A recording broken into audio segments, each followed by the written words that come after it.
Welcome to today's session of Your Levels. We're going to get right into the queue with Whoa Gamer Guy, who says the course to be played is slippery, snowy speedrun 3. We can do these tongue twisters just after a little bit of warming up on the microphone, I'm sure. But let's bring you into the queue right away and see about this 100 seconds of something that is now retro.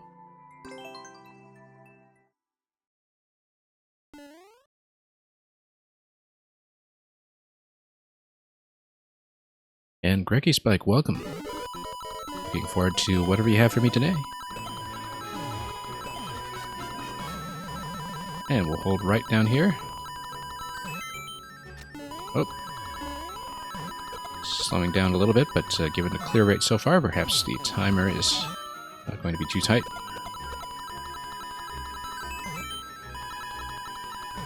And down we go. 3 coins so far. Let's actually remember to slide. That was kind of a looking at the chat death. Just so you know, I was kind of playing a little bit on autopilot and holding right the whole time, thinking, okay, this is a fairly relaxed experience, and then all of a sudden, icicles. So, let's see if we've learned from that mistake. Love that little bit there with the snowballs and the boom booms.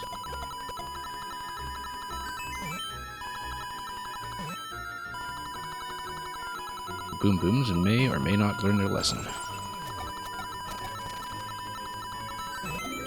And Detroit Void, welcome. Long time no see, indeed. I have been unexpectedly off from time to time. The checkpoint does kind of negate the timer somewhat, but I mean, it's not really an issue. Obviously, whoever does the clear check or a 1 segment clear would need to fight with a timer regardless, but when you have a checkpoint in a supposedly speedrun course, the timer doesn't really matter so much in the end. And that's alright. We're going to miss a couple of coins along the way and continue. This part looks a little bit familiar, but it is the continuation. And we've got plenty of time left over, so... well, by the looks of it, we can never really tell until we're at the end.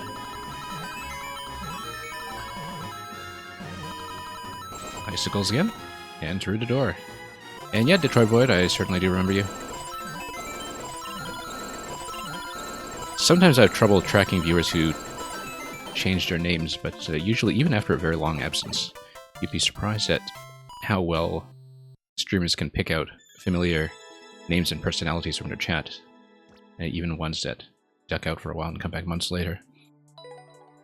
So, thank you for that, Well Gamer Guy. A nice start to the day. Not only to get me warmed up with sliding into icicles, but also with saying things like slippery, snowy speedrun, which I suppose we'll get with practice. So, Dexterity, welcome as well, and got that money. Lots of people in today, right off the top. So let's mark that as a win and move on.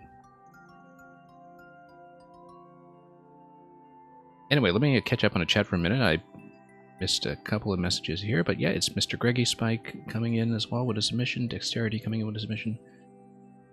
And let's see what's next. Greggy Spike, it's been a while. Glad to have you back. I know we had a couple of sessions where you were all the way at the back of the queue and I didn't always get to you, but today we'll catch you nice and early. And yeah, I know you'd been doing a lot of those Sonic speedrun style ninja type levels lately, and see you've been kind of building a whole world's worth of them. So let me know if you want me to continue with 1-boss, or if you have something else in mind. And yeah, well, Gamer Guy, only the maker code works. Yeah, the bot has been failing on things from time to time, so. Boss inspired by Sonic games, can you get a world record? I see Barnstorm has a world record in this one. Barnstorm, whose Zelda levels we played fairly recently. Detroit Void, you do need the dashes in your code if you are adding the bot.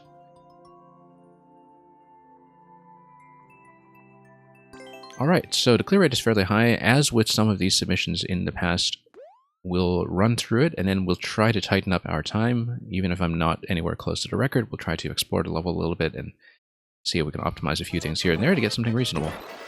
We're going to get slowed down right away. Oh, defeat the Boom Boom. I guess we should do that. Ground pound on top of the Boom Boom, I guess, would be the idea.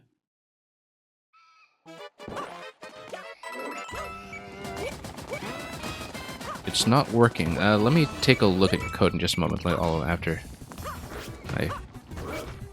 There it is first, come on. There we go. And we'll just let him do his thing. I like this little loop-de-loop here. There are definitely some ways to perhaps make that go a little more efficiently. And we'd have to be a little bit careful with that afterwards. You know what this reminds me of is... I mean, obviously these stages are modeled after Sonic, but this specifically reminds me of the way that Sonic's representation occurs in Smash with the Sonic stages that are in the Super Smash Bros. Series.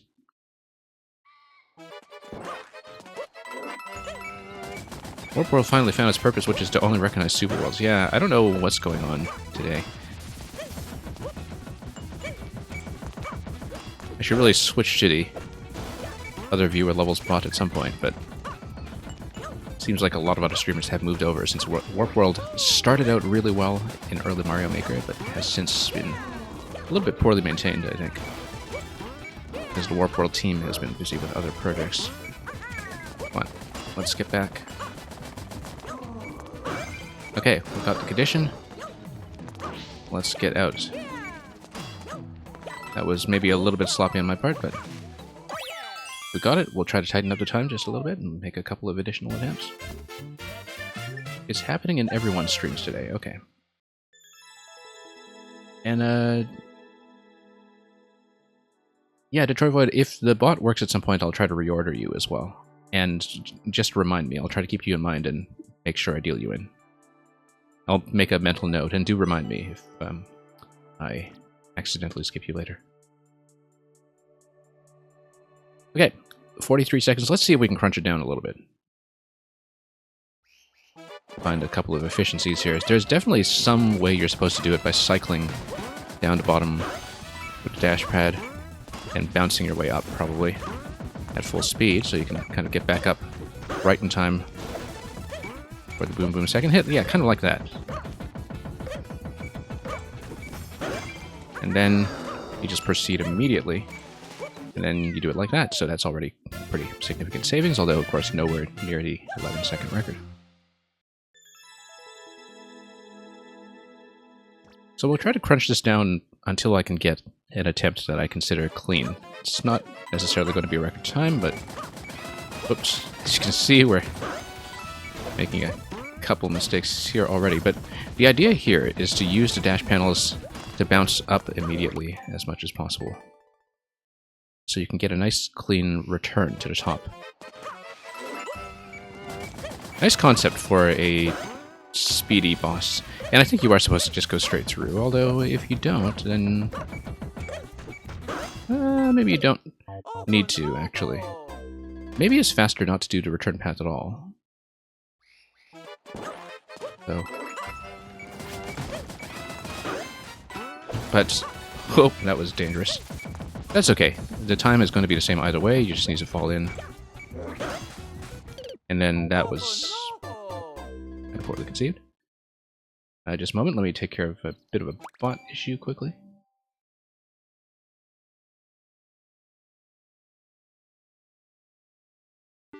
Have I watched a video where it talks about Delfino Plaza's unemployment rate? I do not know about that one, K-Man. I'll have to look for that after the stream. I don't tend to load up videos during the stream, as you know, so... Yeah, remind me of that, because I will have to look for that.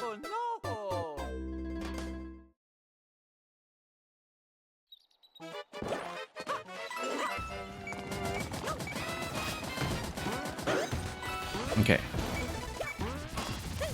And then we'll just keep an eye on which way the spike ball is facing when we go back down. Like that. I'll try to get a nice bounce this time. Long jump probably would have been better there. Okay. Xeon, I'm doing alright. Xeon, I just, in the past few days, returned to my languishing Xenoblade 3 file. And I have spent an absurd amount of time in World 5. I've been in World 5 for the past 2 months. Not World 5, rather Chapter 5. I've been on Chapter 5 for the past 2 months straight. Although, of course, I took a pretty big break in between. So it's not like I was dawdling around the whole time. But even getting back into it this week, I was surprised at just how astonishing the scale of the game continues to be. You know, it's interesting. You see a Xenoblade game announced, and the first thing you think is, oh no, I've got to budget 100 hours of my life to this. I actually feel like I severely underestimated how big Xenoblade 3 would be. Which is not something I thought I would say, because I was expecting it to be pretty big. Okay. Oh, no. If we can bounce up consistently, I think that's probably going to be the best. I feel like with the time that I spent in Chapter 5 so far, I probably could have played the entirety of Wind Waker in the interim. And there's a specific reason why I'm citing that game, which those of you who have played Xenoblade 3 would understand.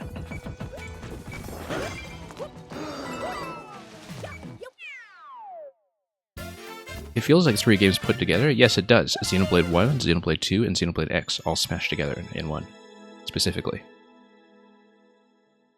Okay, we crunched this down to 22 seconds. That's within 2 times the world record, so why don't we call it from there? I wonder how Barnstorm got it down to 11 seconds, actually. It feels like you'd kind of need to accelerate Boom Boom's recovery cycle quite a bit, and also just get a significantly cleaner first hit than what I've been able to do so far. Because I don't know how to shave 11 seconds off of this, but clearly there are a couple of things we need to improve about the bounces that I've been getting, and just the initial approach to Boom Boom to begin with. And of course, some things like the ending, where, you know, you get out, you try to long jump to the end. Definitely lots of room for improvement, but 11 seconds, that is impressive. Thank you for that, Greggy Spike. You're welcome to resubmit, of course, if you want to see 2-1, hopefully, later in the stream. And yeah, I got that money. I think the thing that really makes Xenoblade 3 work is that all of the side content feels like it would just be the main quest content in another game. You know, it feels just as focused in terms of design as an entire expansion game like Torna was, for instance. Dexterity, pick anything. Let's take a look. And welcome, Luca.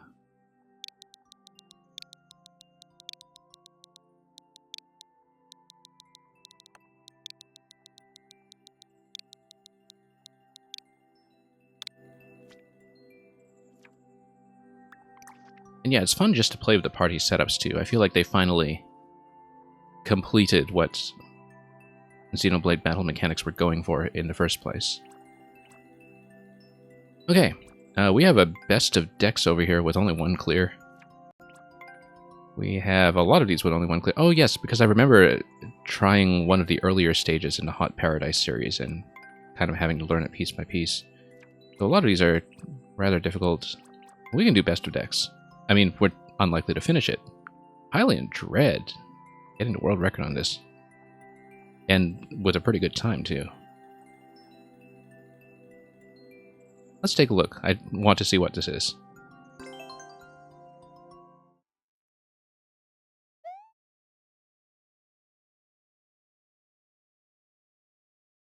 And yeah, thanks One came in for sharing that. We'll take a look at it afterwards. Reach the goal after grabbing all 150 coin. Okay.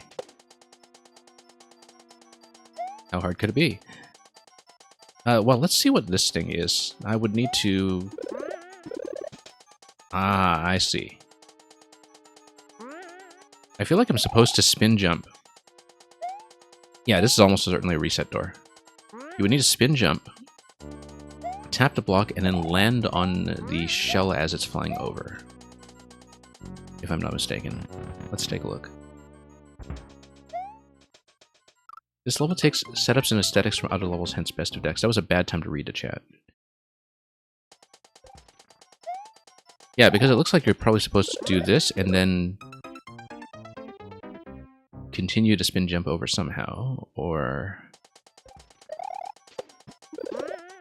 like that, right? Except with better distance, which would then allow me to hit the on-off switch, so... yeah. And this door takes you directly down.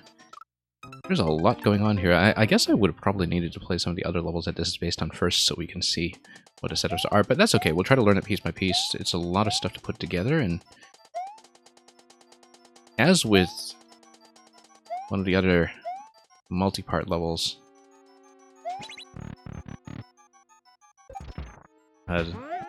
whoops.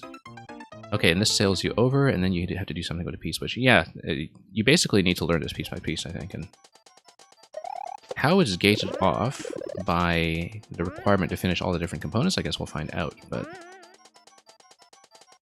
we know approximately how to get a 50 coin using this initial jump here. That's okay. We'll just try to see each of these rooms and see what we understand. This looks like it's... yeah, we have to read a lot of different things here to... so, but I understand at least how the first jump is supposed to look. It's just that we're off target on it, so we'll try to do it. Yeah, like that.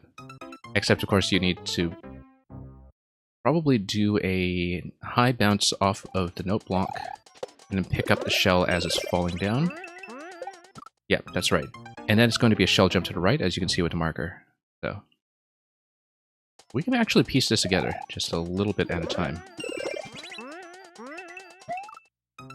Yeah, so you're absolutely required to catch that because otherwise you get dunked by the block. Some setups are upgraded to make the level feel more original. Bad time to read the chat, once again.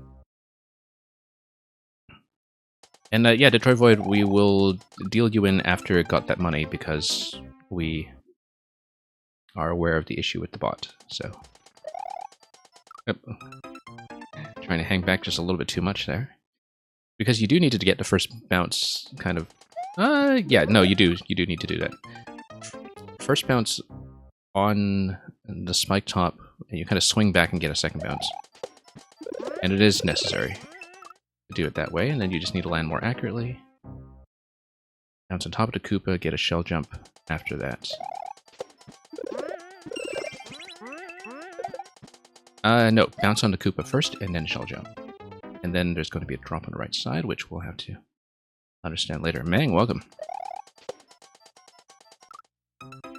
I see it's the original Mangko, so we'll be diving way back in time to 2020, probably, unless there's something else I've missed.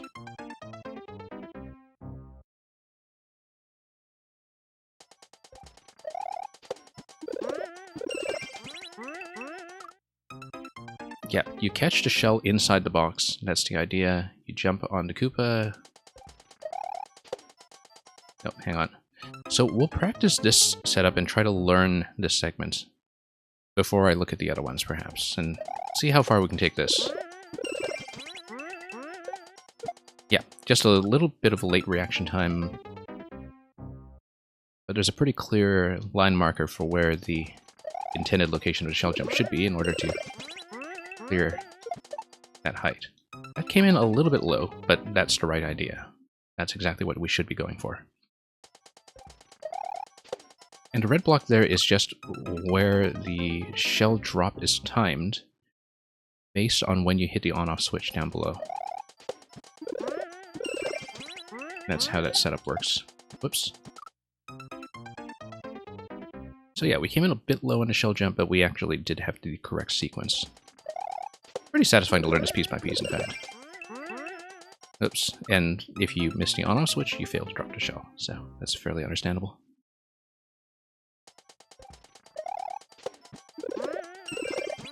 Whoops. We'll try to at least take a look at some of the other segments, although we'll probably only be able to practice one. There we go. Ah, I see. Okay. So you catch. You then stomp on... Wait, hang on. You go down. You're able to catch the shell inside the box. You can land on the Naked Koopa, and then you can throw the shell forward for an activation of the on-off switch. But then there's a second marker there for a second shell jump. And I don't know what to do with that just yet, but we will go back and take a look.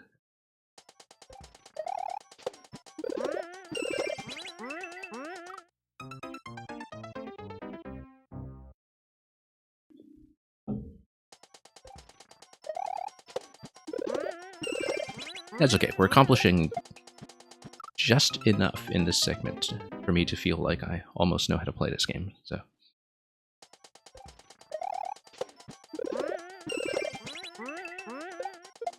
Nope, not quite. We'll try to figure this out at least up to that double shell throw, perhaps. And I definitely do want to look at some of the other segments as well, in case there's anything promising that we can work on at some other point, but...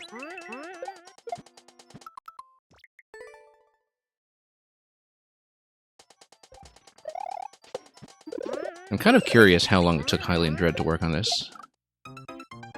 Hylian Dread, a very fine streamer, he holds the world record on at least one of my levels as well. So...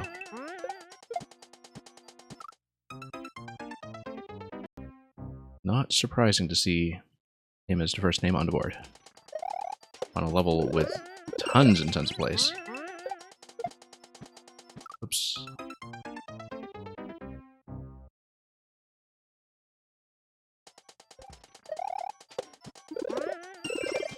Yeah, we get the general idea. Still a little bit off in the shell throw. I'm actually a little closer to the wall, as you can see, with the release. It's been a long time since I've done any proper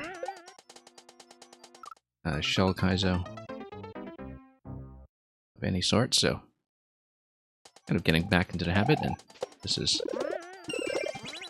as good a level as any to get back into the swing of things. Oh, undershooting just a little bit. Dread may be one of the most patient streamers ever. Oh yeah, he's definitely cultivated that end of the skill set. Whoa, Gamer Guy, did I forget to clear you from the queue earlier? I think I did. I thought I had. Yeah, if the bot's not letting you submit, I better clear you from position 1. Unless you actually did rejoin in position 1 earlier. Let me know, because I think I actually just forgot to clear you from the queue, didn't I? I'm just checking my chat log to make sure, because I don't want you to accidentally be stuck in the queue when you want to rejoin. Or... oh, no, you resubmitted. Yeah, you did rejoin. I see that. I'm just checking to make sure, because I know that I've made that mistake in the past, but I did go up and check, and you're quite correct. That's perfectly fine. Whoops. Yeah, so we'll try to at least hit the on-off switch on the other side of the shell jump, because I think it's absolutely within my ability to reach that.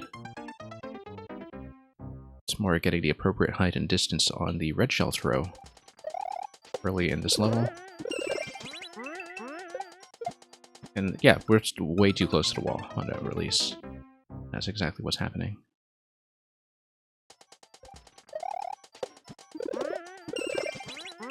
This setup actually works really well. It's not something difficult to execute when you target the 50 coin as your marker for where to land on the next shell. Actually comes quite naturally once you just get into the groove of going right away and aiming for all the appropriate hotspots. So I know it's a bit of an odd thing to say for somebody who's been dying on this repeatedly, but it is not as hard as it looks.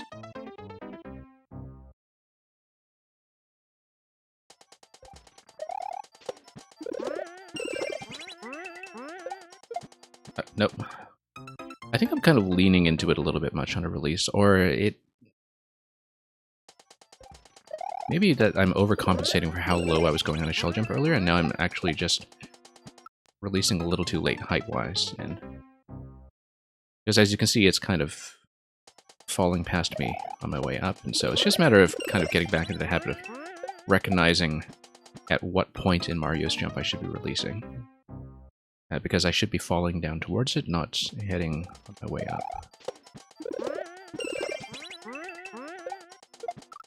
And that's a little too late.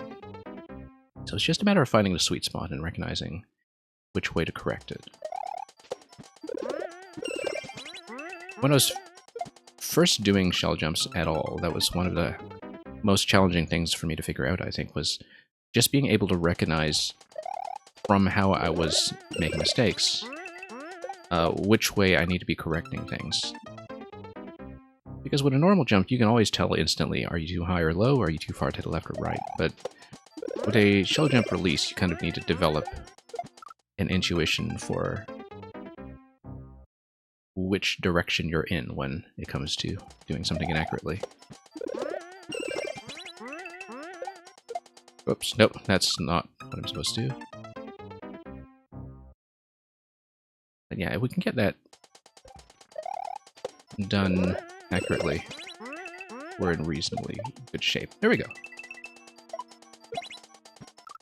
Okay, so that's how double shell jump works. We were a little late to react to the fact that I stomped on a Koopa accurately, but the activation of the on-off switch, as I would have expected, drops a second shell. It's a Buzzy shell that is then usable for the second shell jump.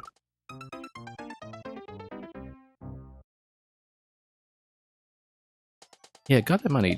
I found that a surprising number of item mechanics, when it comes to item throwing and such, are challenging to people who come from a traditional Mario background only. Because traditional Mario actually never teaches you some of the muscle memory that you need in terms of how long to hold a jump while you're releasing an object, for instance, because you can just get away with doing whatever in most cases when it comes to regular object handling in a non-Kaizo scenario, right? When it comes to something like a Kaizo scenario, it's much stricter about how you hold your jumps and how you release your jumps while you're also handling items at the same time. And I still have very bad habits with that, compared to people who are doing Kaizo all the time. And that's usually the issue with me, I find, is that it took me a while to understand that that was the mistake I was making. Anyway, I did manage to hit the on-off switch, so I think what I'll do is I'm going to do a bit of a tour of the other rooms just to see if we can understand the first basic steps in doing them. I think you need to get down on the shell so you can jump on top of the spike ball. Jumping on top of the spike ball will then allow you to spring to the left. Yeah, you hold the shell, you get into the shell, and then you can spring over this way and then spring on top of the piranha plant as it's sinking. And probably jump out of the shell into the next shell after that. I think that's likely to be the case. Oh, no. I bounced my way off there with the little hopping motion that a shell makes when you go left and right.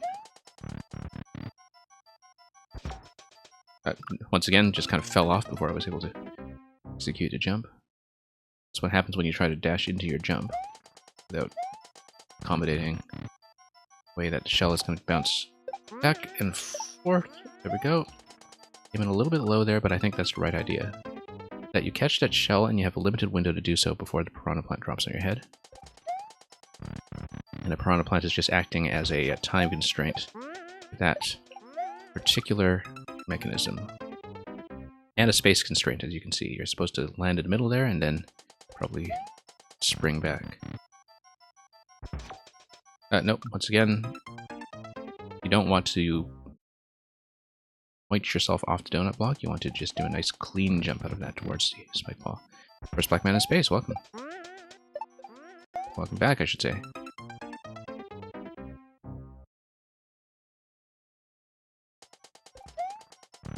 So yeah, we'll make a few attempts on this room just to kind of try to understand it. Do a bit of a tour of this level. I kind of wonder if the sideways trampolines that are below the shell are supposed to throw you off, or if they're part of the intended path. They look like they probably kill you, but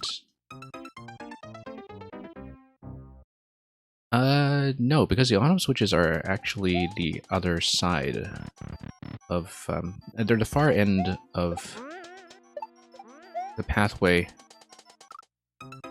Yeah, so you need to, of course, release the grab button as you fall into the shell, otherwise you grab it. That's a very common mistake I make when it comes to falling into shells that are on tracks.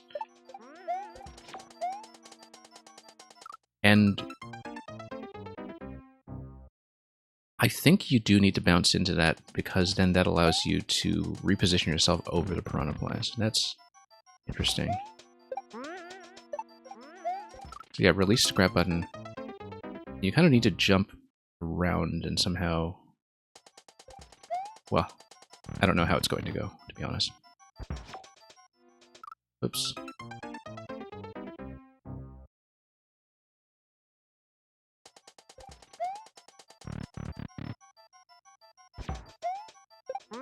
Anyway.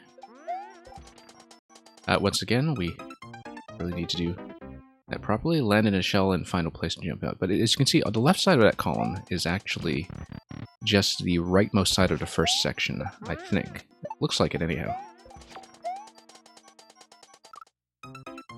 Because that's the point at which you catch the naked Koopa that's been ejected from the shell, right? But then that means I don't really know how to proceed from this section unless I'm supposed to bump into the spring on the left side. And jump back over the one-way panels because something may have changed on the way back. I think that's maybe the idea here, is that it's actually back and forth.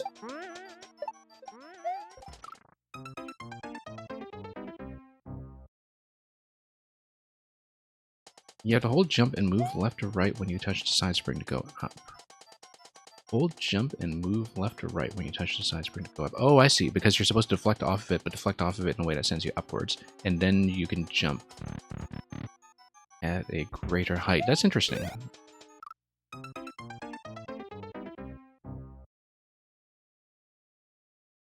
That's interesting. I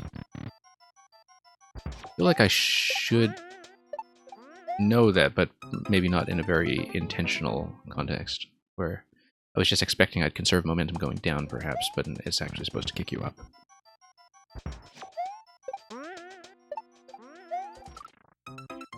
Yeah, need a little bit more accuracy there, but we can sort that out. I think that is kind of the right idea, though.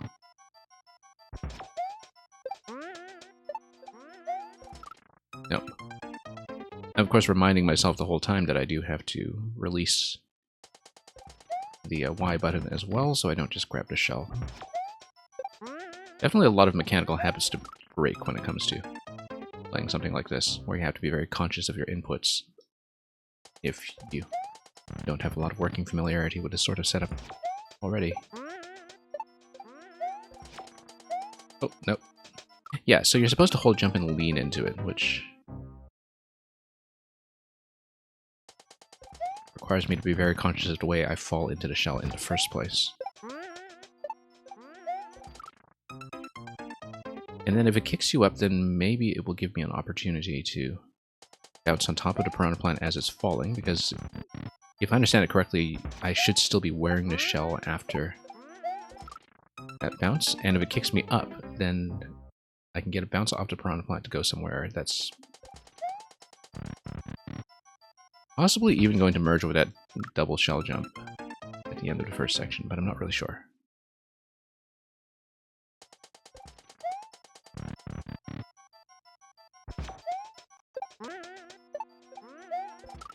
Nope. But increasingly I think that I'm not only being constrained by the Piranha Plant, but that it's what my destination is supposed to be. We'll make a few more attempts to try to get that. Yeah, you see, that's the interaction I expected to happen. But you're telling me there's a way to bump into it that would actually send you upwards because of the way those trampolines are stacked together, perhaps. We'll have to see. Land on the incoming boo that's coming out of the pipe. I see. Okay, okay. Let's see. Right, because you're facing away from the boo, and it's going to be spaced in such a way that it will be in position by the time you get ejected back upwards. That's really interesting, that because you know precisely what a player's path has to be once the player is on the left side of the boo, that you're able to use the boo as part of an established and predictable setup. From a level making perspective, that's actually really neat to watch, that you're dependent on boo being put in a position that you know the player must get it into.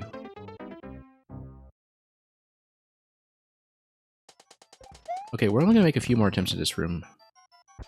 I want to maybe take a peek at some of the other ones. Well, I know this is kind of like just a bit of a preview of each section without having actually made it that far, but at least we kind of get a basic lay of the land. Isotope, welcome.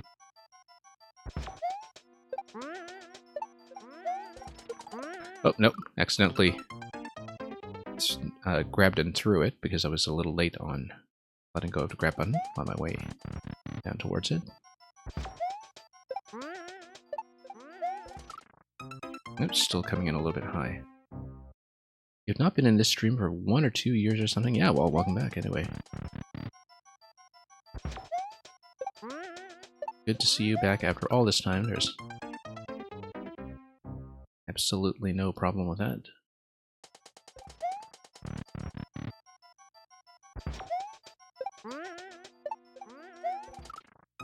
Okay. I think I'm just going too early to begin with, or... Well, I mean... I need to remember that I'm targeting a falling object, or at least say that just as the shell is going up on a way in, of course. No, we just need to aim for the middle of that track, I think. We just need to be a little more cautious. Nope. That was not what I wanted to do, that little ground pound there. I think I was just so excited about getting into the shell that we just instinctively pounded into it. That was not the best way to do things. I'm going backwards through the level. Oh, that's what you mean by going through the boo. No, I did not realize that at all, actually. Oh, so you're supposed to go up on the first spring, yeah. I realized that it merged with the forward path of the double shell jump. I completely didn't understand that I was actually going backwards through the level. So this is actually kind of like a practice door to get you further. I see, okay, yeah. Except you're supposed to keep the shell and bounce on top of the boo with better positions. No wonder I wasn't getting anywhere like that. Yeah, so that's how you do it. You lean a little bit sideways and you bounce on top of the boo. That's... So even after you gave me the tip about the boo, I totally misunderstood you. And then you have to go faster over here. Okay. That's actually a lot easier than what I was doing before, so... Yeah, because you need to outpace the thwomp. And I'm not alone in doing that, yeah. I mean, I should have understood as a clear condition level that it naturally has to be a practice store, right? I just didn't think that the layout would be continuing in that fashion, even though going left to right is a really natural thing to surmise. So we need to go a lot faster. We need to go higher, actually, because I need to go high enough that I'm not within thwomp activation range until I get a chance to outpace it. Alright, let's push on a little further in this section then, and let's see.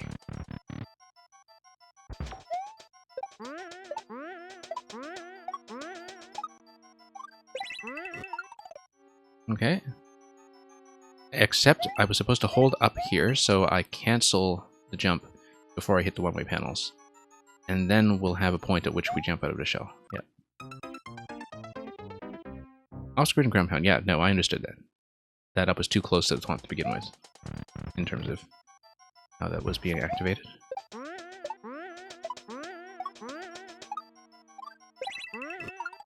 And of course I need to cancel out of that, I just canceled out too late.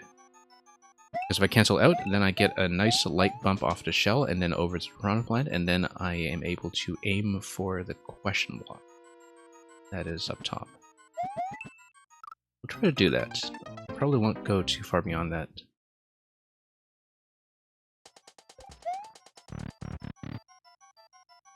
You want me to change the Luigi right this minute while Mario's about to die, so the request will be fulfilled instantly.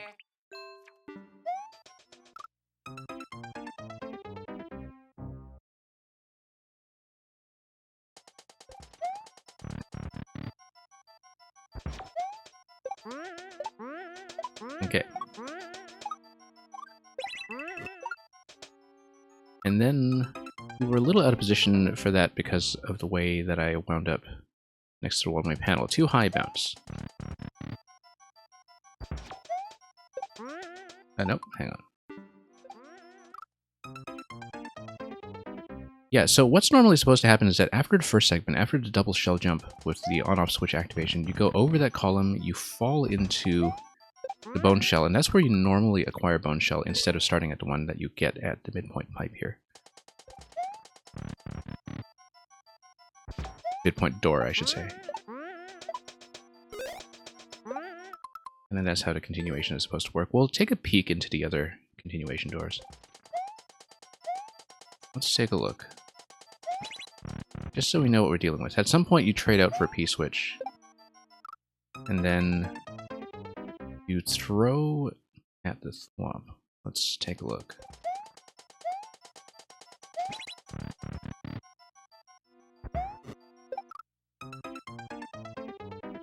And yeah, this is just the continuation point. But whoops, no. That's okay, we'll practice this one again since I entered it accidentally.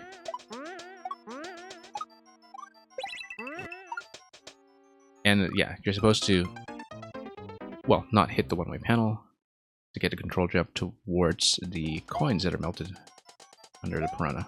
That's okay, well, take a look at this instead. E-jump, and then what?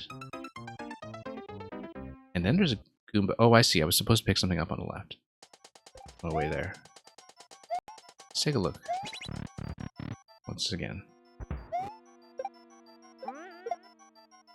Yeah, you're supposed to grab the shell, and then up throw the shell, and juggle it. Or, well, you're actually probably supposed to hit something with that shell with the up throw.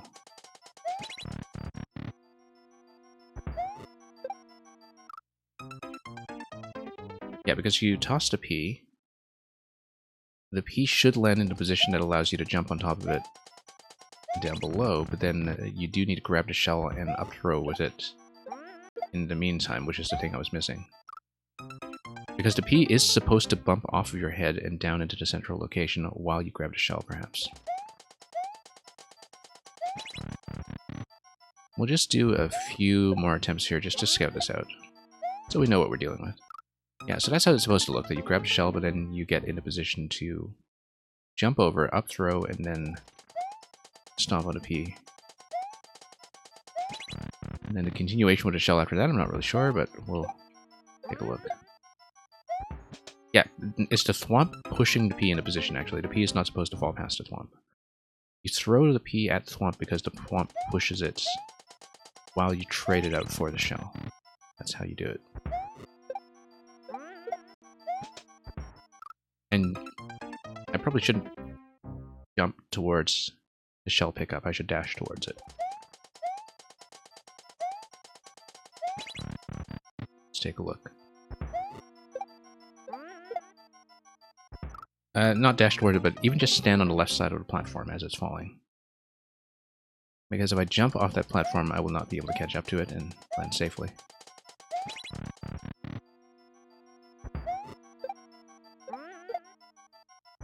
No, yeah, so let's grab that up throw and then survive long enough somehow to hit the Goomba. Okay.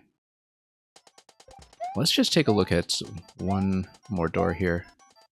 Or maybe, well, we'll take a peek into each of these sections just to know what's coming. P jump, and then you need to go left. Let's take a look. This is a lot of stuff going on here. Unless you're supposed to grab the P. I kind of doubt it, because it looks like these switches are opening gates here, unless... I mean, I'm not exactly sure, not having reached this point of level, which way we're coming in and which way we're coming out, so... I think it is actually grab the shell and then P jump.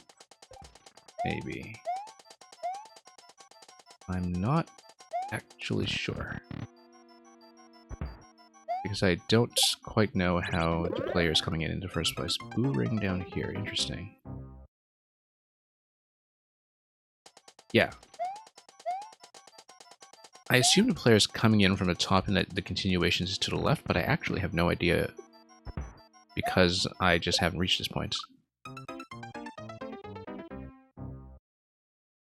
But the fact that I misread the first continuation point backwards tells me that I just don't have the information to say.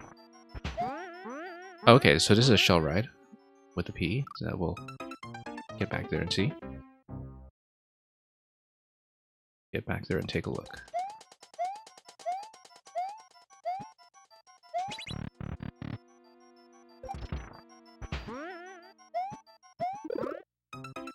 And then more shells, and then like we need to toss something to the left. We'll try to do a little bit of the shell ride just to take a peek at it, see what we're in for. Yeah, you need to hit that and then get out of there immediately, and then got a left arrow, it's telling you something completely different.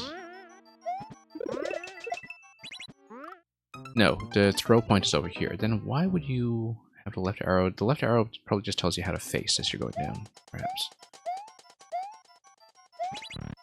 I'm not exactly sure. I think it's just telling you how to face. Yeah, because otherwise you run into issues with the one coming down. Or maybe there's a switch that's affected by Boo or something. I don't know. We'll have to take a look at that once again, but you're required to face left as soon as you're past that. The track indicators are only for throwing. Yes, yeah. So it looks like it's a facing arrow. And it probably has to do with... Yeah, and I guess the Muncher is supposed to activate the P-switch belatedly once you've dropped it. Like that. That seems to be approximately what's going on. And then there's a trampoline that comes down after the next activation of the on-off switch. We'll take maybe one more look at it. Then we'll probably level the rest for the time being. Nope. Yeah, you're supposed to throw it under the Muncher so the Muncher can drop on top. But then the question is how the on-off switch is activated, which I don't have a solution for yet. We'll have to drop in and find out. Nope, missed it. And Luca is going to skip the queue yet. We'll let you do so. In the interest of letting you do that though, Luca, I will probably make this the last attempt on this level. Nope. That was a bad last attempt. Let's make one more attempt to do the P throw properly, and then we'll move on for the time being, so we don't keep people behind you waiting too long.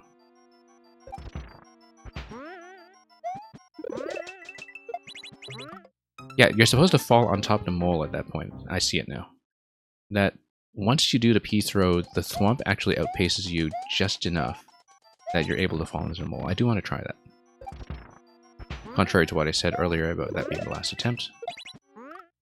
Yeah.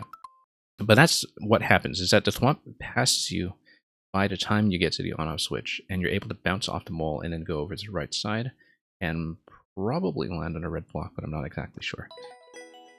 Anyway, really satisfying setups to work on. Obviously, we're a long ways away from clearing this, but it gives me a sense of what the technical requirement would be and what I have to practice if I do eventually want to push through it. So thank you for that dexterity. Yeah, my pleasure to spend some time with it and just to admire the setups, even though we couldn't necessarily get that far.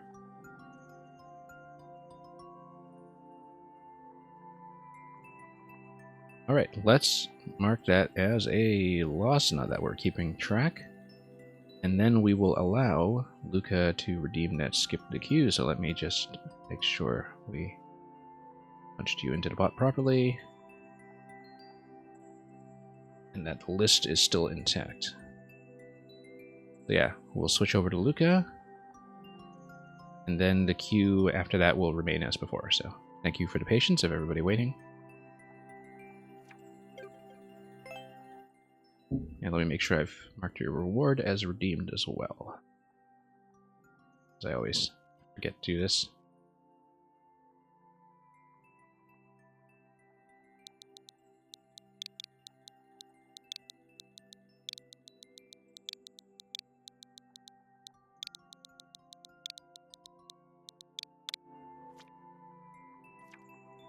Uploading for playtest, okay.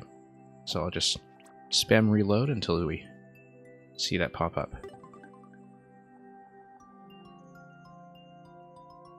Or we can just show everybody the gorgeous comments on Stack-O-Lantern while we wait. We showed this off in yesterday's stream, but there are a whole bunch of Halloween pumpkins that are beautifully illustrated. Yeah, Will Gamer Guy will be next. We're just allowing Luca to exercise the skip to queue privilege first. So thank you for waiting.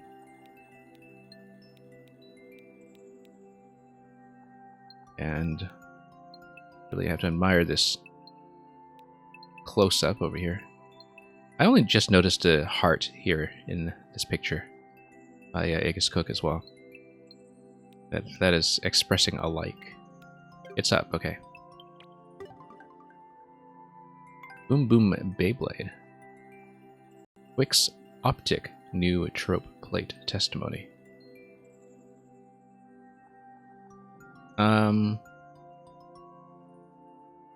Oh, I see, because you're supposed to read that fast and it says something about a playtest. Like, plate testimony is actually playtest.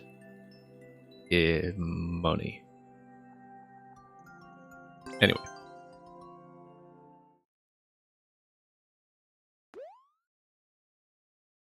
I assume that's a placeholder.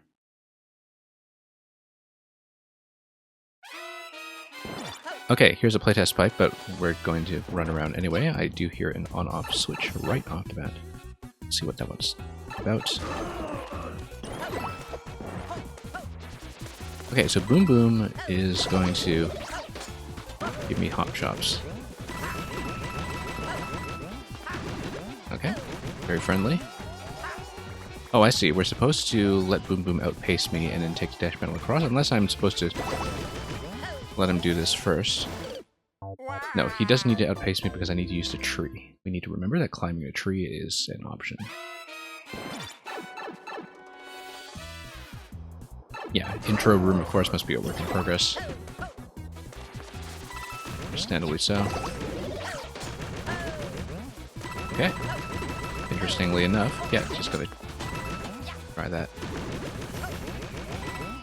And then we go over to the tree. There we are. And what's he going to give me this time? Bees. I do need to take out the bully, I think. And we're going to get rid of the swamp. Okay. And front plant's just a little bit of a surprise. We are taking this slowly, of course. Wall slide here. We'll get him into position. And then, yeah, that gives you something to stand on. There we go. Need to position him. And then that's an exit pipe for the playtest, but we're going to come over here anyway just to see something unfinished. Okay. Just wanted to check for a little playtest sound effect in the corner. That was unwise. Let's do it again. And this time we can maybe try to do a few things faster, just to see if we can trick things out.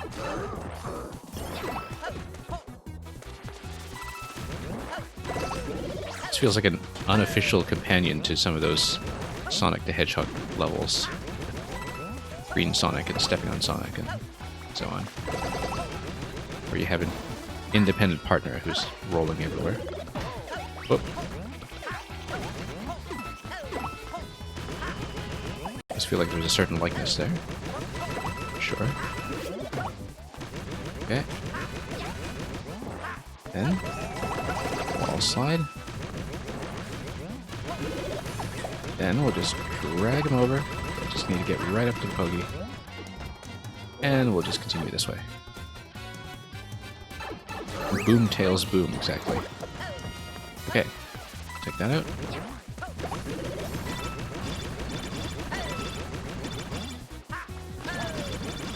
This is a loop and snoop moment waiting to happen, this mechanic right here. Oops.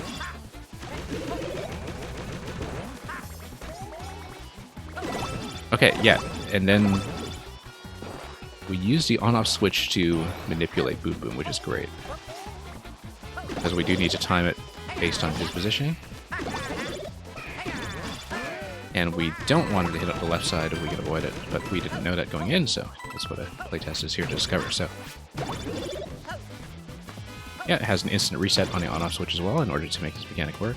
But we need to send him over a little bit, which means we need to take the on-off switch from the other side as well, which is very interesting. We probably need to send him... no we don't. Let's see. I think I just need to outpace him, perhaps. There we go. And then more on-off switches using jump, except we need to time this accurately. There we go. Yep. Just need to account for that little bit of delay, not only for Boom Boom's movement, but also for my own long jump. There's the playtest, and a communication error occurred. So, looking pretty interesting so far. Thank you for that, Luca.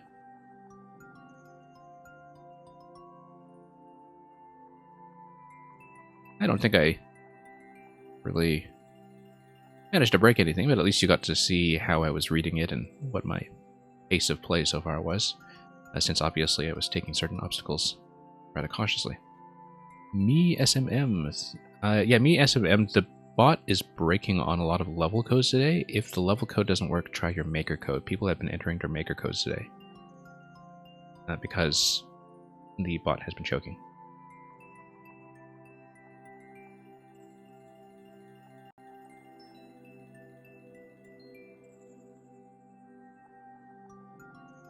Whoa, Gamer Guy. We'll bring in another one from you. You did just speak up, I think, so take that as a check-in.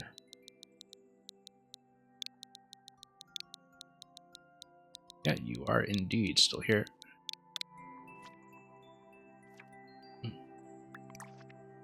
And just let me know what you want to see. The Uno Mus or the Massive Mario Mayhem or anything else. Just do Unbreakable Block. Okay. Let's take a look at what the concept is.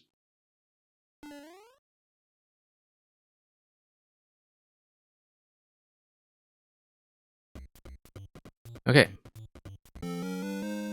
So, Unbreakable Block. Let's see what happens. It's probably because this is the bottom of the flagpole.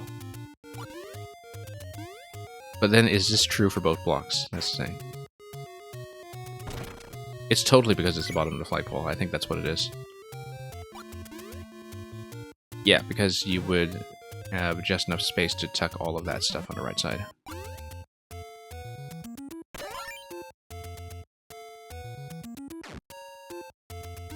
Okay. This would lose the Link costume. And then that's the flagpole, which is very well disguised by that slope.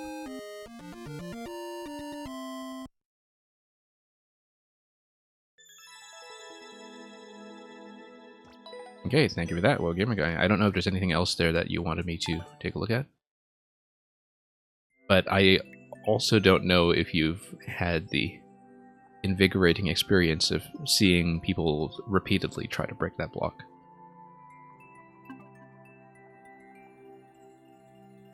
And because that would be entertaining. Let's see what's next.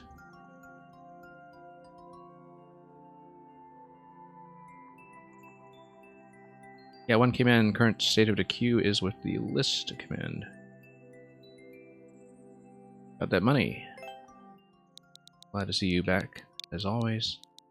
Some people tried so hard they took 40 minutes and gave up. That sounds fantastic.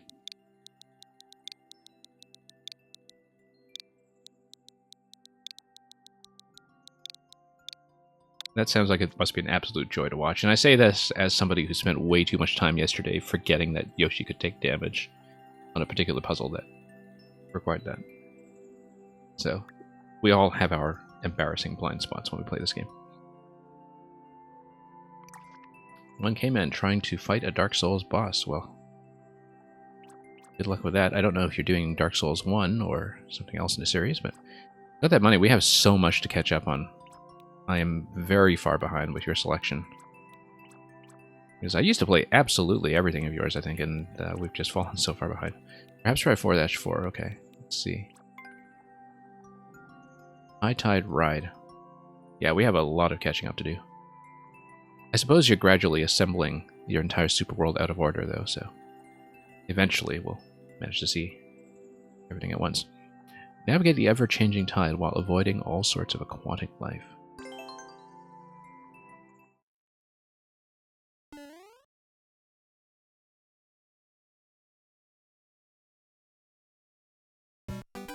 Okay. We can definitely go up top. Because it is a branching route, but you have a limited opportunity to do this because of the auto-scroll. And the mushroom's going to go the other way because of where I was positioned, which we should have watched out for. So yeah, I'm a little behind pace on the auto-scroll, or rather the custom scroll, as you can see. So we'll just need to play this a little more adeptly. And as we make further attempts, we'll change paths from time to time just to change things up, perhaps. This time we actually paid attention to which way I was facing. Where I was relative to the mushroom. This looks like a jump onto Cheep Cheep for that 30 coin, but... Oh, the scroll will stop, so we can totally do it. There we go. Just needed to watch its cycle. It was very fancy, actually, because the Cheep Cheep was still off-screen at the time, but I predicted its movement accurately. Yeah, you'll let me know when you finish the Super World? Yeah, that would be excellent. And of course, you're welcome to send me any early plays or playtests in the meantime. That would be a lot of fun. I don't know why I'm still thinking in 3D world mode, where you can jump onto stems that are piranha plants. That was a very 3D world mode moment. Obviously, you're supposed to swim. And we'll just try to swim faster when the water's going up. 1K Man, you got 1.5 health and then died. Well, still progress. I hope.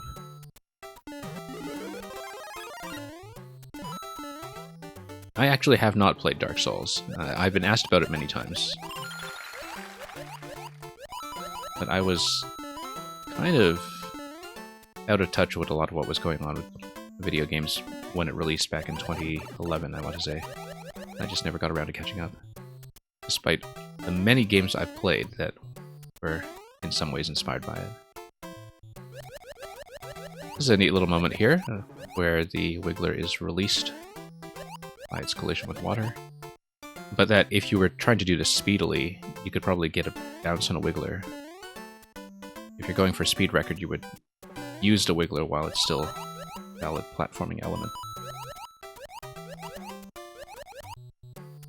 Yeah, but it's very satisfying to see little state changes like that. We totally flubbed the swimming here. Also, really appreciate the choice you've made here to use the skulls and tracks to mark spawning zones for the piranhas, because, as you well know, pipe spawning in Mario Maker specifically is just notoriously slow relative to the player getting within camera view of green pipes, and so it's actually helpful as a bit of an extra visual indicator to at least be cautious, because if you're going for speed in particular... Oh, nope, no, we're dead. Could definitely be a liability.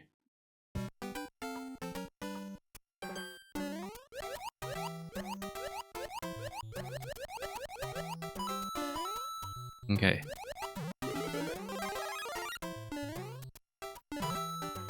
Yeah, when you go back to playing, say, SMB1, it's remarkable how snappy pipe spawning is.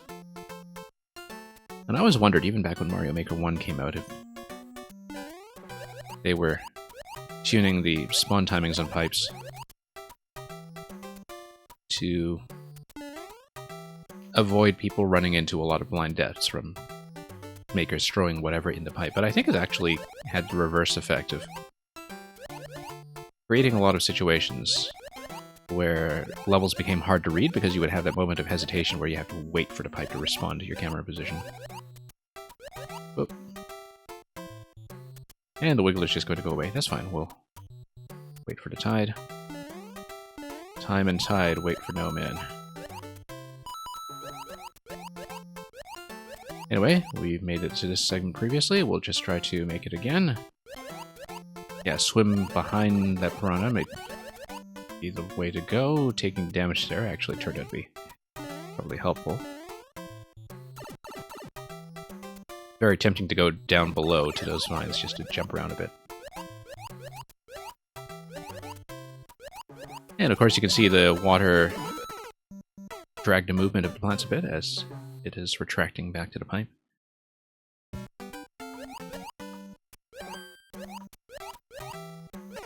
Whoops.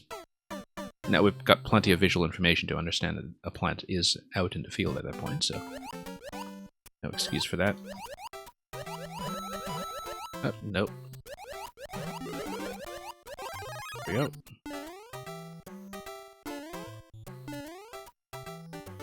Yep. Even though custom scroll is kind of pulling you up and down all the time, I feel like there is plenty of time to react to it here, so... Love this bridge, by the way. Beautiful suspension bridge.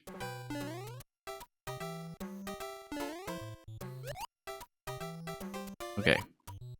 Can we go for the 30 coin? Yes, we can, at great personal risk. There we go. Had to demonstrate that. We are, of course, going to check the pipe on the right side. I bet it's just aesthetic, but, you know, I want to be sure.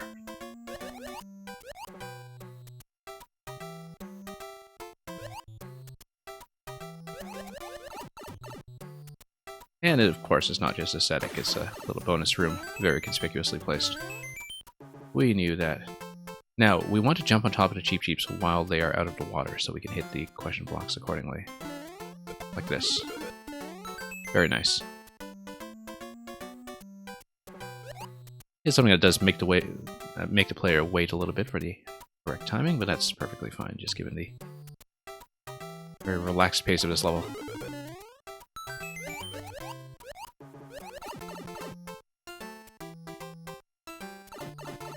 Such a change of pace sometimes to see Mario Maker levels where the expectation is for the player to actually play cautiously and watch some timings from time to time. Very out of the norm at this point, even though it's very authentically traditional in its own way. I'm the first to check that pipe. Well, you knew I would. That's the kind of thing I look for. So.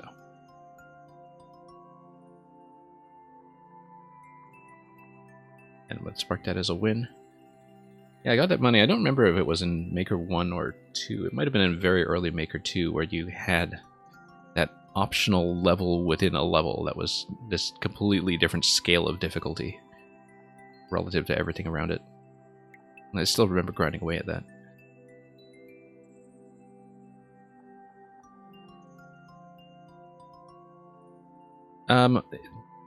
Okay, I know the list says it was early in Maker 2.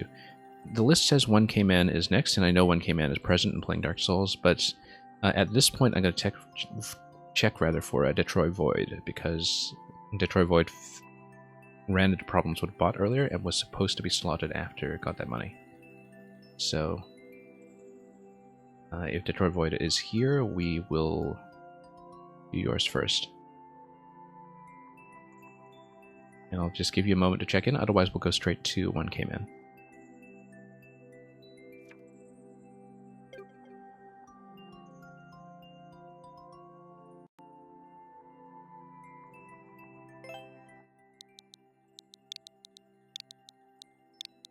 And if Detroit Void wants to speak up, we'll do you for first, but in the absence of that, we'll take a look when K-Man's level instead. So he has something to look at while playing Dark Souls. Reincarnation.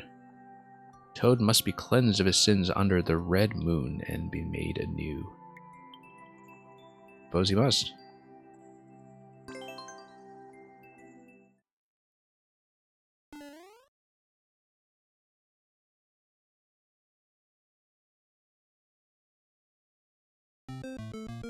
Reach the goal as Link.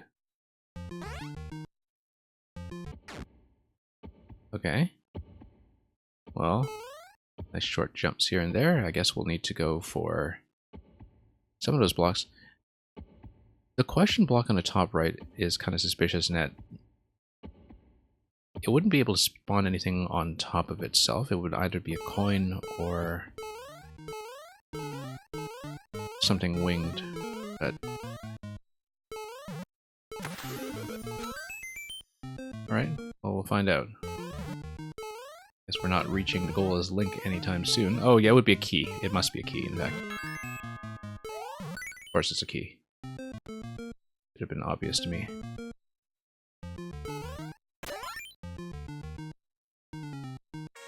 Now we'll have to see how that Link condition is going to come into play, but wow, look at that.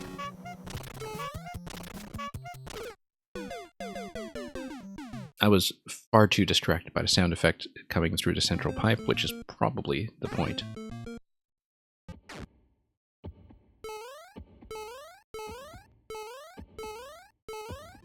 I would be dodging things cleanly if it weren't for Drybones squeaking at me the whole time. But that's how Bowser Jr. has set things up here to turn the advantage for himself, and we'll just have to get out of the center, I think, because it's the falling Drybones that are actually kind of occluding me visually. That's really neat, actually, using the visual effect to tune the difficulty of something that's based on projectile dodging. That not only are you dodging projectiles, but you're also trying to maintain a position that allows you to see things cleanly. Bowser Jr. is a good choice for that because of the way he goes back and forth. Audio is out. Let's fix that. We've been doing pretty well with audio today, but we will fix this quickly if we can.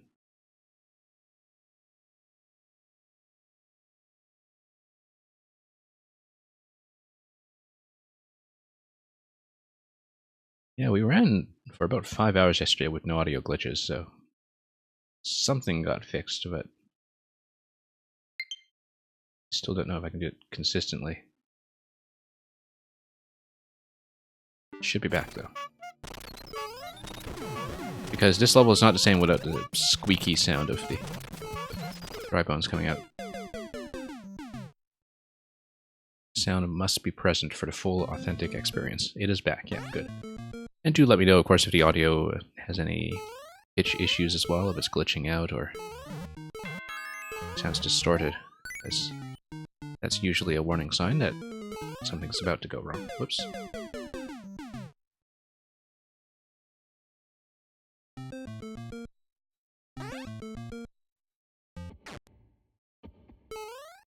Hang on, let's pay attention to the jumps.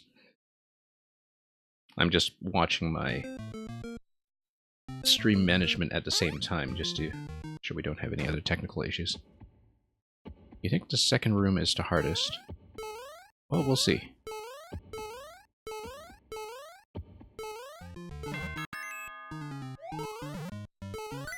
But yeah, that's an interesting concept with how you're using the Drybones coming down the center.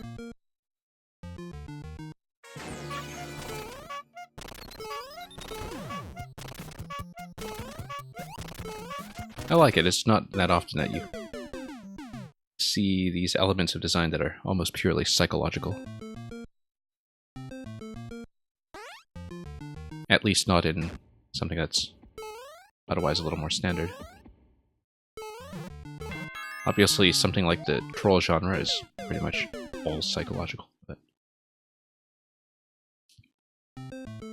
Here, the boss fight kind of has a way of potentially tricking you out, even though it is conceptually a pretty straightforward Bowser Jr. fight on flat ground. And shouldn't really give you that much trouble. Let's hop over. And let's do it again.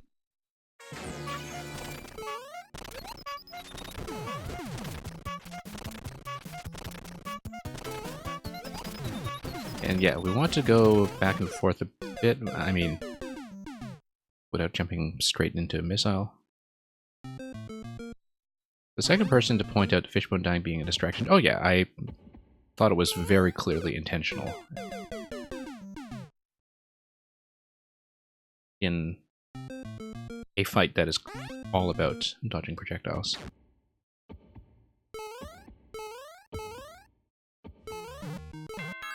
And then here we go.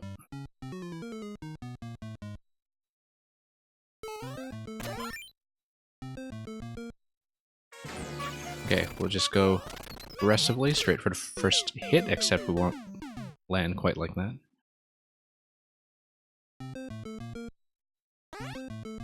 Again, in general, I don't want to fight in the center because visibility will be a problem there. There's kind of an interesting tension in where that room wants you to go, where on one hand, dealing with the Mecha Koopa missiles from either side is easier to do in a more central position, especially given the timing of when the missiles will explode, because it's very easy to just get bunched up into a corner with them. At the same time, though, you're kind of being pushed out of the center or encouraged to leave the center by the dry bones effect. The fishbone effect, rather. And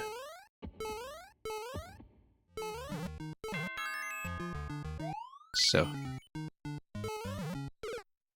conceptually pretty interesting. We need to get some of these basic jumps down now. Clear condition level, of course, so we should first of all be careful about timing here, but secondly, expect that we do need to survive room to room. Will do.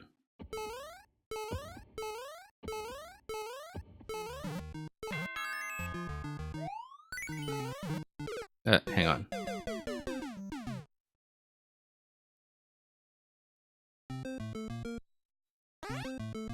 This is something fairly simple. We should be able to do a little better than I've been doing so far. There is a certain pressure to control the jumps, of course. Yeah, I got that money. We have a short list today. You're perfectly welcome to. You and a few more, given that there's so many unplayed levels from you. Whoops. Depending on how late you can stay, of course.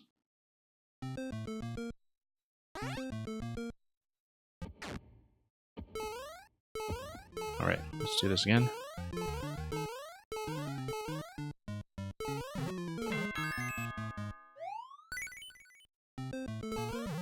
I suppose that those of you in most of North America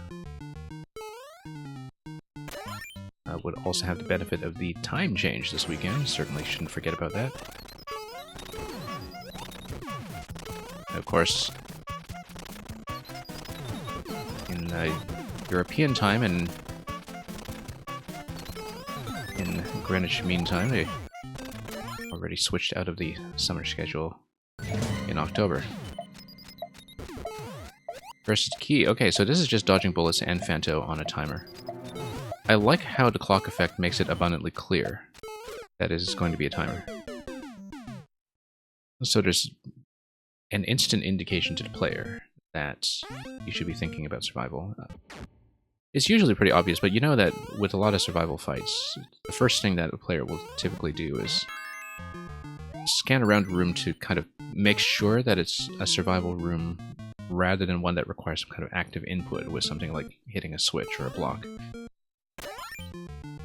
And so the interesting about the clock effect that you have going on there is that it actually makes it obvious immediately. Something about it just kind of screams survival timer, right? That's a nice touch that I actually think more makers should consider, because increasingly I see that with some survival rooms, they just use the previous room to say explicitly to the player 30 seconds or 40 seconds or whatever.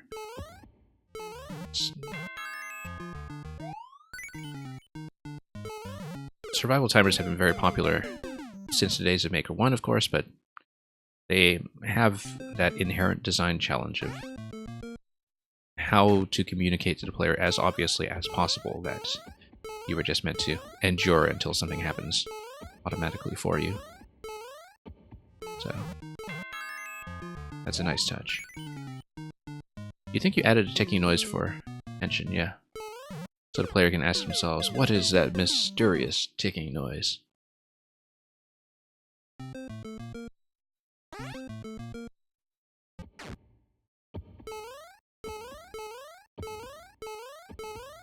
And,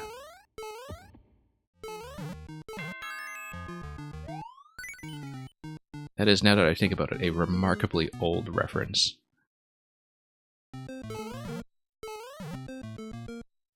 So in early YouTube, so YouTube launched in I think 05 or 06 or so, but I know I was using YouTube pretty actively at the time, but there was this huge hit back then, and I know it was from back then, because it was around the time of the release of the last Harry Potter novel, Harry Potter and the Deathly Hallows, where, if you're familiar with Potter Puppet Pals, that's what that is. What is that mysterious ticking noise? Yeah, I actually remember when... So the original episodes of Potter Puppet Pals were Flash cartoons, and then it was in that transition from everybody moving off Flash and onto YouTube that they did the mysterious ticking noise video with actual puppets.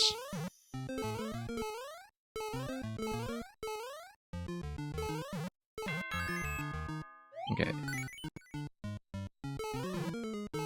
Yeah, you really kind of need to do an edge jump here to get out of that safely.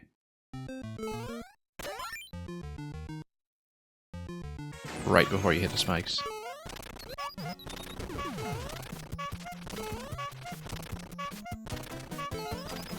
Okay, second hit. Of course, nice thing about keeping Junior down is that you don't need to deal with as many projectiles from him.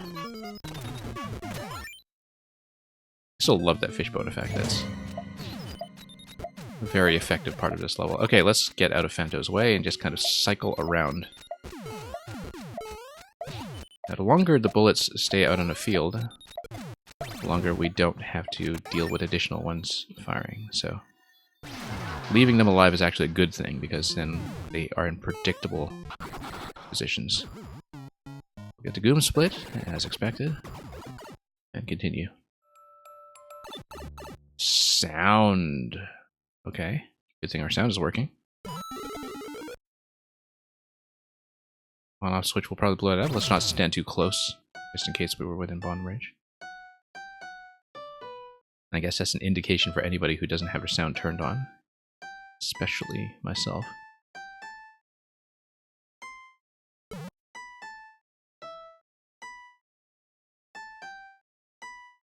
I'm not sure I recognized the melody, but I'm trying to place it.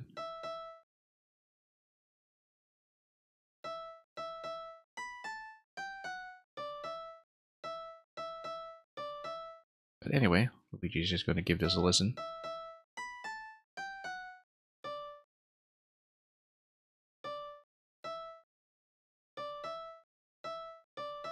And we'll see what lies at the end of the corridor.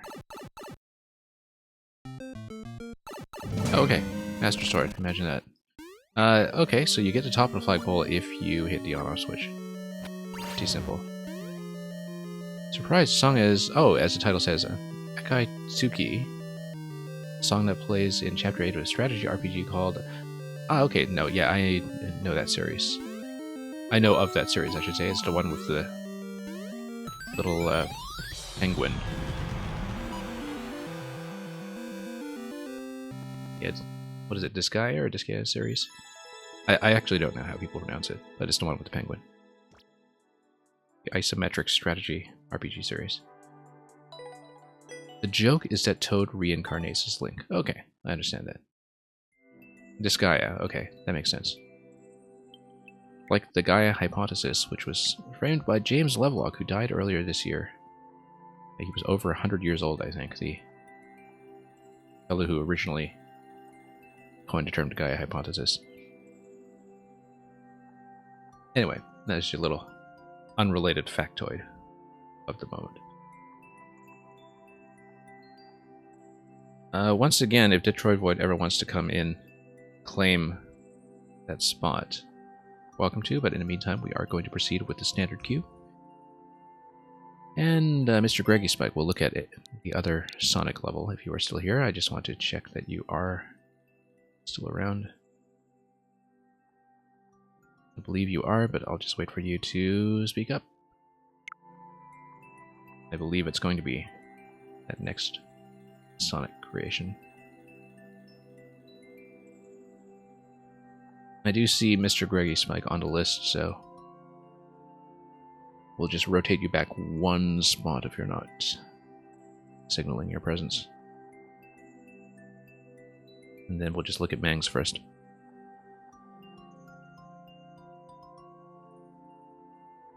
Okay, so I'll just bump Greggy Spike back one spot for now, unless he checks in the next minute or so while we punch in Mang's code and select the level.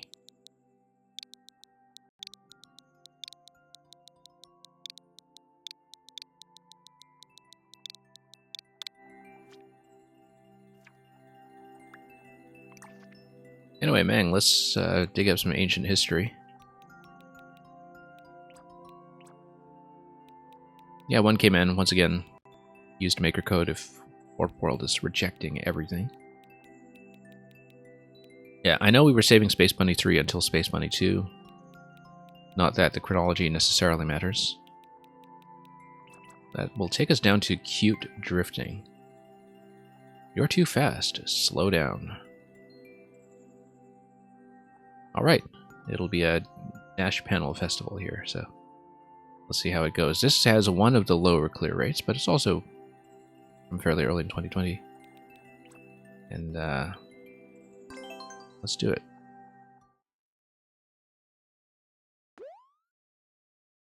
Reach the goal after grabbing all 7 coins. And congratulations, Luca, on a record on this one, although I know you've got most of these Mang records already. Hang on. Holding left a little too early here. Okay, so that's how you do it. Except I need to figure out how to go up now. There we go. Yeah, so you do need to face towards the conveyor belt when you get on the dash panel, but then you pull away before you get on that. So this is very much a matter of controlling your directional inputs. That you need to pull back after you hit the dash panel, but before you hit the conveyor. And you get tons of momentum coming out of the jump. But you do need to jump a little bit earlier. And you need to face right again to land on the panel in the correct orientation. This one was a pain, but it was really fun to get. Yeah, you would need to get everything on the first cycle to that record. And yeah, this one I need a bit more of a pullback, but I don't want to pull back so aggressively that I run into the spikes.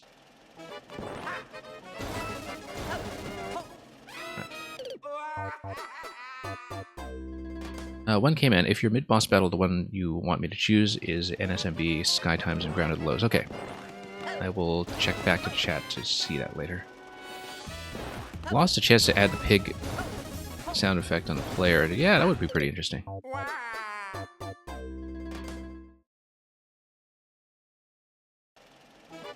That would be a pretty good fit in the best way.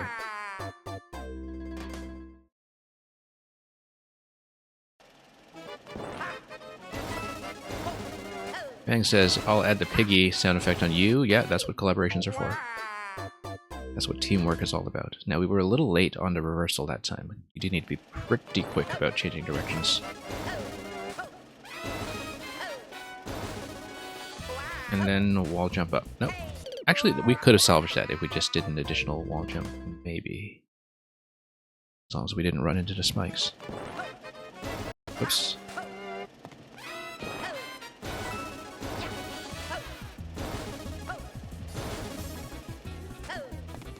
Okay, that's correct. We need to long jump out of this one, and then... yeah, same idea with the next dash panel. Yeah. It's very tempting to kind of pull back before you land, and you have to resist that temptation. You must land in the forward direction, which is the thing that feels riskiest about this level. That you don't need to lean into the dash panel direction, even though it looks like you're going to be sent into the spikes. And once you understand that, it goes smoothly. Whoops, let's not back into that. We do need to long jump. As before.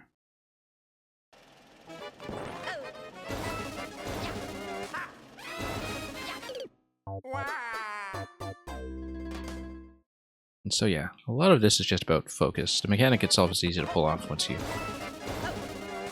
just don't get mentally scrambled about which direction you're facing at a given time. There is, however, the matter of that 40-second time limit, so we only have so much flexibility to make mistakes. It's entirely possible that we're taking it a little too easy when it comes to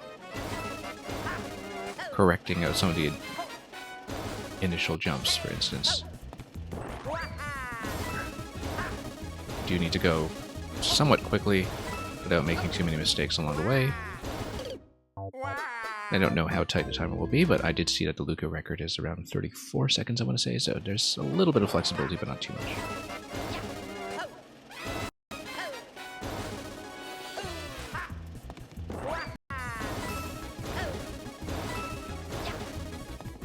Okay. And I needed to get on that donut block or not? It looked like it was necessary. But I'm not exactly sure, so let's see. Seems like the donut block would just be a slow way of getting downstairs and probably isn't correct.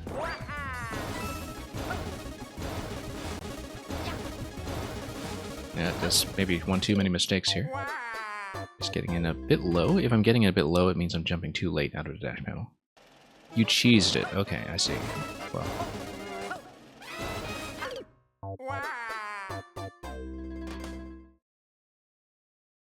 We'll see how much of a savings that was relative to the level's requirement. And in that case, the low clear rate does suggest to me that maybe it is something strict, because the mechanic itself is not too hard, but to do everything correctly on the first try require quite a bit more finesse than I've demonstrated so far, so I have to keep that in mind. Oops. And yeah, that will probably be failure, but we'll just practice it anyway.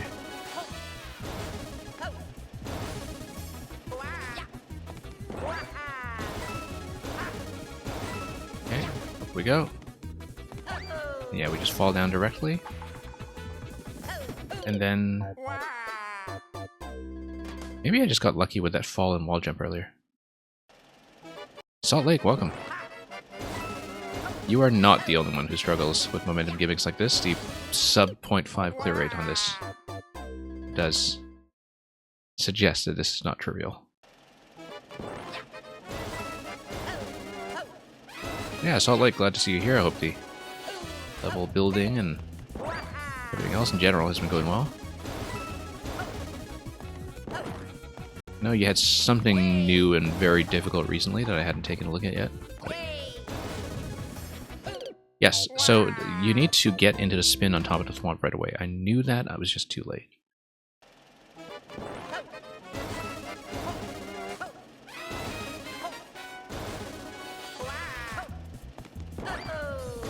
Yeah, you do need to kind of break a lot of your instincts to play this level. You have to have this pronounced sense of risk. Okay.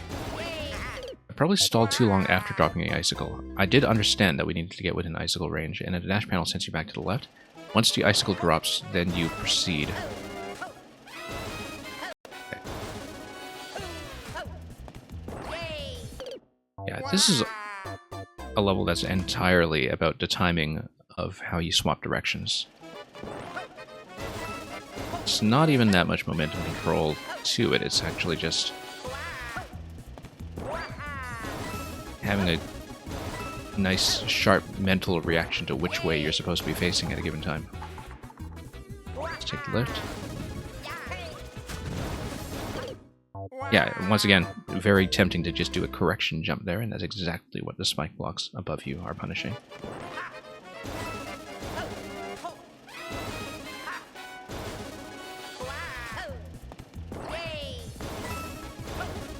I'm gonna catch up on the chat in just a moment, since we're likely to blow this attempt anyway.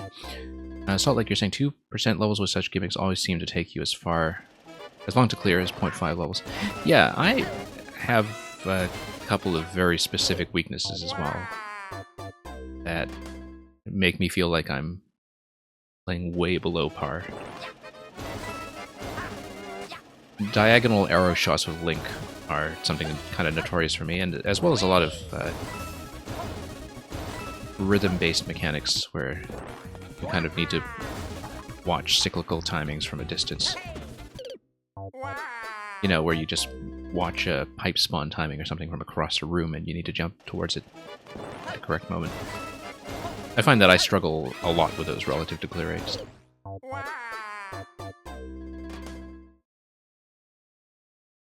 On schedule for your 1 level every 3 or 4 months? Well, yeah, I mean, they take some people about as long to clear, I bet, so.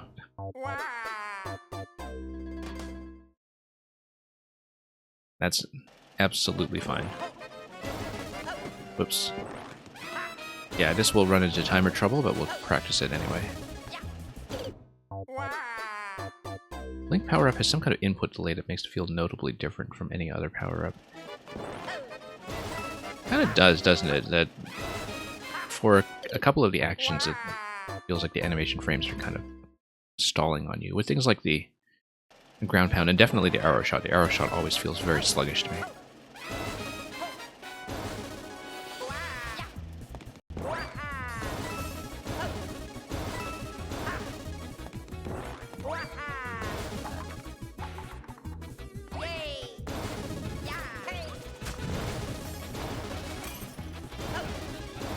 Oh, nope. Once again, face left a little too early. You have to land first and then face left.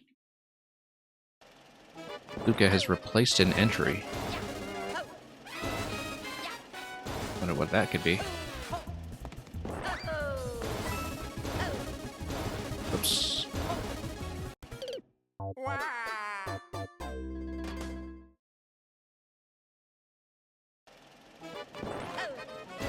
It's not even relearning what you need to know about the game mechanics, it's that, yeah, you kind of need to break the habit of thinking that to slow down, you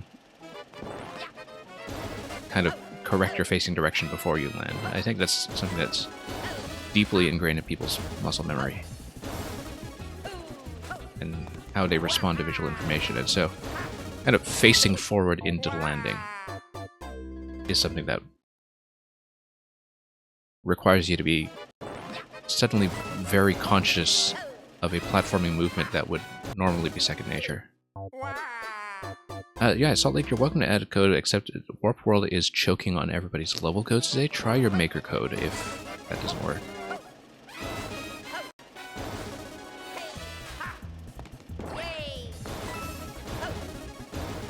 Oops.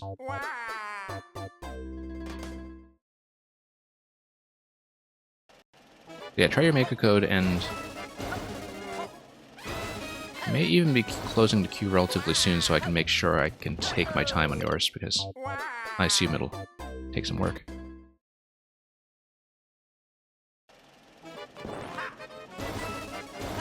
Oops.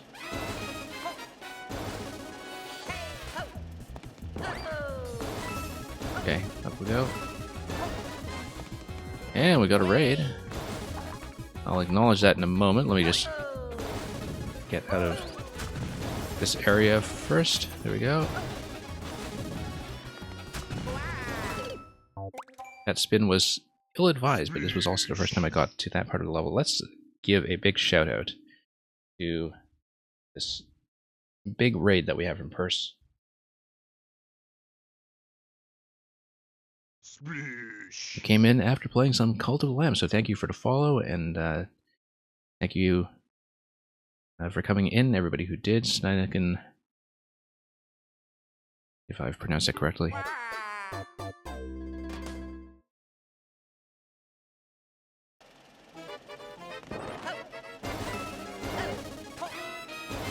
Hey, Salt Lake, I'm glad the code managed to get through somehow. And I have your code sitting around anyway in case things really fail, so at least I know your position in queue. Yeah, not exactly Kaizo today. We failed quite a bit on some Shell Kaizo earlier in the stream, but I'm well out of practice. So yeah, Purse, let me know how your stream was going. And thank you once again for bringing your viewers along with you.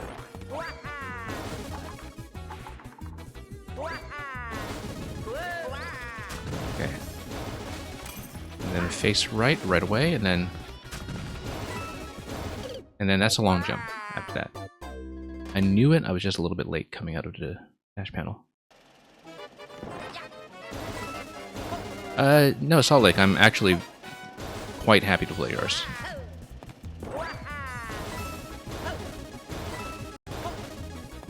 And I expect I'll have to take my time with it, and that's fine because for all I know you might be one of the last ones before I close the queue officially today, so we'll make sure we budget a generous amount of room for it, regardless of whether I actually finish.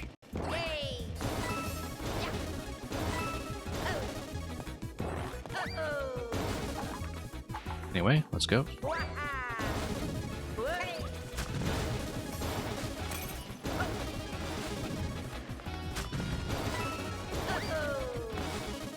Okay, there we go.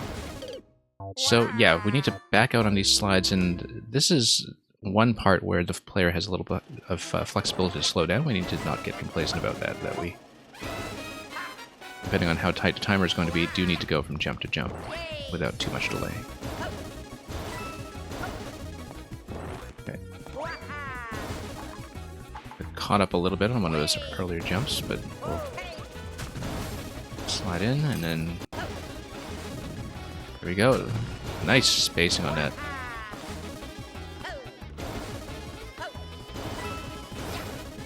Yeah, I delayed myself just a little bit there. I was holding left the whole time coming out of the ice. I think I was a little late on doing so, though, before I... Whoops. Made a mess of that. Yeah, Purse, first time you've sat down and played some games in a while. There does seem to be a fair bit of overlap between people who play Mario Maker and people playing Cult of the Lamb, actually. I've seen a couple of people I know from Mario Maker swap over to that game in the last little while. I understand it's by the same developer as Binding of Isaac, which I personally didn't really get into myself, but if it's the game I'm thinking of, I believe that's correct.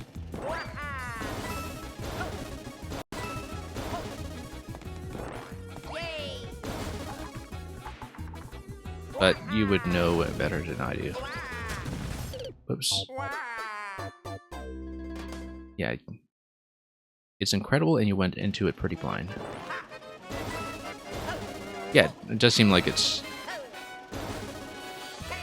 caught a pretty decent audience of people who have a lot of overlap with me, so possibly something to look into. Oops.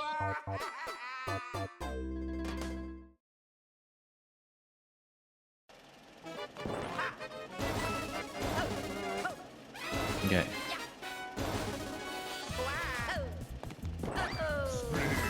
Now we're just going to push through this a little further. Thank you for the follow. Oops.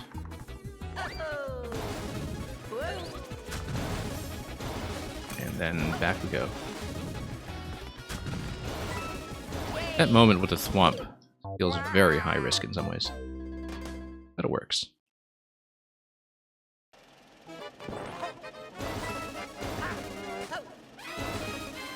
The way the spacing just kind of lines up perfectly to make you think you're about to die.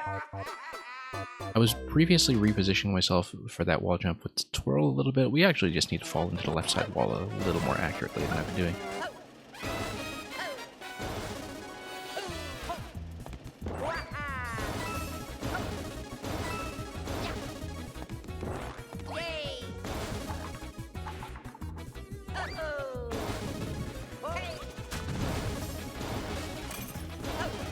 Okay, nope. I stalled a little bit when we should have maintained forward momentum. That was what we were supposed to do.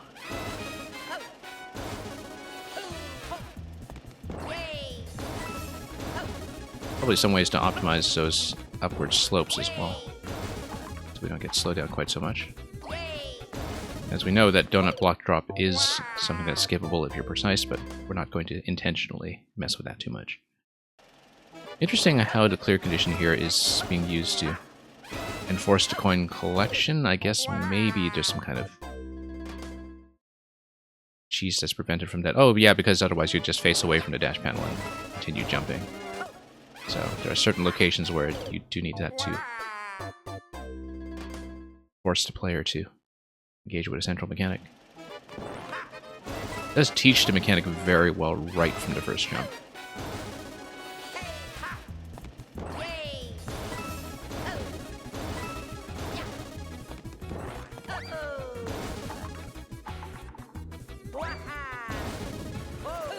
Okay, here we go.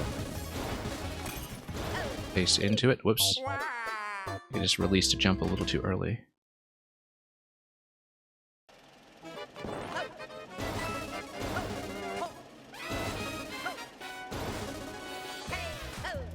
Then forward.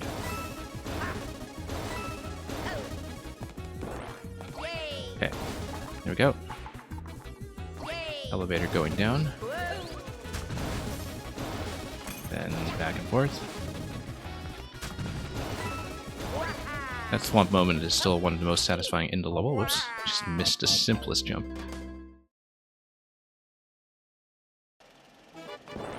Dying on the easy stuff, which is how we like to do things around here.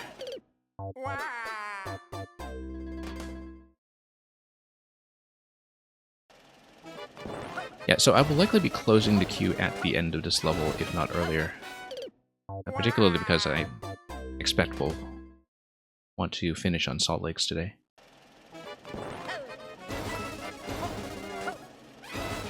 But we'll see. Sometimes I can run a bit longer, but today I'm not really sure if I can.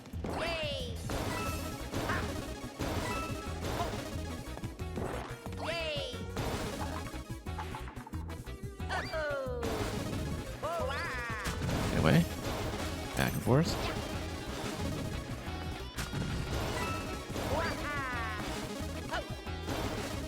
Yeah, so I'm a little bit late pulling back on that dash panel after the most basic jump. Literally the most normal jump in this entire level. Just a spot that's giving me the most trouble.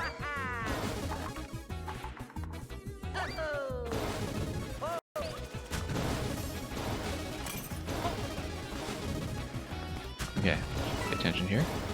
After you get into the rhythm of it, you adapt to the dash panel landing.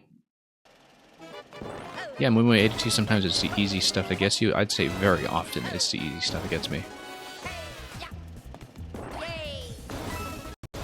That's okay, that's just how we learn. Or maybe it's just more noticeable when the easy stuff gets you, so, you know, that stands out in your memory a lot more than when you die to things that are actually killing everybody.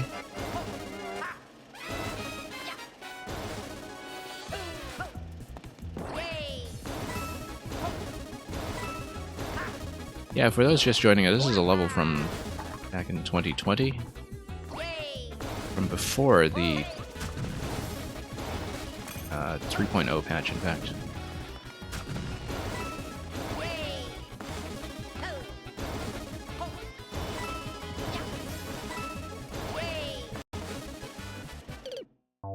Okay. I was pulling back as hard as I could with the ice, but apparently that's not far enough. I don't know if I need to twirl to correct myself towards the conveyors, but maybe I'm just still going a little bit late. You'll notice that I am sometimes doing a twirl off that early drop. That's, in some ways, very similar spacing. Oops. But it's probably because I'm not accounting for the forward momentum from the ice. Because I may be pulling back, but the forward slide on the ice is kind of working additively against it. Rightward direction, so we'll see about that. Oh, no. Yeah, a bit late on that. I think that's pretty clearly what's going on. I mean, it's...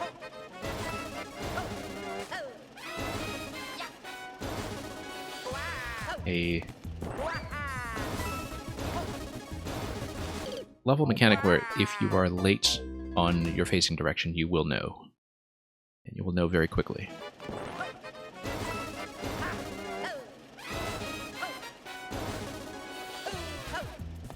Yeah, steadily getting accustomed to it, though.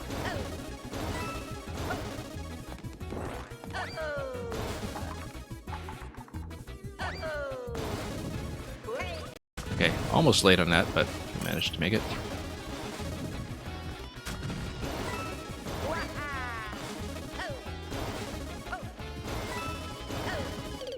Nope. Let up on that jump just a little bit. A full jump would have been perfectly fine there. And is, in fact, what is expected.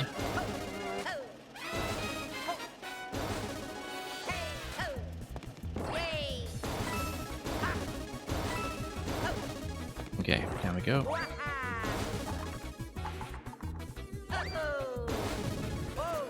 Ugh, just spilled right off that swamp as it was getting into the spin. Probably because I ended up too far to its right side to begin with at the end of that forward slide.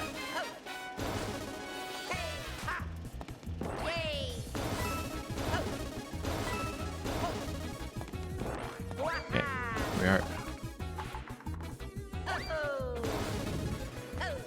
Nope, I somehow didn't manage to get to the spin, probably because my input sequence was not quite precise there. We'll try it again.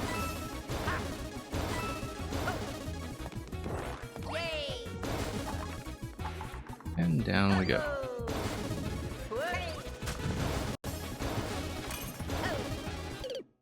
Yeah, I had a bit of a mid-air correction that was accidental there. We should obviously just be facing forward with full jump. Doing things the intuitive way.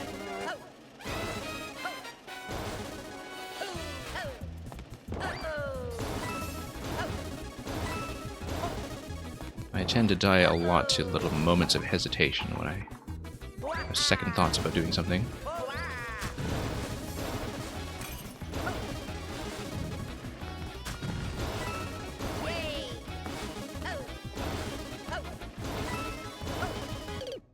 And once again, need a bit of a fuller jump there. I don't know why it is I'm letting up on that jump in particular. There's something psychological going on that's making me do it, but probably because there's some hesitation when scrolling the camera up like that. But there's something about that jump that's tricking me out into releasing early.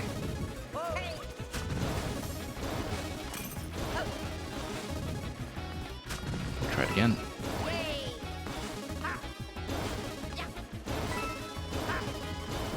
Nope. It's too early that time.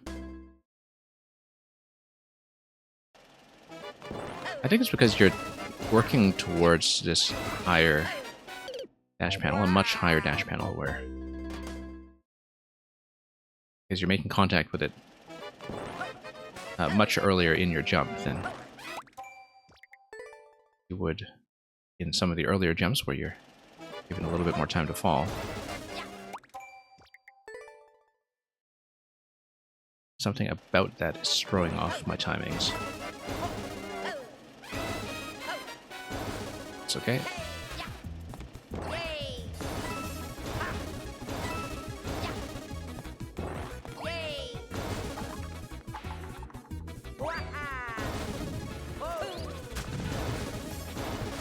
And forward we go.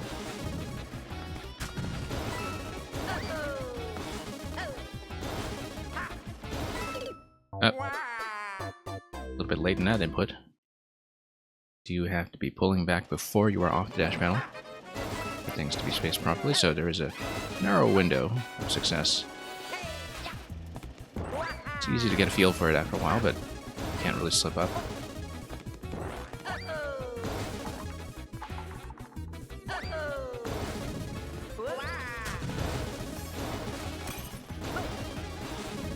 Okay, there we go.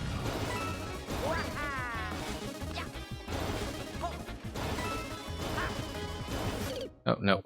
Didn't manage to hit that coin. That's why the coin is required. This coin's 6 out of 7, though, so we don't really have too much more to deal with.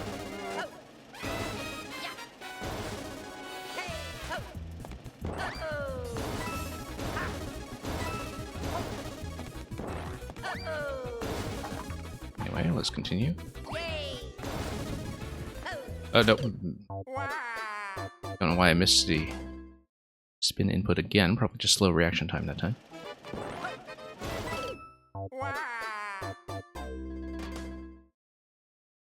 It's okay, we are getting the hang of it.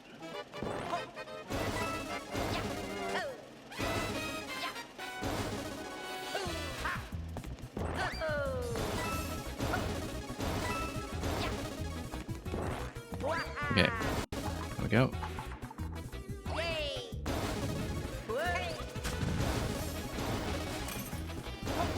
Yeah, it stalled a little bit long at the moment with the icicle. That's okay, we were still able to get through it, and I should have been able to survive, but that was probably taking up more time on the clock than it usually would. We don't know how much clock trouble we're going to get into just yet, because we haven't gotten far enough to really test that, but...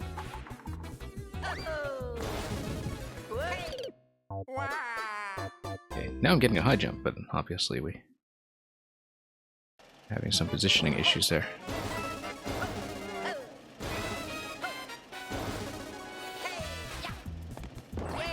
Here we go.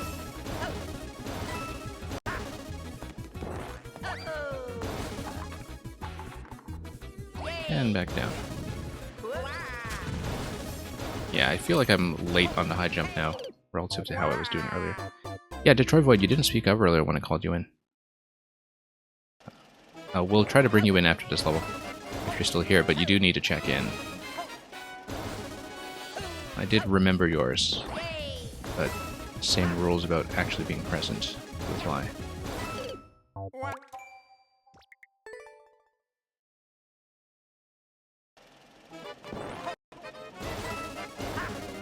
Yeah, I know you were having trouble with the bot earlier, so I'm still willing to deal you in, it's just that you do need to say when you're here.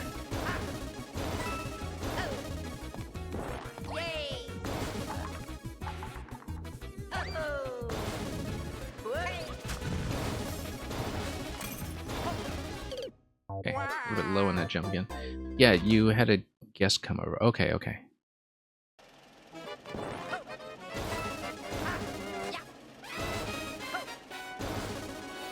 Yeah, that's alright. I'm still bringing yours in at some point.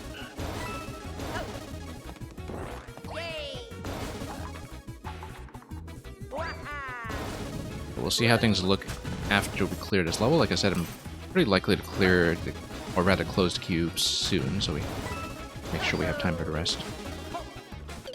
Oops. In fact, let me take a look at the current state of the queue. 6 queued, okay. I will probably close up in a minute, actually, whether I'm finished with this one or not. Yeah, Greggy Spike, I also called you in before this level, but that's okay. I left you in the queue because it looked like you were AFK. And obviously with the Sonic one we have a bit more flexibility, at least with how long we're going to take to try to squeeze down our time.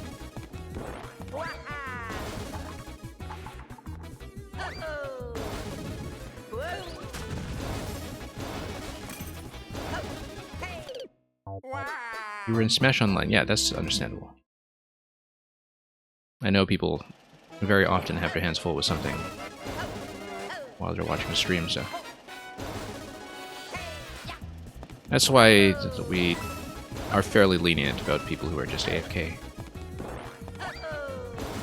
Because I do understand.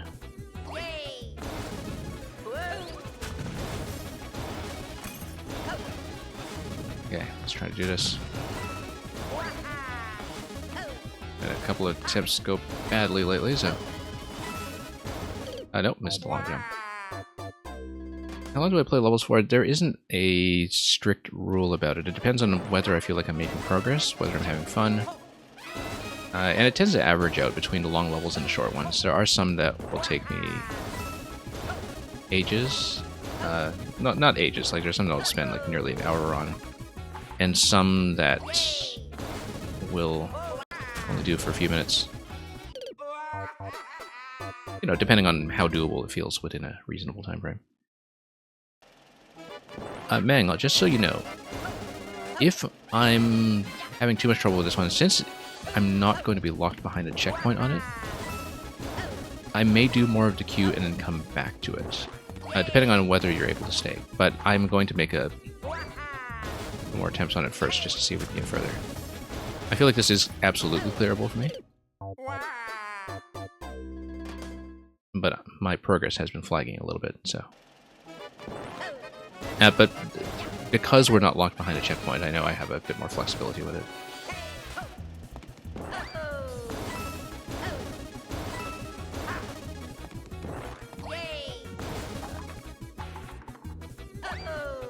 Yeah. I feel like it's doable for me, it's just a matter of putting in the time and sorting out the mistakes. Hang on.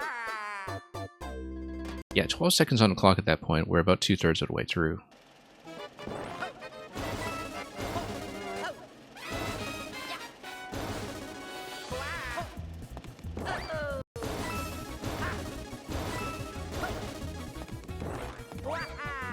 Okay, there we go.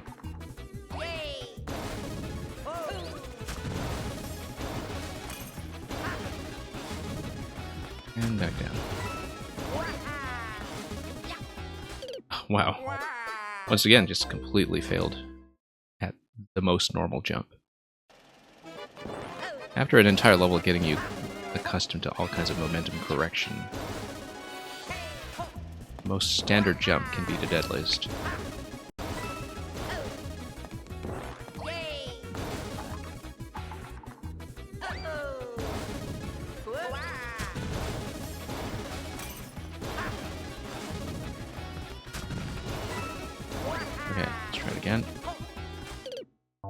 Yeah, no, I see what's going on there. I'm still kind of in momentum correction mode at the time, and kind of had to get used to regular physics again for just a moment, so... Amazing how the standard jump can trick me out. Just because we're no longer on dash panels all the time. Okay, that mistake may cost me on the clock, but let's practice anyway.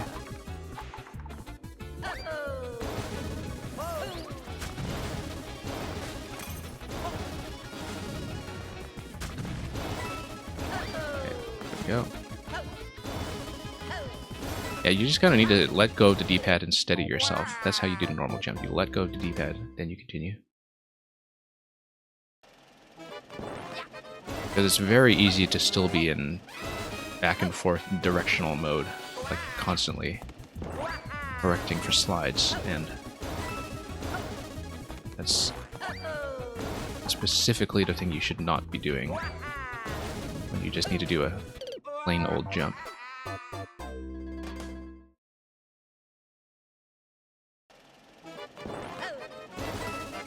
Okay, let's keep going.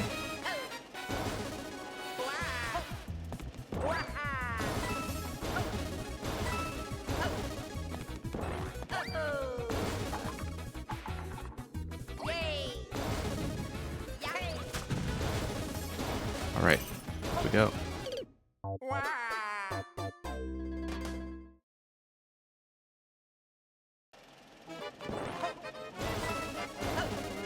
And that's alright.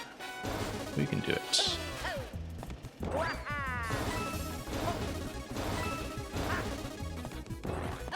This takes a little bit of concentration.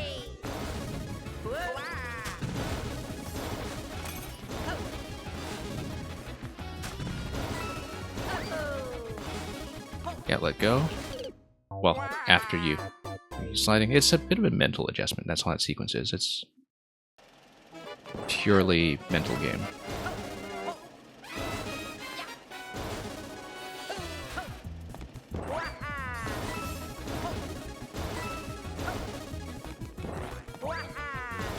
And we'll do it. Whoa, I don't know why the long jump didn't trigger. Okay, we are definitely going to close the queue at this point, just out of an abundance of caution.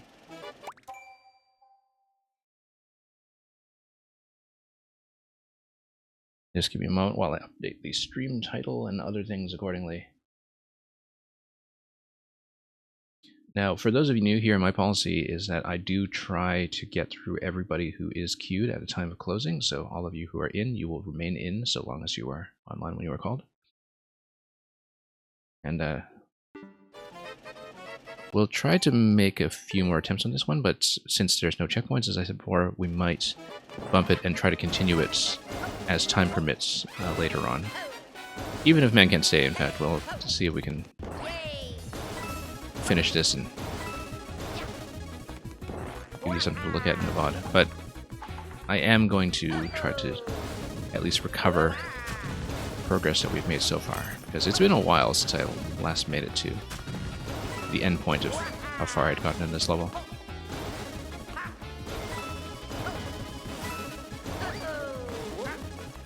Okay, so we managed to correct that. And then 3 seconds left on the clock. We clearly spent a little too much time dawdling on the ice. That is a new record, though, so maybe we are close to finishing.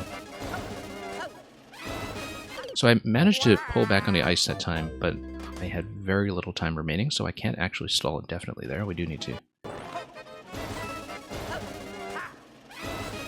get out of that cleanly. I just haven't really practiced past the ice yet. So we have not seen the ending.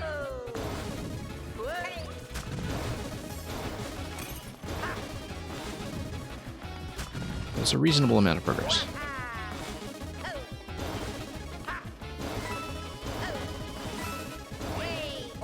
Oh, there you go. You remember that next part is some absolute BS. Well, at least we know. And that means that if I run into it again, that would be a good point to adjourn and continue later. Well, we'll try to get back to the ice at least once so I can see how it goes. It must be right near the end, though, if you look at the clock. So.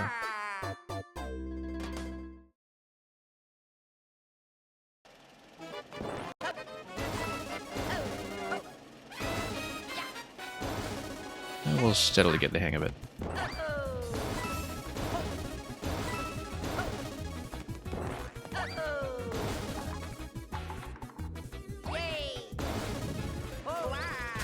Anyway, back and forth.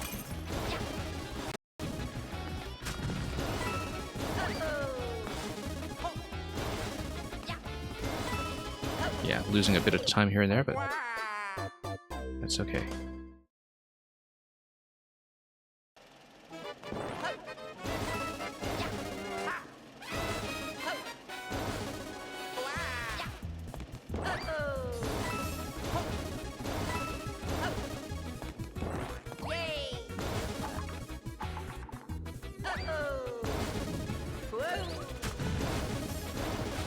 Then we go again. Been a little unusually long on the top, I think, but maybe it's just a perception of time playing tricks on me. Yeah, that's a weird jump there. I think we're going to call it at this point then, because I will need to get a little more practice to get over the ice again and back to that point before I understand how the jump is going to go. It looks like I can't just face left on the conveyor at that point. I actually do need to let go and have the conveyor take me forward at normal speed again to make that successfully. But we'll need to put in some time to practice that. So much for cute drifting for now. We'll see if we have time to go back to it at the end of the stream, although it will depend on how later levels, particularly Salt Lakes, are going to go. And Detroit Void, yes, we'll do yours first. Could you remind me of what your code is?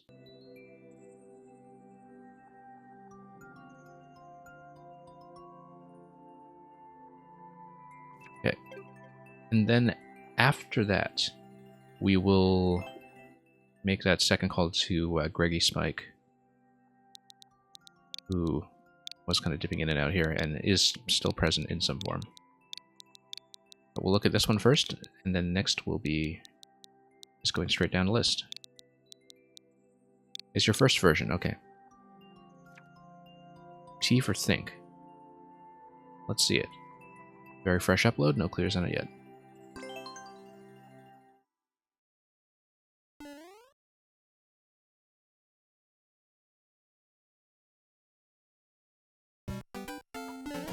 And, yep. Luckily the camera doesn't kill you too badly there. Hi Janky Jammer, we actually just closed because I don't know if I will have time for any more today. Beyond the people who are already in queue, so. Sometimes if I do well ahead of expectations, we reopen for people who joined me late. But I don't know if we can actually make that happen today. Okay, so this key is just bait. I don't think there's a way to get it. We just need to hit this.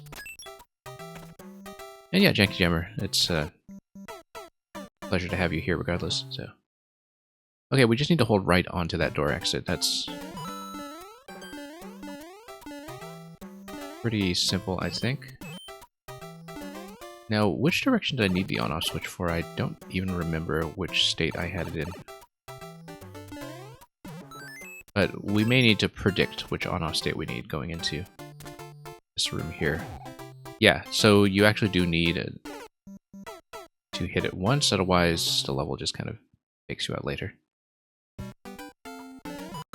It's a little bit of guesswork on the part of the player where you just need to predict way in advance that that interaction is necessary, but we'll just go back there and attempt it again. Not get crushed. Oh, is it a directional thing or is it just rhythmic? It is just rhythmic.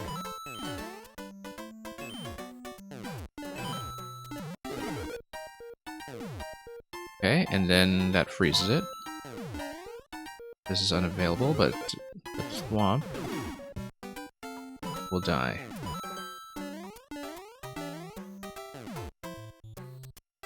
Yeah, if I have the mushroom at this point, that is, if the Thwomp doesn't destroy the mushroom would have been able to come... depending on how we hit it. It could go right to left. If it goes to the left, it was able to get me over. If the mushroom reaches me, then I'm able to jump through this without running into a height issue. Notice that there's no way to die at this point, even with a self-inflicted SD. I do have to just exit out.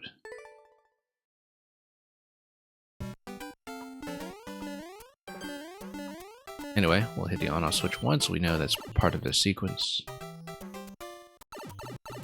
Notice the coin over to blast straight in the previous room as well. That kind of indicates to me that if we have a P-switch active, we should try to go back to the start, potentially.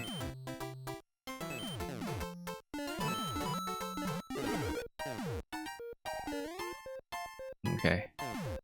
I actually want to wait for the P-switch to expire because that will trap the Thwomp in place. Oh, no, because that dies, okay. The idea, I think, was to actually bump the Thwomp.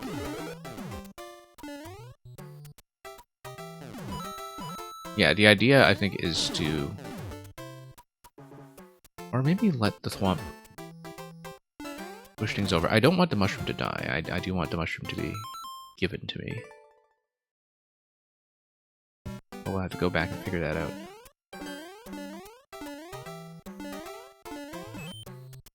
But yeah, if you look at this, I think if the blaster drops into position, then it should be spawn blocked if you come here with the P-switch active.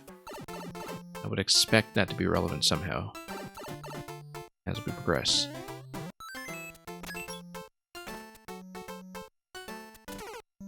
And then, yeah, we need to hold right into that as we have known for some time. Oops.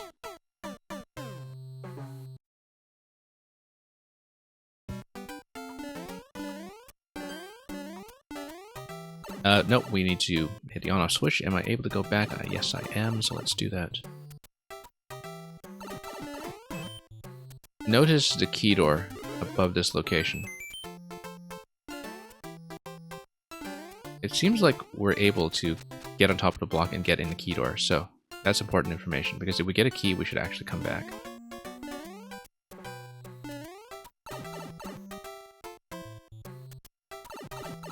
Instead of going through this key door, we're going to go through that first one. Yeah. Camera to scroll in long enough to show you that. We'll see how this door is matched. There we go. Completed. Pretty easy to spot, actually. If you're just kind of paying attention, so... Yeah, thank you for that. It's, I know it's supposed to be a troll. But I think at that spot where you get trapped by the thwomp, you probably do want the opportunity for the player to take a quick and easy death there as an alternative to going through start over in the menu. That's just my sense of how troll players usually like to play. And, of course, we didn't quite figure out where the whole idea with the thwomp and the mushroom was going. It seemed like I was supposed to pick up the mushroom by having it get pushed down to me once we cleared a path for it, or as a way to destroy the thwomp, and that, you know, with the mushroom, the key would be accessible through the one-way panel. But then you wouldn't be able to get down, would you? So I think we know, of course, that the whole thing there is diversion anyway, because the actual solution is to just notice the key door at the start. So, thank you for that.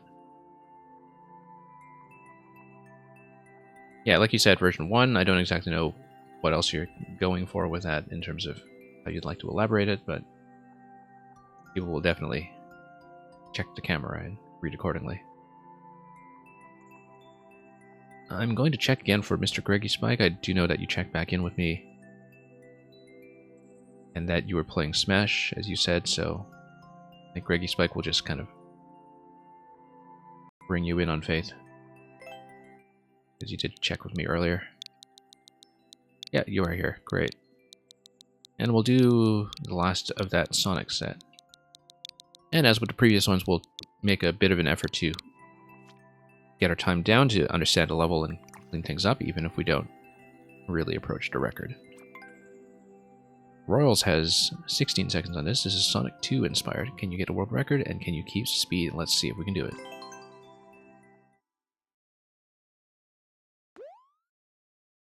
Yeah, I like the concept of these custom ninja levels. And yeah, you're supposed to bump into the bully. I know that now, but we're just going to see what's going on with the cat suit regardless. And just explore a little bit. Oh, it's a cat suit because you're supposed to be Tails, right? That's the bit of Sonic 2 flavor that you're putting in here.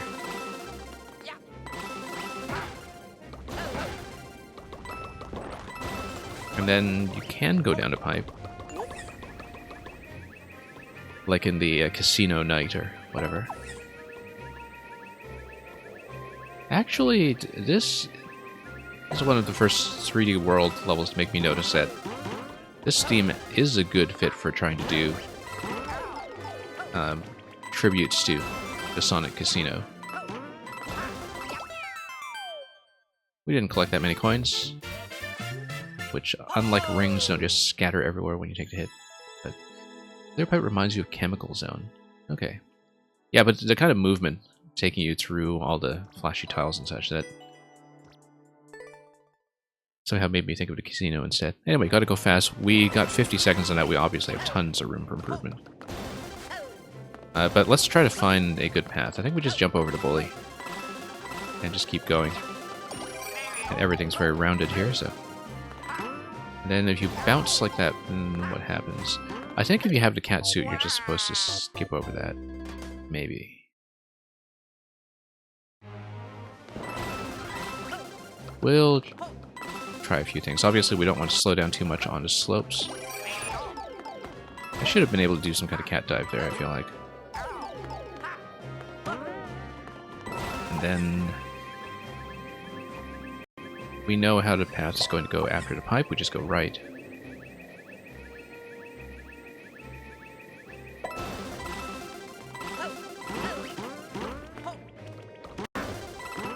And yeah, this we probably do need to long jump over that spike if we want to do that cleanly.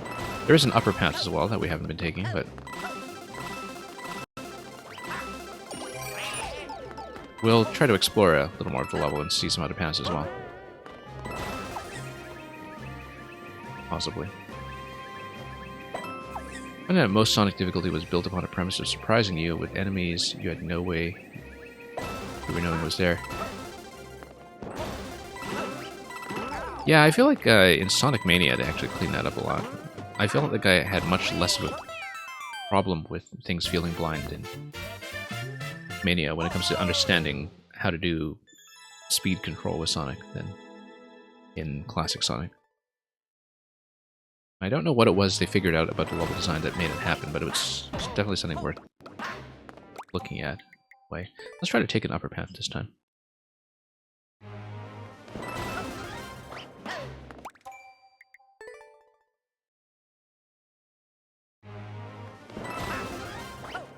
Yeah, but it seems like a lot of Sonic was kind of built around the idea that the speed path is like a knowledge check in a way, where, you know, it's your reward for having previously played the level that you know what the safe routes for going fast are going to be.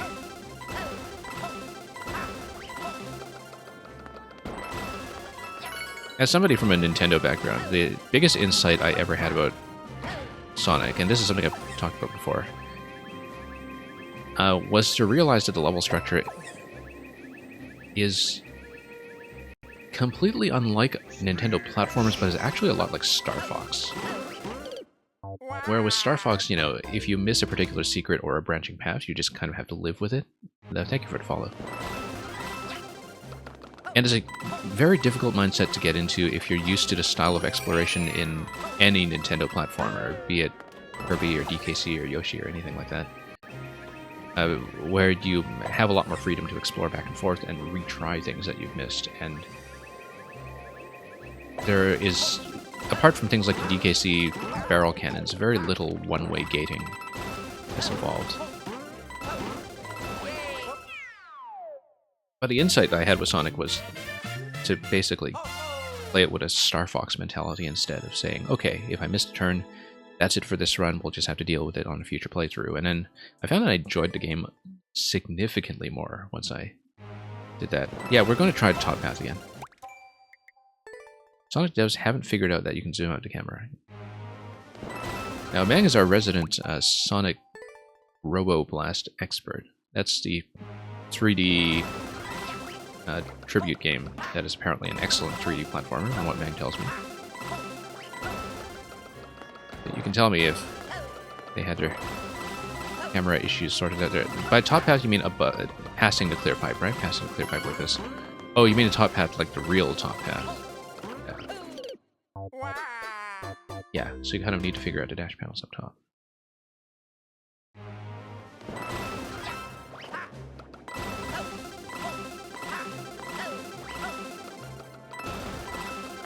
But yeah, the whole idea of just living with missing things is, I think, one of the things that kind of makes Sonic feel so uncomfortable sometimes for those of us that are mostly Mario players. Yeah, Top Hat gets you over there pretty cleanly. Despite playing that really poorly, I feel like that was actually faster than my existing time. I had a couple of times that were down to about 28 seconds, I think. This was faster. We can try it again. Try to squeeze things down a bit. Yeah, jumping out of the first dash panel is going to create a bit of an optimization. Whoops, that's not so much of an optimization. It's funny because the Mang level right before this one, I think, trained me to pull back on these dash panels out of habit.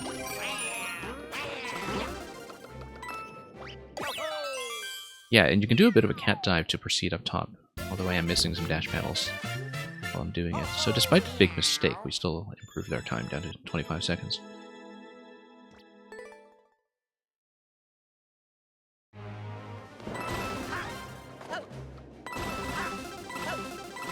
Okay.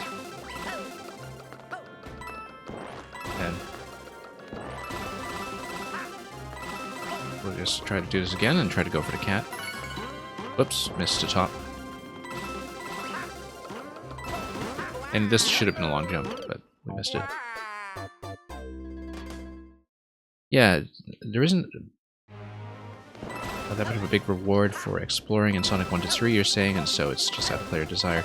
Yeah, but once again, I think the kind of reward system in Sonic is level knowledge. Like, knowing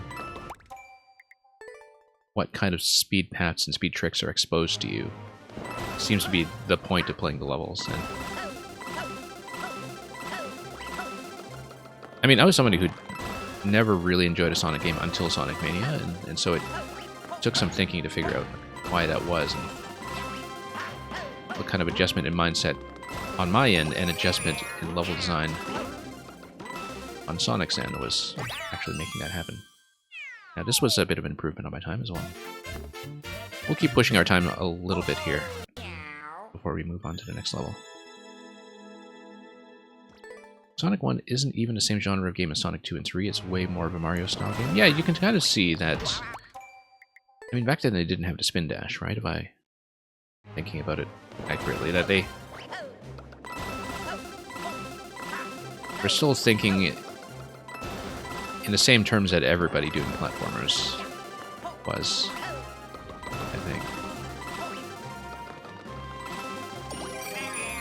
Back when platformers were just a bread and butter video game genre.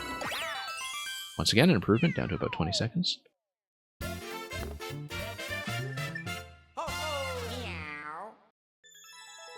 And a rest streak. I know your name is supposed to be Red Streak from what you're telling me. We're doing fine. We got within 3 seconds. We're doing pretty good with this one. I feel like we can actually make a decent effort to get a time that's close, if not perfect. As you can see, we did have a bit of a delay there. That's going to be...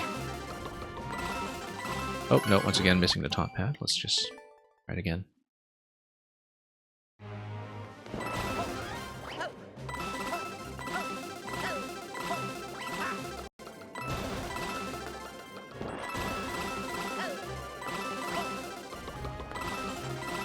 And, oh, a bit late on that one. Yeah, I should actually get back into Sonic Mania at some point, but I've just been overflowing with stuff to play lately, and so... Particularly because I've been doing Xenoblade 3, which has a way of monopolizing your life. Okay. Squeeze that by about an additional second. It should be about 18 on the clock. Still not perfect. As you can see, the landing near the end there, I know I haven't quite optimized that yet in terms of which panels we should be hitting with the cat. Yeah, you do want to skip the upslopes whenever possible. And yeah, we'd have a bit of slowdown at that location as well. Whoops. Forgetting to jump out of that. We'll do a few more attempts here to see if we can squeeze in maybe an additional second at Greggy Spike. It's a good opportunity to talk about Sonic design, perhaps. I feel like maybe we can twirl out of that second dash panel to improve things a little bit. We shouldn't be going back that far. Let's test this out here. Yeah, I feel like we're supposed to land on the far side. And then, yeah, I keep forgetting which panel it is to jump out of. It's the one after the pipe. And we can just sail right over that bully. And then I had been diving straight to the dash panel after the catsuit before, and that had been working, so I'll try to keep that.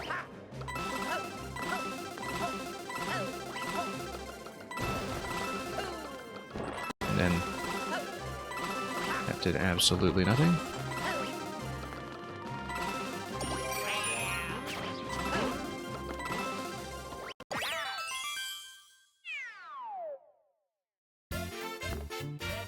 I get a star if you max jump from booster to cloud. We'll try to do that. And that would explain where those additional seconds are coming from. Max jump from booster to cloud. Oh, the question block. Yeah. I see this. You really? Hang on.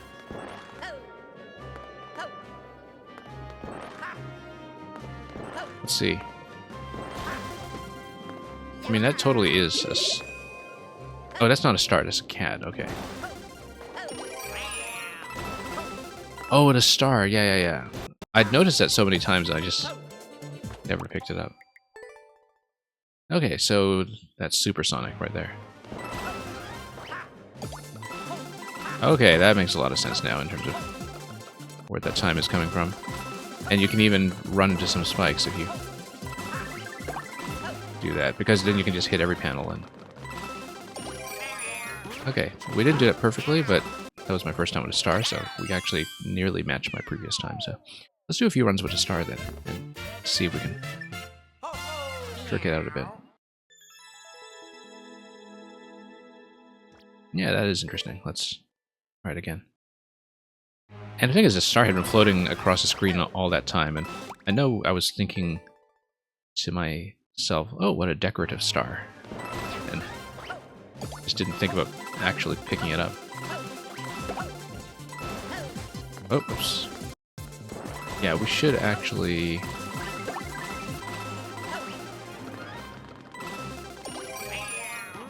improve that early turn a little bit. Still hitting the 18-second mark or so.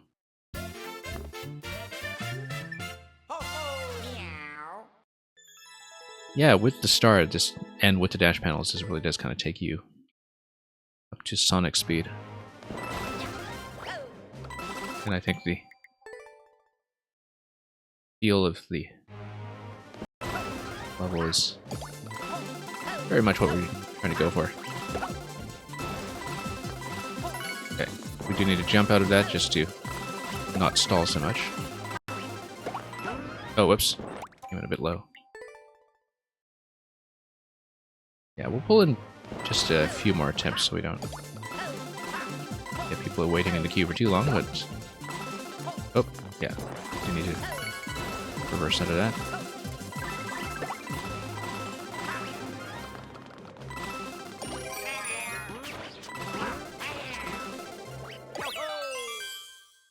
It's still within that 18-second zone. But again, that was a bit of an untidy landing with a star at the beginning, so... I bet I can squeeze at least another second out of this, even if we're not approaching the record.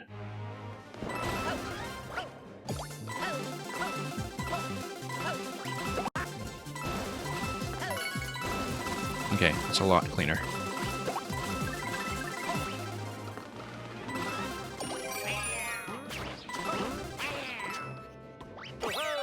Maybe there's a way to dive down at the end that's a lot better. And yeah, we totally did shave a second. I'm pretty satisfied with that. I think we'll do that. If it's a true Sonic game, it would punish you with time loss if you win too quickly. Exactly. I think that's a pretty reasonable finish. I enjoyed what I saw, for sure. I'm glad we actually got a chance to explore some of these slower paths as well in the course of learning the level. So yeah, once again, Mr. Greggy Spike, very satisfying to replay that one. Me SMM2, if you're still here. I think they are gone. I think they've been out for a while now. Mr. Greggy Spike, it very much feels like Sonic. Yeah, so for people who haven't seen Greggy Spike's levels before, he previously made a ton of Metroid tribute levels that are very large scale and highly recommended. We played pretty much all of them, I think, back when they came out. and sometimes took way too long to get through them. But if you want kind of a more Maker 1 style, full-scale Metroid level experience, that's another series that Great Geek Mike has been quite adept at remaking. But recently, it has been a lot of these Sonic-inspired Ninja levels. And as I was saying with some of these previous ones, when Nintendo first created Ninja levels, especially at a Snowball one, that was the first one they released, I looked at that and thought, oh wow, this is actually the most Sonic-style official Mario level we've seen, pretty much, because Nintendo was approaching Ninja design with that kind of multiple stacked route schematic that you often associate with Sonic layouts instead. So, yeah, I guess this last one was published back in August, so you've been on a bit of a break since then, which is totally understandable, but my pleasure to catch up.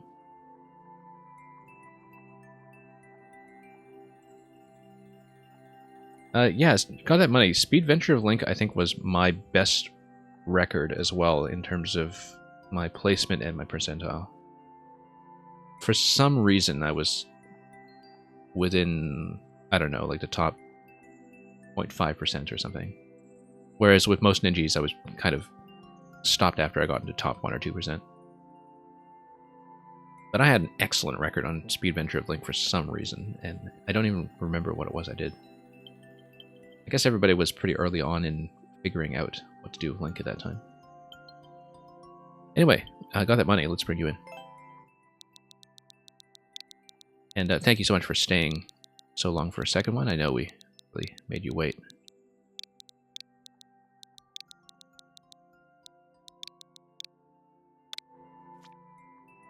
Why did they stop doing them? Probably because, you know, development staff was just reassigned, I bet.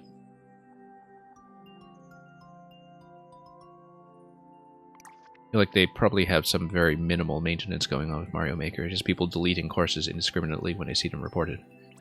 But that developers have been moved off of this game for quite a long time. And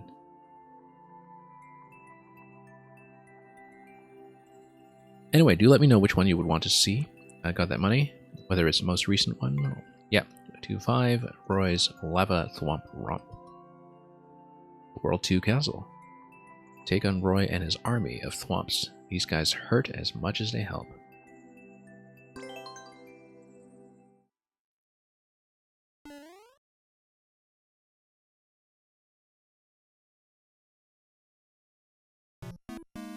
Okay. Want platforms?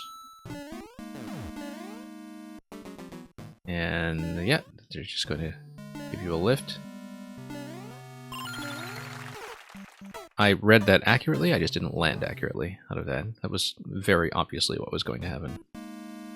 But we are going to have this little proof of concept here and get back up there to show this off properly.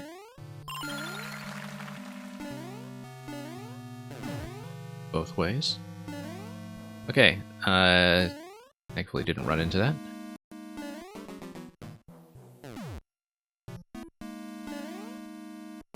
And then we'll just let the camera catch up a little bit. Oh, that Thwomp is just going to straight up die, but there's nothing above it anyway, so it's not like it's going to lift me up. I would say under ordinary circumstances, I probably would have been tempted to step on top of it and get smushed on the ceiling, so works to my benefit that it just dies. Because to the extent that I can check on top, I will always check on top. You want to reduce the difficulty of this one, but you'd like my feedback. Okay. I guess, yeah, I guess if you wanted World 2 to feel a little more relaxed, that's understandable. That's going to be another drop, but we'll take it. Oh, yeah, so this Thwomp feels a little blind. That one up top. Because the camera scroll is not where it needs to be. Oh, I see. No, because you have to skull stare, and I'm supposed to understand at this point that the blue skulls mean incoming Thwomp. From experience with the previous room. Okay, I understand that. So it's not blind necessarily, but it took me a moment to realize that I should have been paying attention to the blue skull scheme that you had already introduced. Yeah. It is kind of counting on a player to recognize a custom signal. So maybe if you're interested in reducing difficulty, that would be a spot to look at regardless, where I feel like maybe the idea of the blue skull signifying incoming thwomp is something that might need to be reinforced a little bit more before you introduce something out of view like that. I do think it's fair. I do think that the player probably needs more practice reading that signal first, though, to really be conscious of it.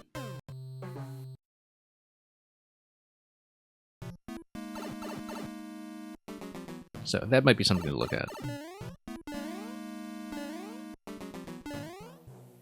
But I did notice the blue skulls when they first appeared. I don't think I talked about it necessarily, but I did see what you were going for.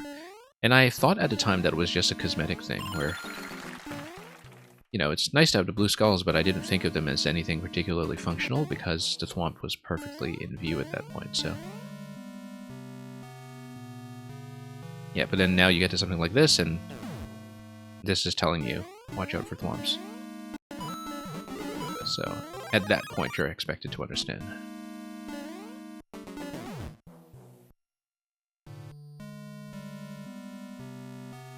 Yeah, so I think the thing that struck me about the blue skulls when they were first introduced is that if it's introduced with a thwomp that's just directly visible to you on screen, you're not necessarily going to think that it's a meaningful signal that isn't just a bit of cosmetic flavor, right?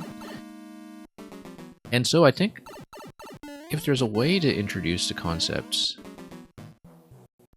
in a way that you're dealing with a thwomp that's out of view, but is still something that is safe for the player to interact with. Like if the player is passing under a pair of blue skulls, for instance, and then that leads to a thwomp coming in out of view, but a player is totally protected from that, say. Like, that might be an alternative for how to create that signal in a way that's unambiguous. Because seeing the blue skull signal with a thwomp that's on screen isn't necessarily going to teach you to be prepared for a thwomp that is off screen, which is the whole point of that signal to begin with. I do like the blue skulls as the signal cosmetically. I think it's fine to use that, but psychologically I think that's why I was failing to catch that the first time out, in spite of having noticed the skulls already. Okay, so I think I was supposed to understand from that the tracks were signifying that there's a safe platform below. I wasn't quite sure, though, because, of course, the floor was out of camera range at that point.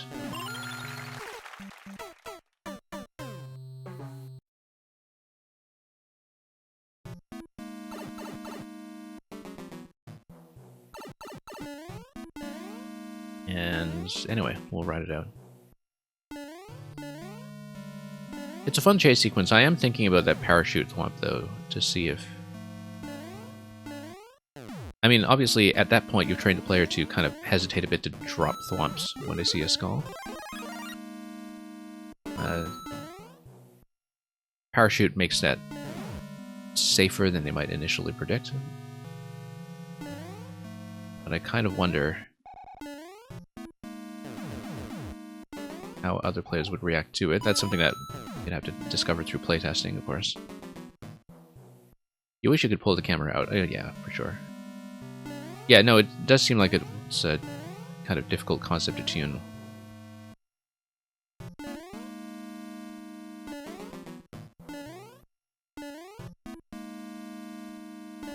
Especially with all this up and down camera movement. So yeah, you're supposed to understand at this point that you're supposed to race with the thwomp down low. The down arrow, I think, is actually sufficient for getting the player to pass the parachute thwomp, now that I look at it. I was wondering how I thought to do that successfully, and I think the down arrow was maybe something subtle that was leading me to do it correctly. Yeah, the obvious, you are supposed to kill that. But we'll take this. We will check the red pipe, of course, but it looks like the main continuation.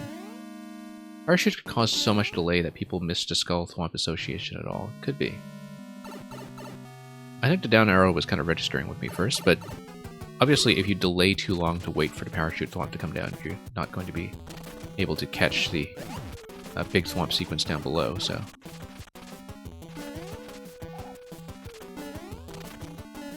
Yeah, I got that money. I don't know if you've played Salt Lake's levels before, but many of them have a lot of these thwomp riding mechanics, often with spin jumps. So that's something that has been a characteristic of a lot of Salt Lake levels as well. And that's the completion. So yeah, nice little Roy room there at the end.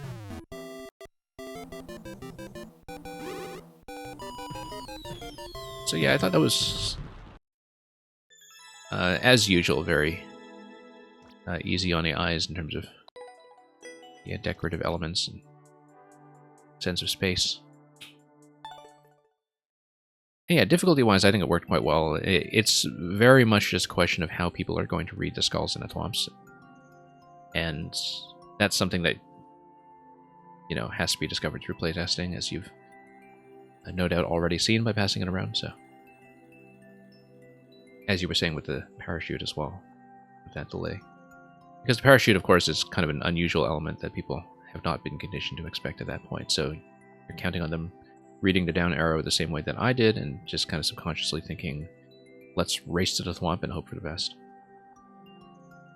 And thanks for that. As you can see, it's still pretty high clear rate on this thing, so it's just a matter of whether you think it's easy enough for what you want for World 2, and whether people will think that's fair. But I had fun. Luca is next. Luca, I don't know if this is another playtest upload. I assume it might be. But we'll find out.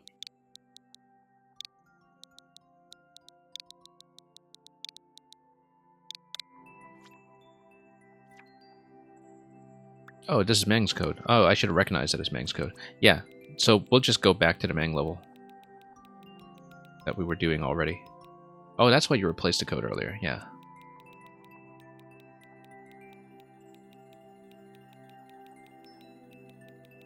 Okay, let me just take a look at the list here. One came in Salt Lake after this. Okay, we'll grind this out some more. Ample opportunity to do so, so. Try to understand that jump near the end. And I got that money. Yeah, my pleasure to see more of your levels again today, so glad to have you back. And I hope you've been enjoying whatever else you've been playing.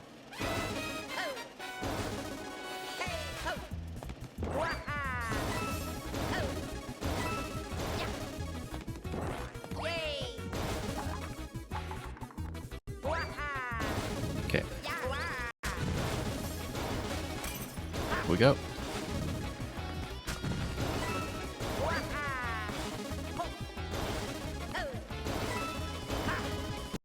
Okay, we still got it to some extent. Oh, except I slipped up there.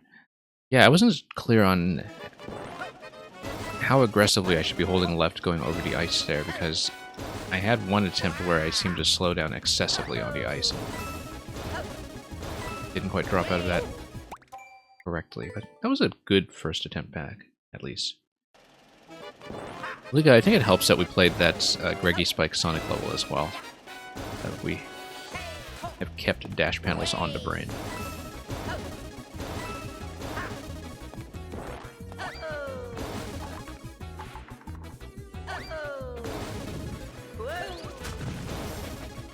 No. That was awful. I hadn't died in that specific location before that way, but there's a first time for everything. Sure, we'll fail in every possible way by the time we are finished with this. I mean, not every possible way, but all of the obvious ones.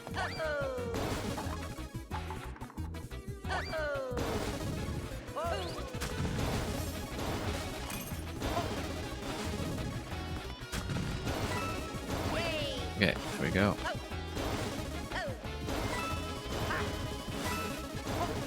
Nope.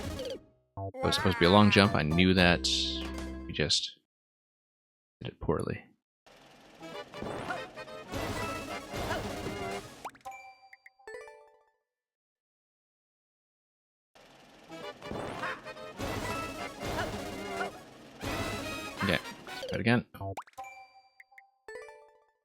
Shake out some of the bad attempts.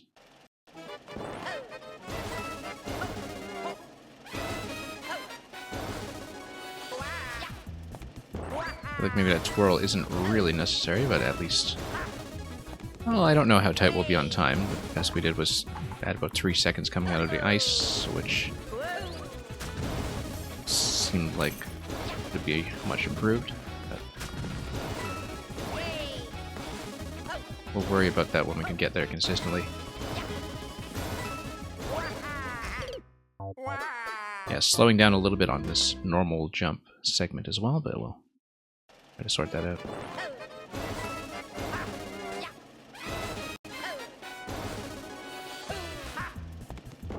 Okay. Here we go again.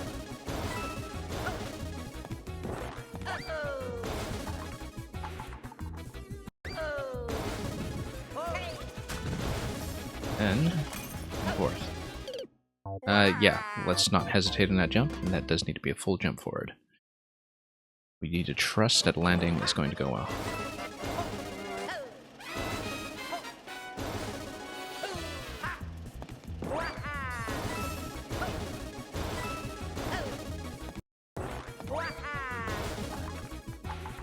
Alright, let's do it again. That actually felt like the cleanest high jump there in a while. We almost skipped that, interestingly enough. I don't know if that was one of the Luca world record cheeses, or if there was a required coin that we missed.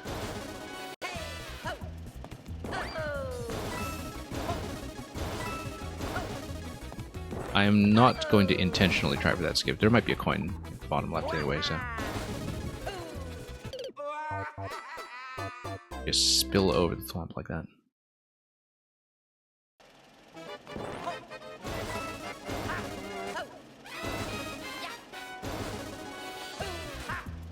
Alright, let's try it again.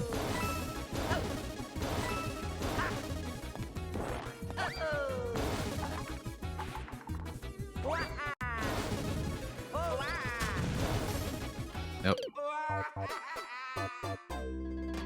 Yeah, there is the donut skip as well, but I'm not talking about donut skip in this instance. I was talking about spilling over the thwomp and getting to that bottom left, sorry, bottom right dash panel.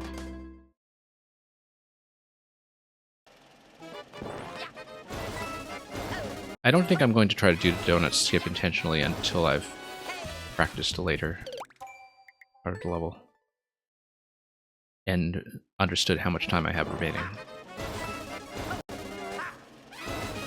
I know I did it accidentally the first time I was there, but it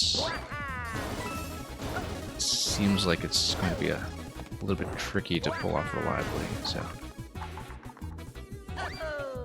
Whoops. I mean, I guess technically, if you use a wall to do a kind of precision fall without hitting the spike blocks on the right side, maybe you can do that, but I'd have to have a very clear idea of which wall to hit. I haven't looked at that yet.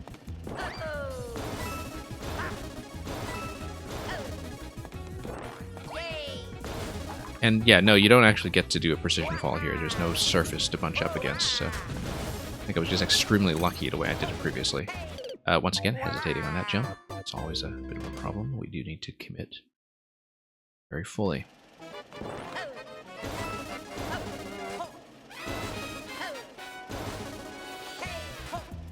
Alright, let's try it again.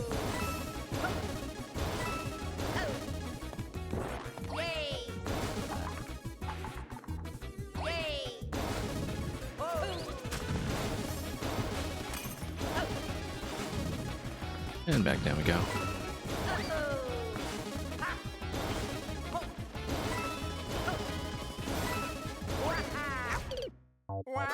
Yeah, because previously I was too late on holding left on the ice, and now I think I have some issues there when it comes to hesitating on how aggressively to hold left once I do manage to get on the ice at all, so I'll have to go back and figure that out.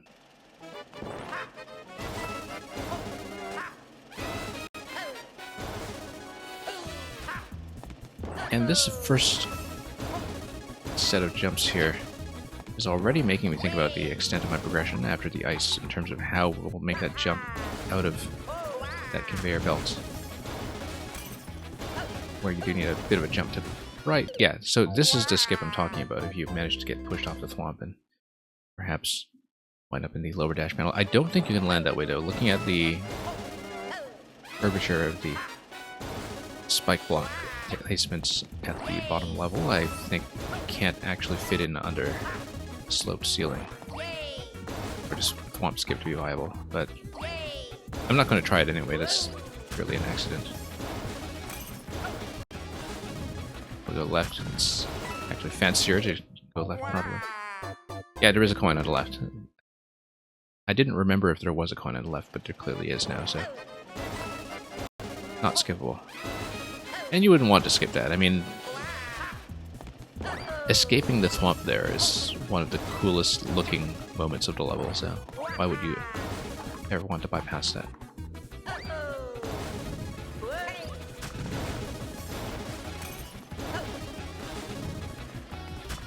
Looks very cool every time I play it, so...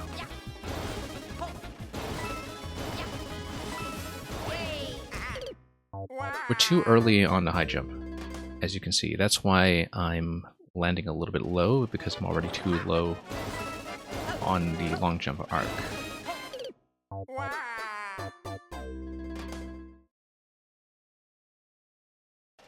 Yeah, we need to catch the other dash panel a higher point in the jump, because we are going up in elevation by 1 block, instead of landing on the platform at the same height. So, keep that in mind. I mean, we're getting reasonably close, so I'm getting down to about 3 or 4 seconds on the clock at the end. Assuming I haven't made too many time-related errors along the way. Whoops. That was an accidental spin.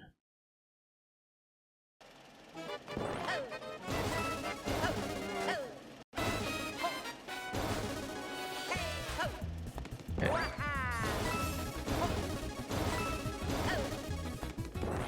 Let's continue.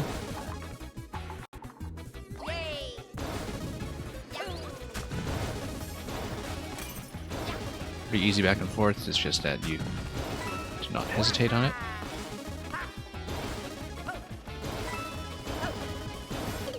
Nope. Just reverse directions a little too early.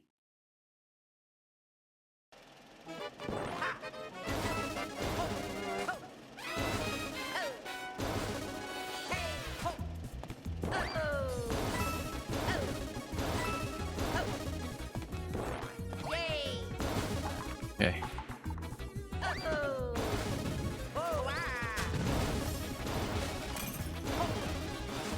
Yeah, we can do this pretty fluently most of the time.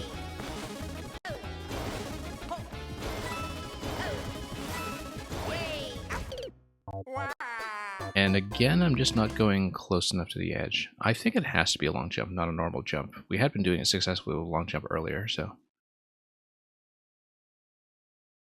Normal jump runs into problems with the ceiling when you're going at that speed. And given the spacing, I think long jump was always pretty heavily implied. As you can see, we jumped out of the conveyor a little faster than usual at that point. Game audio again, first time in a while, but they're letting me know immediately.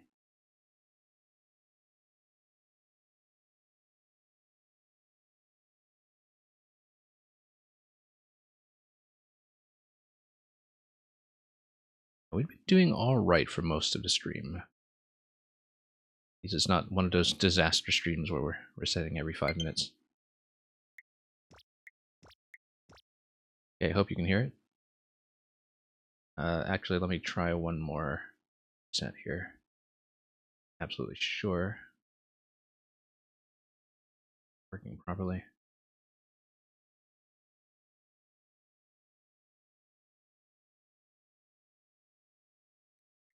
No, now things are...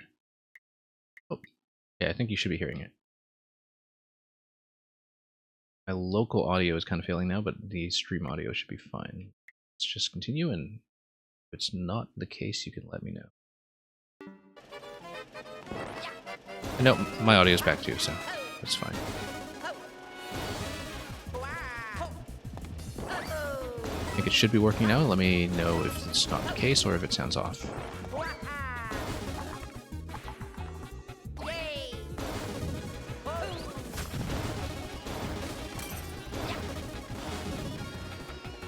Working out great.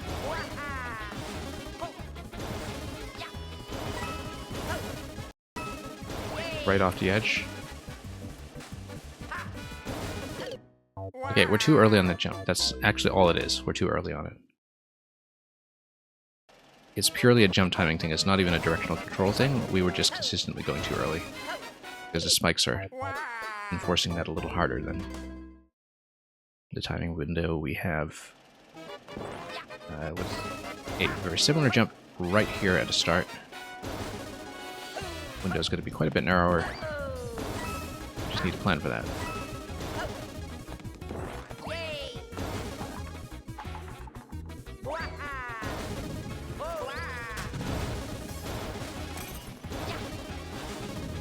Then we'll just go back and continue.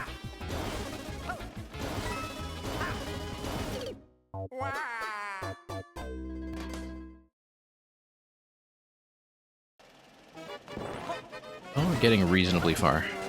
I don't know how close I am to the flag yet, apart from reading the timer telling me that I only have a handful of seconds left at the point of our progression. Too early. I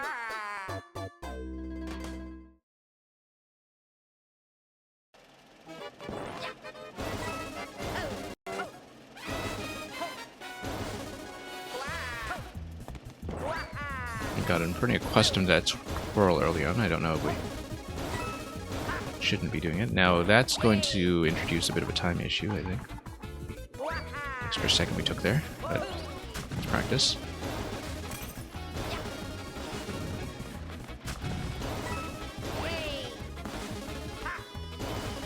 Unfortunately, I think I am going to run into time trouble now because, well, we're not going to get that far, so... Yeah, at this point, we actually do need to be more or less perfect because the area we want to practice has a few seconds left on the clock. Those seconds may be precious.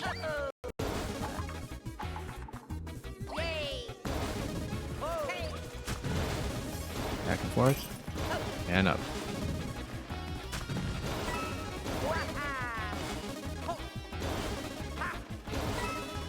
Okay, let's land. And I was a little late on the long jump that time and just missed the input. It was something I've been trying to delay to the edge because of the issues we had with landing the long jump earlier.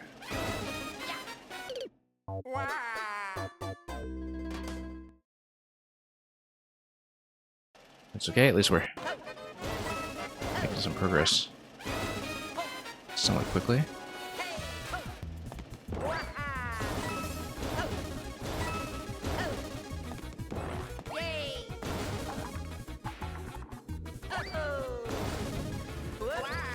Okay, whoops. Right off the edge.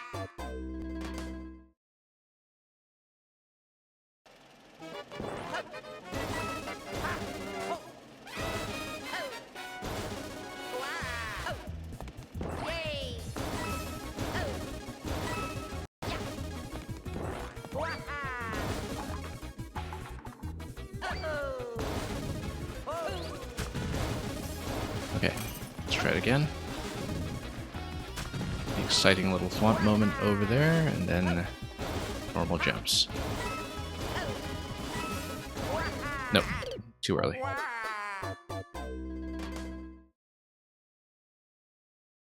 Yeah, the bit with normal jumps is definitely being taken a bit slowly right now, with a bit of a delay where I'm resettling myself, but I don't think it's too much of a time loss right now, the way I'm doing it.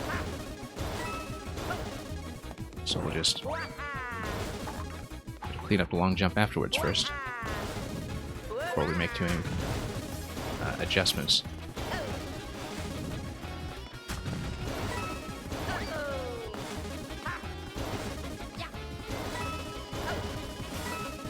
right off the edge. There we go. Oh, look at that. I see what's happening. For some reason, I'm going left when I'm right on top of that brick instead of on the ice. I wonder why that was happening. That was slowing down completely on the ice. That was unusual. Maybe I'm supposed to go over the brick and get on the ice before I hold left, but I'm not really sure. I think something... That happens because of a crouch. Okay, so I just had an accidental diagonal.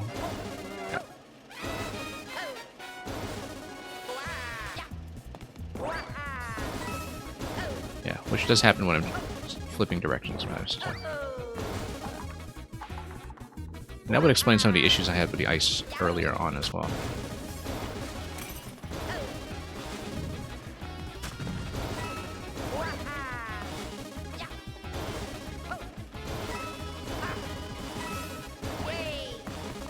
Nope, too far.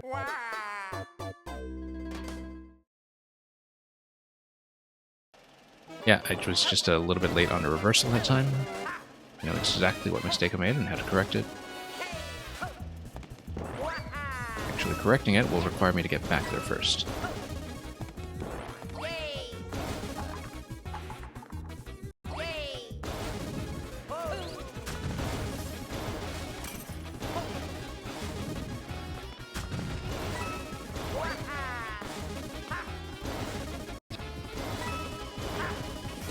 Nope. I didn't quite like my jump at that point anyway, so I had a bad feeling about how I was going to land that. The jump just didn't feel right for me that time. In terms of where I was targeting, so...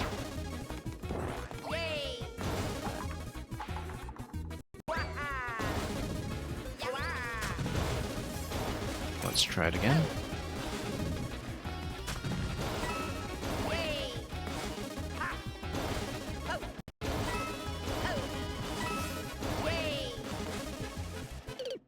Nope, too late. Sometimes I find out only when I reach the end of that sequence whether I pulled back early enough to save myself from the ice.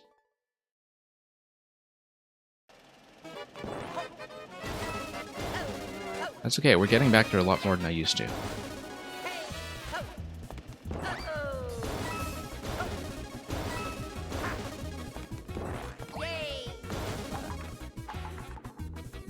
Just a matter of putting in the attempt so we can actually see what's going on. Losing a little bit of time there.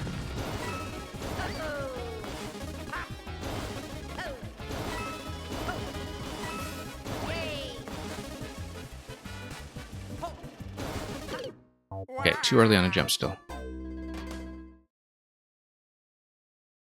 Yeah, I think it is just going to be a jump. It's not anything too special because the arc when I'm holding left but push forward by the conveyor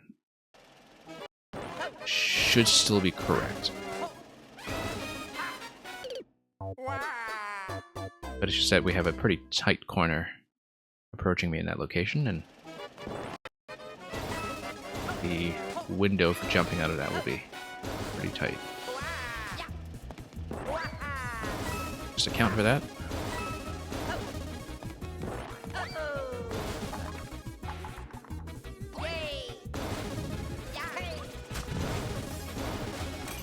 Up we go.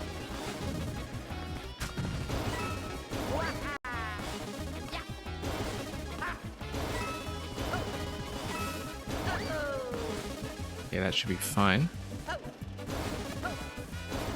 And then that was almost fine. Okay.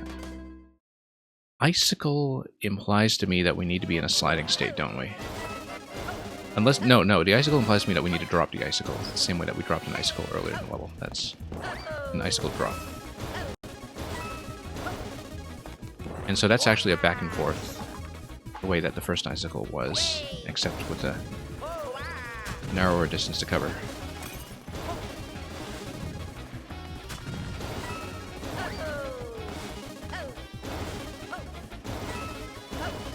So we're incrementally seeing more of the level.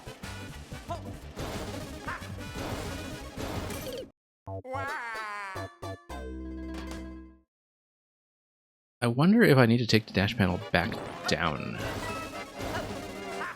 Doesn't make sense to me.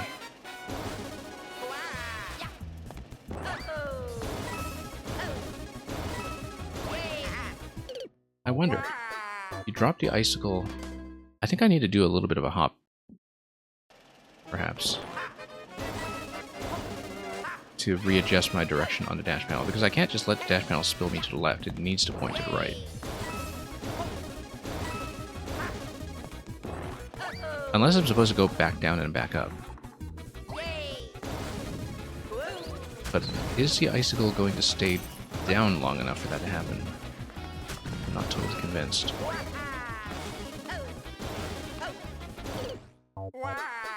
You need to turn right as the icicle breaks.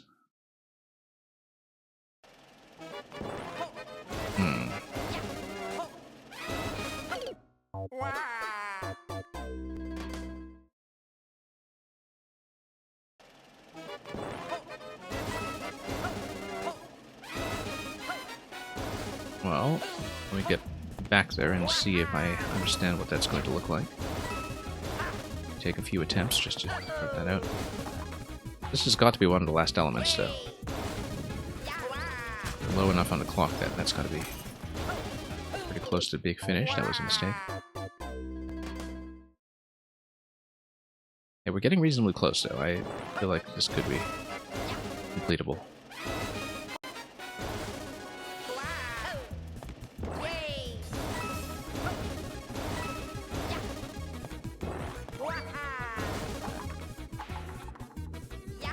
Nope. That was an accidental spin.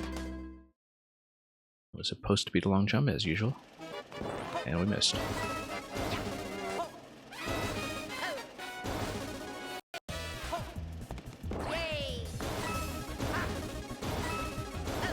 Okay. Let's go.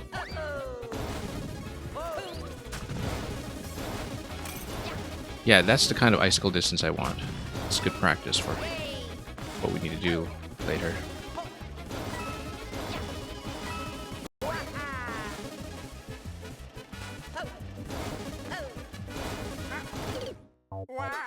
Too soon.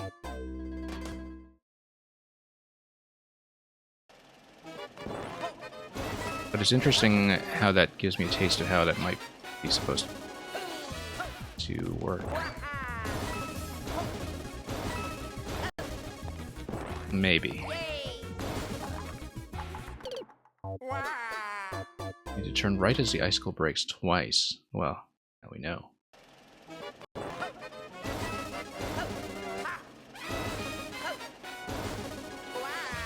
But yeah, the dash panel definitely needs to face right, I think.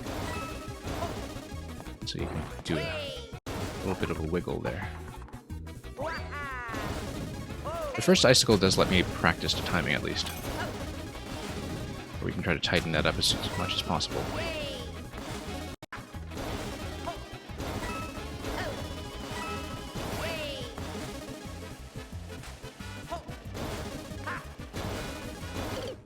No. That is tricky. Wow. It's like a very quick back and forth tap.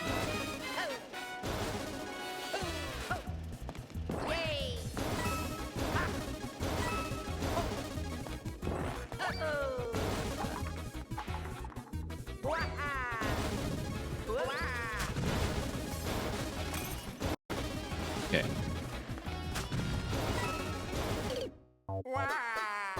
Well, we'll see. Seems like you need to do a really quick wiggle on the dash panel to make that happen. And then there's the ending trick. Well, we'll see. Mang did warn me that there was some kind of ending trick. I guess we'll find out pretty soon what that is.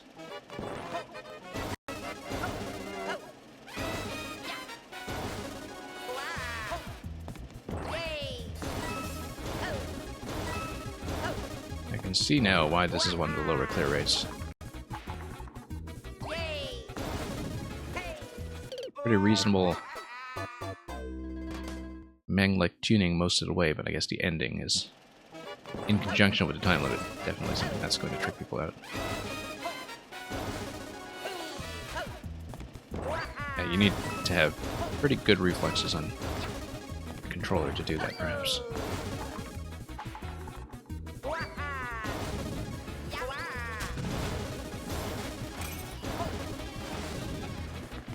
Well, let's see if we can do it.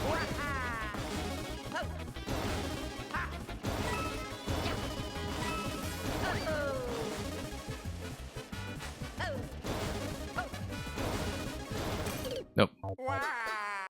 Trying to do the back and forth wiggle here, that wasn't quite working. Yeah, basically you need to hold right as you make contact with the dash panel, but then hold left before you leave the dash panel, which...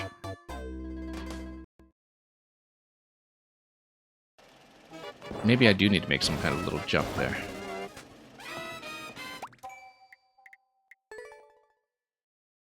That icicle is to be as you meant, okay.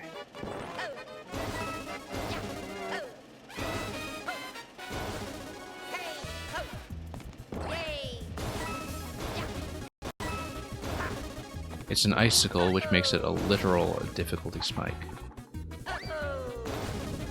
Difficulty stalactite.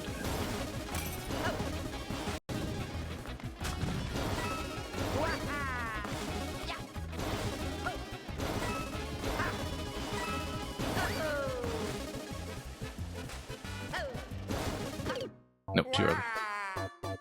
It's not a very nice-icle, exactly, I think. Salt Lake just put it very aptly.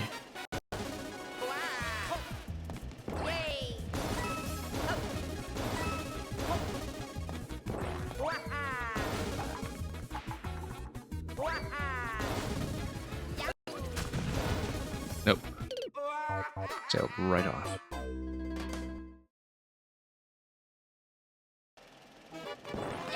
I try to walk, but it might be harder. Yeah, I would be concerned about the clock at that point as well. Let's see. It does seem like it's supposed to be a bit of a dash panel wiggle, though, which we haven't done up to that point, but the theory behind the mechanics makes sense to me. It's just... see how it's going to look.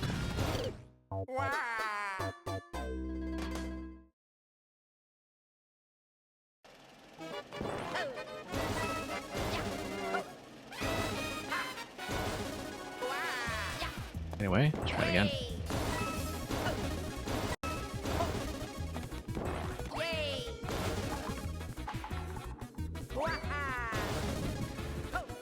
Nope.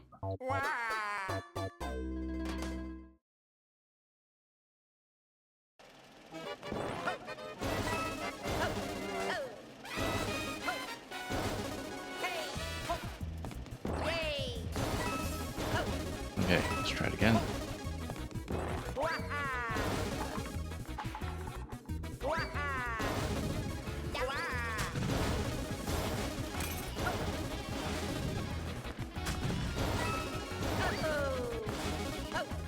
Normal jumps as before.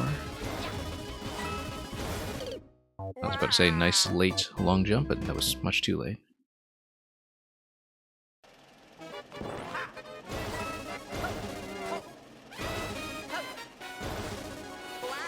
Oh, we'll work on it until we get it. Oops. Need to actually get back there and practice the ending though, so...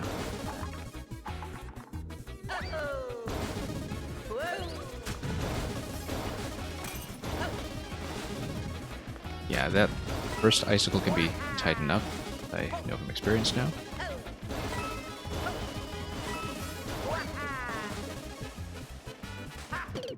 Wow, way too high. Way too soon, rather, coming out of those conveyors.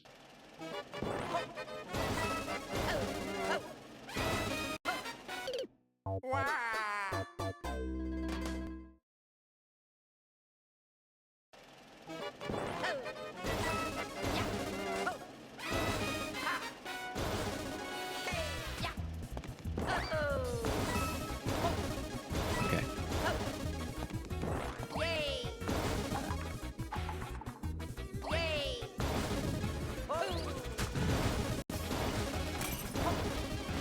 What's interesting to me is how distinctively recognizable the Mang style is, even going back to these earlier levels in the pre-4YMM days on the old profile. And I know there was a lot of content deleted there too, in that era, back when you were still on just one account and trying to keep the count under 100.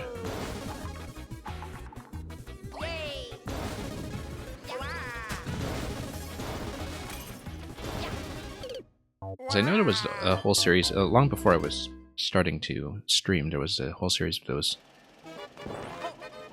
Boom Boom levels that... I mean, many of these are Boom Boom levels, but there's a whole series of those Boom Boom levels that I never actually finished. I don't remember exactly, but I know that there were quite a few older deletions.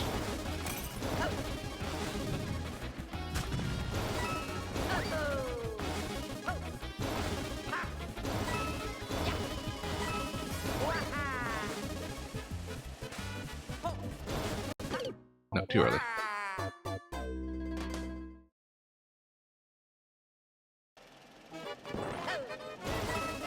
That's trapped me a couple of times at this point. At least we are getting back there.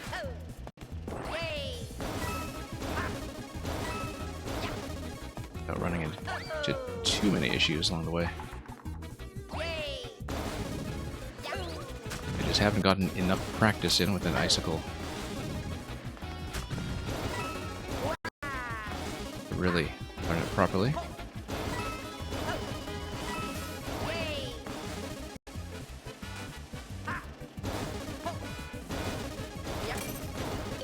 Okay, we actually got it right that time, except I didn't get the second turnaround accurately. We got the spacing right on the first turnaround, so that is progress. But we need to do it twice.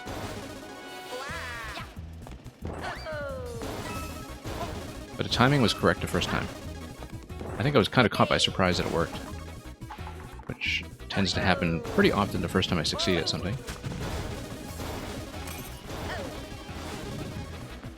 If at first you do succeed, die again. You wouldn't delete a Boom Boom level. I wonder what I'm thinking of. It was... I know you had some early series of level sets I didn't stay up.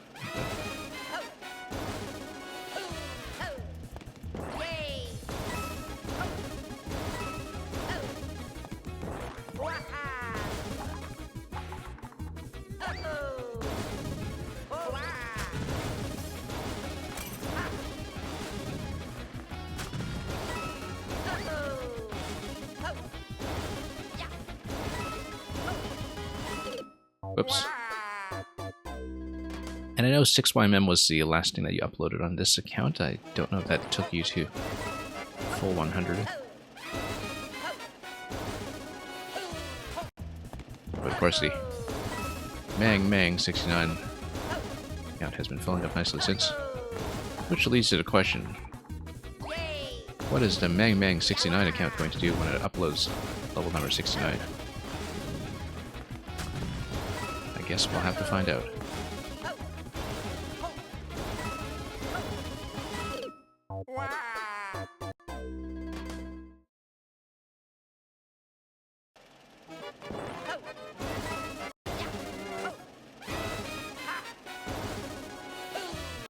Points in a clear condition are just there to enforce that you engage with the mechanic, which also means that I haven't been paying attention to whether we had, in fact, cleared the condition with the final coin or just sat at 6 out of 7. I know we've gotten past 6 out of 7 many times. I haven't actually been paying attention to whether we ever saw the flag. I don't think we have. Could be something right at the end, of course.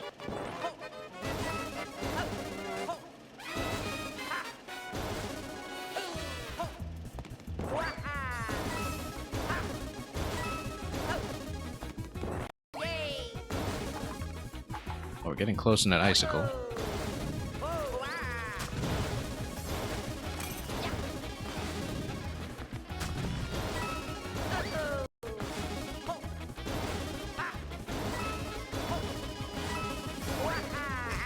Nope.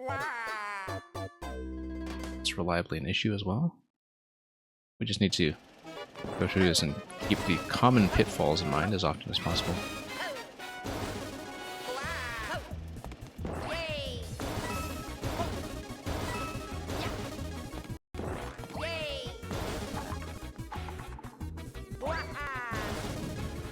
And we'll see if I can clear this round, because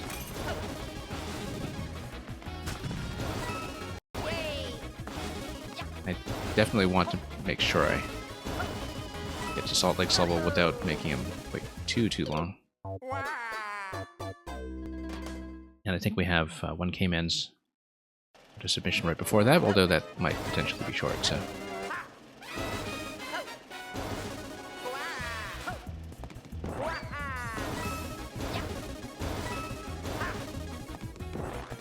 But we're close enough now that I do want to put in attempts to learn the icicle timing, because that is the major roadblock at this point, and we know how to do it.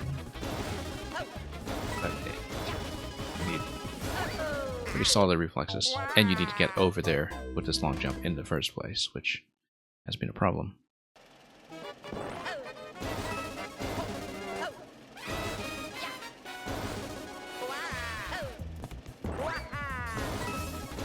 There we go.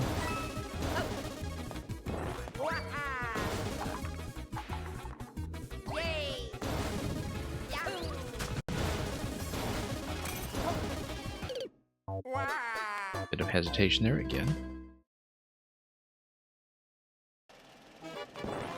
It's funny, the early segments no longer feel particularly difficult,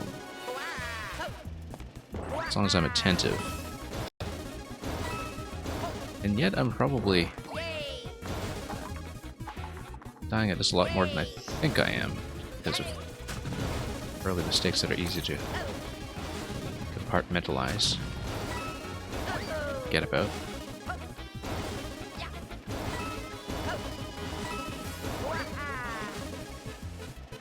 Okay, that was too late, once again. Found that out right at the end. It's interesting how it's tuned to let you discover at the last possible moment whether you did it correctly. Definitely a bit of suspense there as we figure out whether we slowed down the slide in time.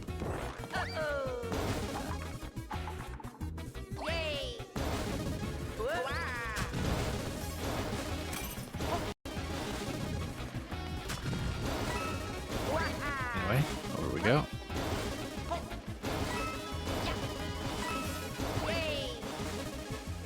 That should be fine. Nope, once again, missed a second turn. I knew it was coming, and yeah, we're at 6 out of 7 coins at that point. That's correct. That's what I thought we were doing.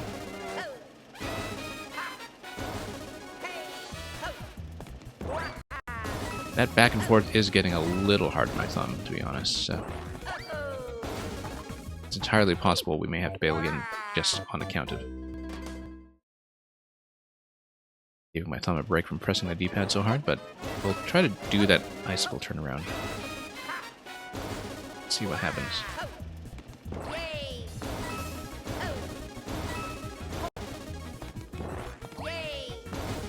I'm probably pressing into the controller a bit harder than usual just because we're cranking directional buttons against momentum all the time. Something psychologically makes me push the buttons harder when it comes to doing that, so. No, once again.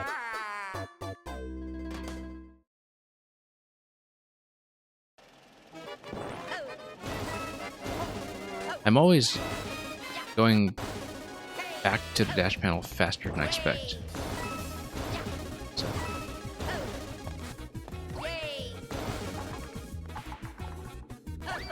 It's a particular rhythm there that can't just depend on the visual cue because my reaction time visually is just going to be a little bit too slow. We'll give it at least a few more attempts.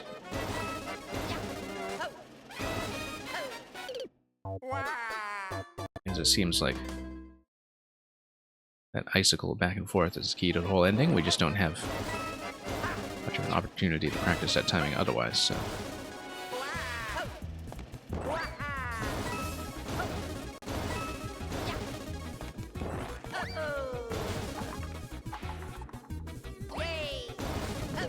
No, don't know why I did the correction jump there. I just kind of lost track of what I was doing for a moment. 1K man, you finally beat that boss. Excellent. Congratulations. I guess you finished it faster than I've been able to finish this level.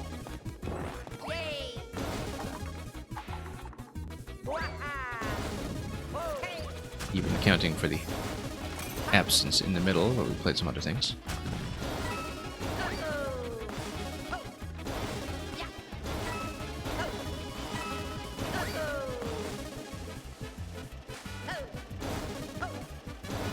Nope. A little premature.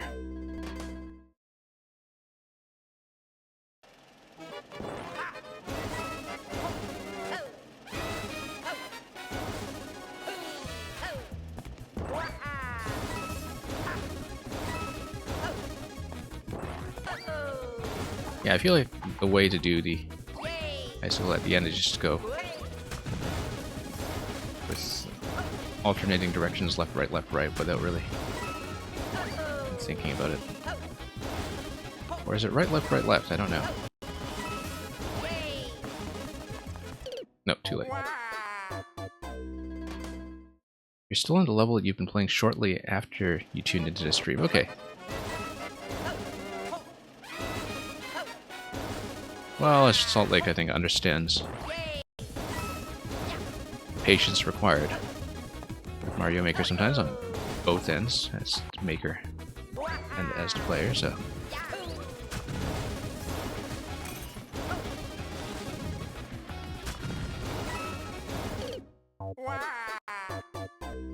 One came out, you had to find a weapon that did a good amount of damage, and it took you 40 minutes of back and forth grabbing supplies. Well, got your results, so worth the preparation, ultimately.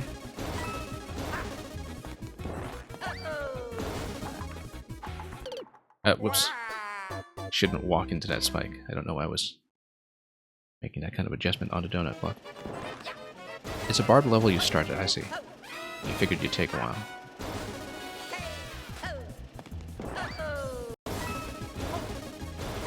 Yeah, I know he had that upload after a long absence, Return of the King, which was the 3D World level on Lava, and I had somebody submit that to me on a stream that came out, and I meant to go back to that one and practice myself. I don't know if he's uploaded anything new since then, or if you're playing something older. But you never fail to convince yourself you'll knock it out in 20 minutes. Yeah, with barb levels, I don't really convince myself of that so much, but on the other hand, I'm not the one making Salt Lake levels, so. Older stuff, yeah. Not so much of a fan of his last couple levels, I see. Yeah, I've got a lot of older barb to clear as well.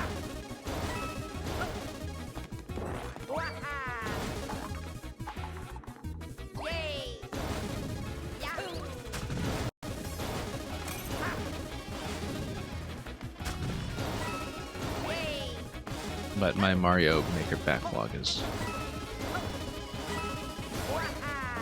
preposterously long, so.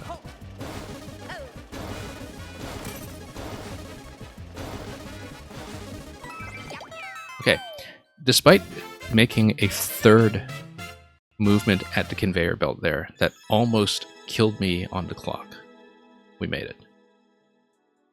That was the only margin of error I had, because it took me a moment to realize, okay, it's actually time to go forward on the conveyor belt and get to the other side. That would have been a frightful ending if that one mistake actually put me over when it came to time. But thankfully we read the ending cleanly with that conveyor belt ascent to the flag. Anyway, that was extremely satisfying. Thank you for resubmitting that for the second round, Luca.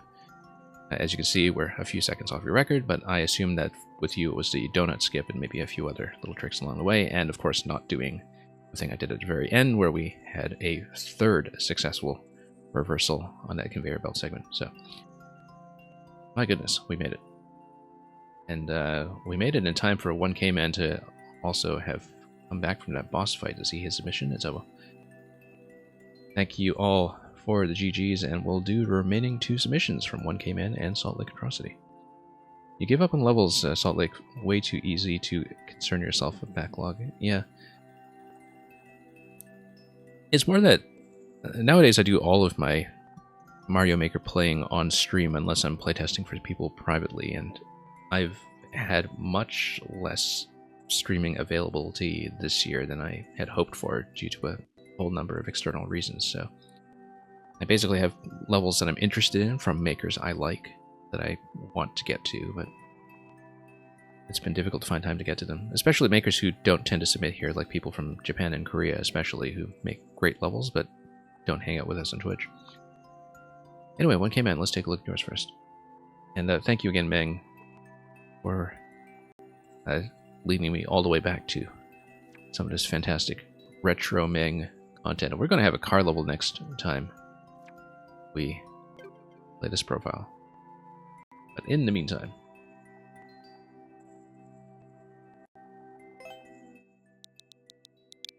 at 1K Man plus Salt Lake, I think that'll keep me plenty busy until I have to log off, which usually sometime after the 4-hour mark in the stream. Sometimes we get interrupted, but hopefully not today until we've had sufficient time on everything we want to see. So Sky Times and Grounded Lows, I assume, is the new soup level that you're talking about.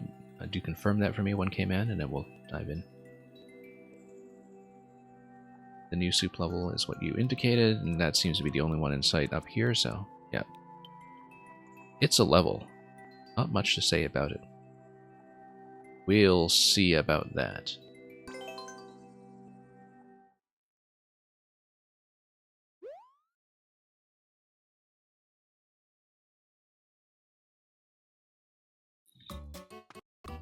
Okay.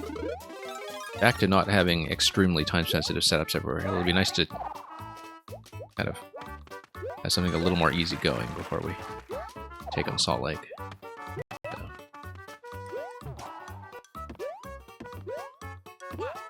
Okay, yeah, they got sniped by the piranha plants, but luckily, not so much.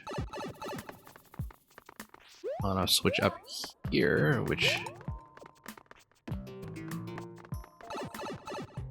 is just going to tell me that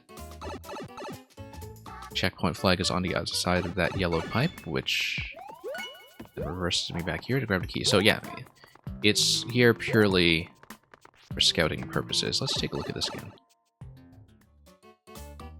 Now, why would it be here for scouting purposes? Because it's telling me that we should not expect a checkpoint until the end of a yellow pipe. I suppose that's the information we're being given.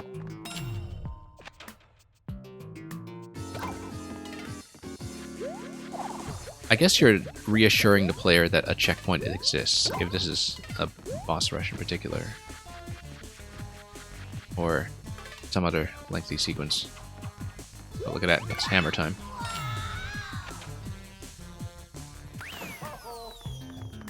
And then more squirrels. We have a squirrel though, so fine.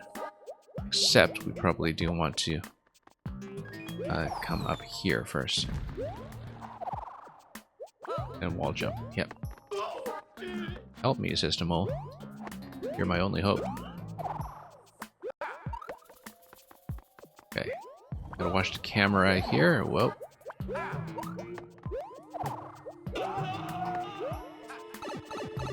Poor thing. Electro Dude, welcome. And here's that checkpoint we were promised. We will naturally go for this. And whoop, that's a bad idea.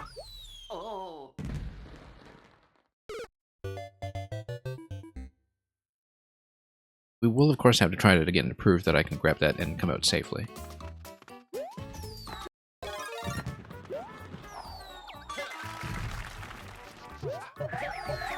Oh, there we go.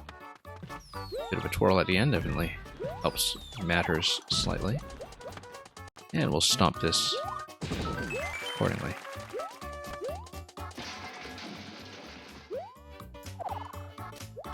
Electro Dude, hope you're doing well, as I was saying somebody else much earlier in the stream. Oh, I am still remarkably on Chapter 5 of Xenoblade Chronicles. Xenoblade 3, I should say. Thank you for the follow. And we made it.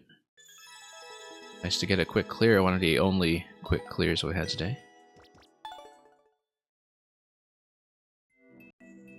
And glad to see that one came in. It's too bad that the individual spike blocks, in all styles, but especially in New Soup, are so hideous because, you know, imagine if we actually had some columns for you to use as a hazard, where you're using the spike columns near the end that looked nicer than that, but had the same kind of spacing you were going for. I mean, if you had the entity space, I suppose things like the saw blades would do as well, but that's a purely cosmetic consideration. Otherwise, looked pretty good, so. You discovered you can't walk on your right foot after waking up. That's not good. Not a good sign. You should hopefully recover soon.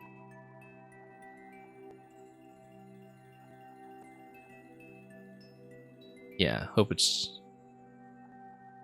not any kind of serious injury that needs to be looked at. Anyway, last one in the queue. Salt Lake Atrocity. I'm a few levels behind with you, so let's see what you have.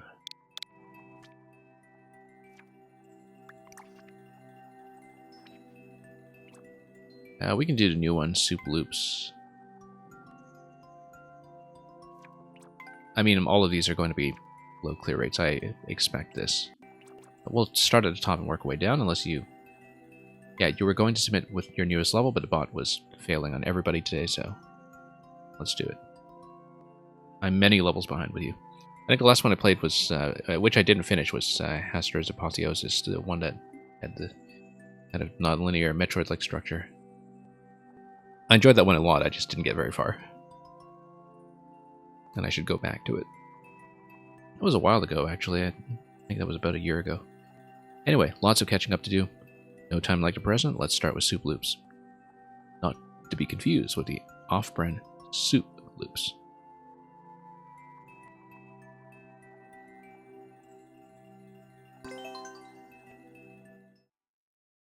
So if you clear this level, would that make you a serial killer?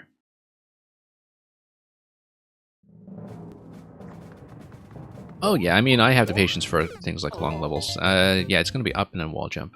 And the shell will be loaded elsewhere. And then... Okay, so you need to fire that to the left, I think. And this is just the initial read. We expect a little bit of awkwardness. Oh yes, because there's the question block on the left. To the left of the icicle, I just didn't notice that until just now. Let's twirl into that.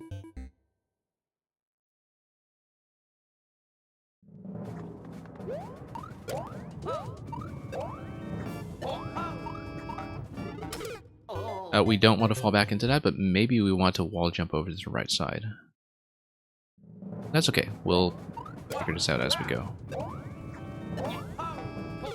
I definitely can't just fall into that right away. I think it is going to be a wall jump to the right side, and it looks like there's a muncher above that, which suggests to me that it's going to be a P-switch that gives me the P-switch wall that's going to be... Yeah, we throw the shell, and then it's going to be a wall jump sequence up to right, because as you can see, it is going to be something that pushes the muncher. And that P stack.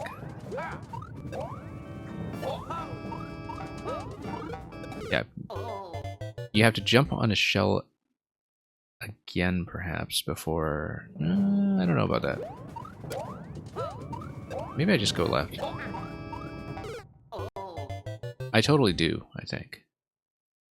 Because it's the boo at that point. That's okay, we'll try to read this a little more accurately. And then meanwhile, this first Buzzy is getting loaded all the way up top through the icicle column on the right side. Let's land this properly.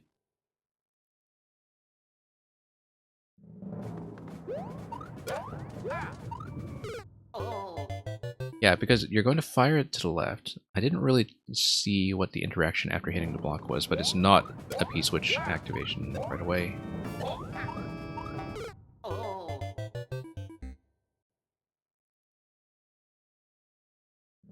Let's take a look here. Yeah, no, that's supposed to hit. It's supposed to go through the icicle and...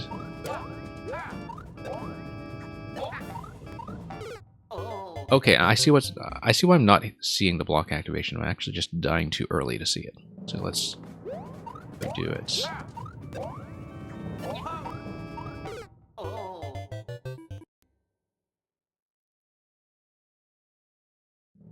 Let's rethink that. I think that went a little too high.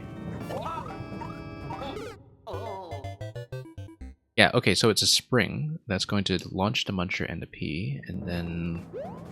I think that gives me a P jump on the other side, actually. But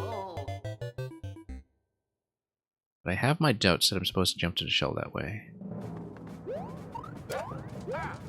Let's try a couple of different things. Whoops, not that. I think I'm supposed to maybe do a spin wall jump.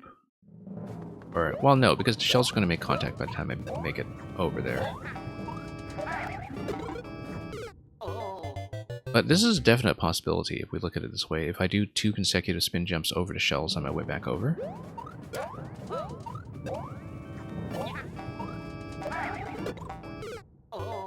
Timing doesn't quite work for that. I'm supposed to go up to the coin, wall jump off the coin, and then jump on top of the P-switch. And have a P jump at that point. That I know. And that I think I'm fairly confident about. It's more that getting into position to get up to that to begin with is something I'll need to figure out.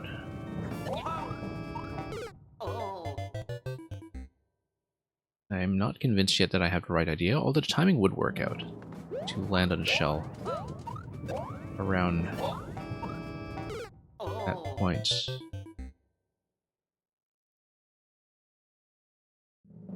Yeah, if I can get the landing on a shell... Yeah, that's correct. That's correct. I don't know how well I can replicate that, but that is the right idea. And I just need to sort out that jump and then make it over to the coin for the wall jump towards the P.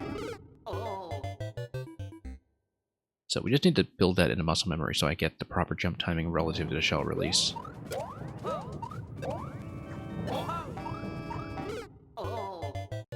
Yeah, as you can see, that time the shell release was a bit too high, but... Again, this is exposing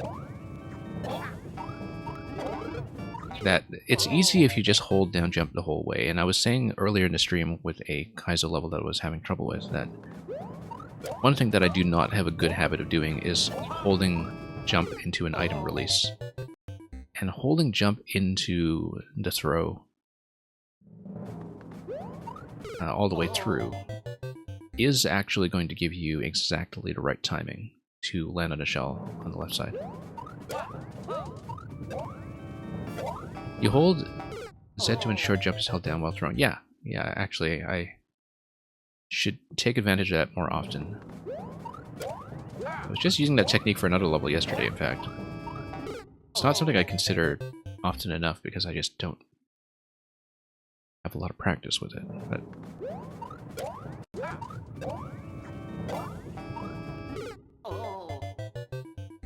especially because I'm trying to get ready to twirl as well. But that's okay, we'll develop some kind of good muscle memory here. And if we have the correct arc on the throw, I should be able to go coin and a P jump, and then that'll get me up the wall. Because it's the throw towards the question block that sends the P momentarily high enough that I can get above the boo and make contact. And I'm just missing now, but probably too many twirls on the way down. I'm slowing myself down just a little too much when I'm supposed to be making contact. So we should cut some of these twirls, perhaps?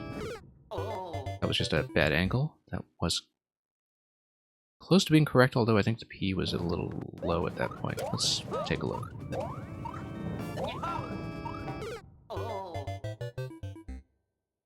I need to release the shell as I'm going up on that jump.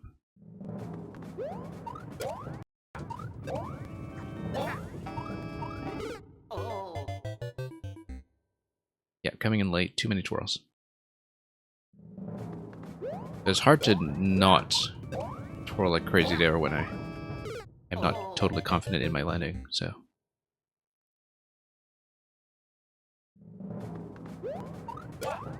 We will try it. Almost. But I do need to find something consistent that will work for me. And right now my shell release timing is not very consistent.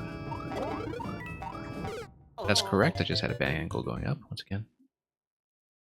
And the Muncher and P will keep on bouncing, so I shouldn't have to worry about that being a one-time opportunity. Almost right, but not quite. I feel like it's going to be a spin jump off that coin rather than a regular jump, but we need to make contact with the wall first. Because I'm just looking at how quickly we need to make it over. Maybe it should be a regular jump so I can land it properly, but we'll have to find out. Yeah, because once you hit the P switch, then you need to make your way over to the P jump wall, don't you? And in order to do that, I think I need to... Well, let's see how we're getting off the shell, first of all. It needs to be a spin jump off the P, because then I spin off both of the stopped shells to head back over to the right side. And then we go up the wall jump with the P switch active. Okay, so given the timing here, it is going to be a standard jump, but then it's going to be spin jump off the P, I think.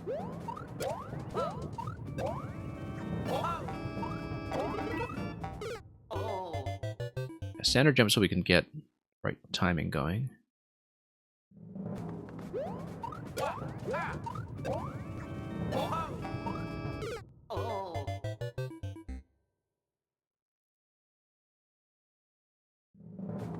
We'll gradually work this out. I like the process of working it out, so...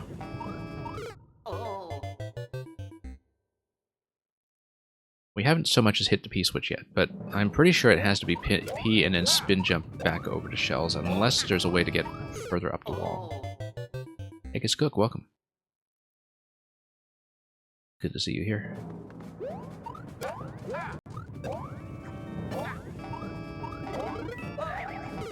No, it has to be standard jump. There's going to be maybe a little bit of variance to my timing relative to how I'm hitting that block, but I think it has to be a standard jump or I just will not get enough airtime above the boo. Yeah. And then... yeah, it has to be a spin off the P.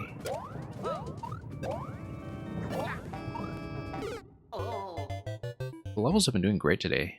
We had a pretty fantastic set. Got some difficult clears. Had a small number of abandonments, but not too many.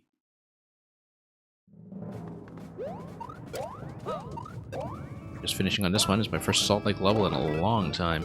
Kind of need to get back into the swing of it.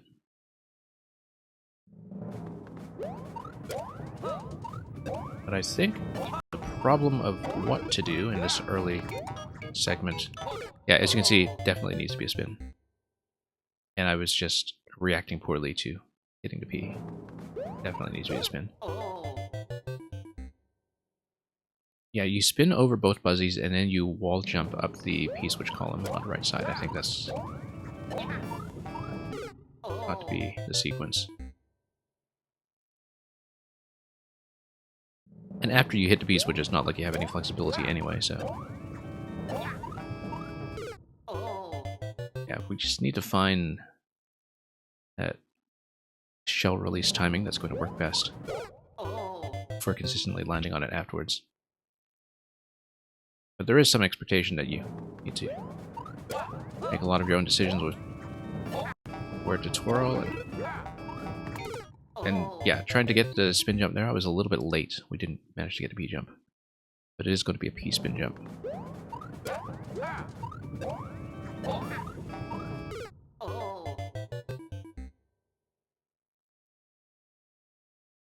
Okay, we'll just work on it.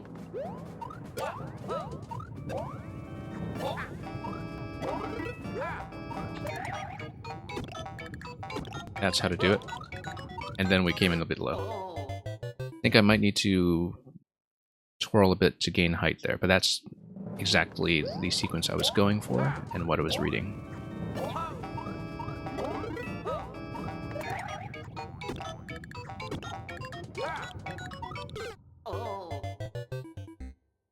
Not quite getting enough height off of that, though, so I think I just need to hold a higher spin jump going off of the second Buzzy. I'm letting up on it too soon, because I'm expecting to have time trouble.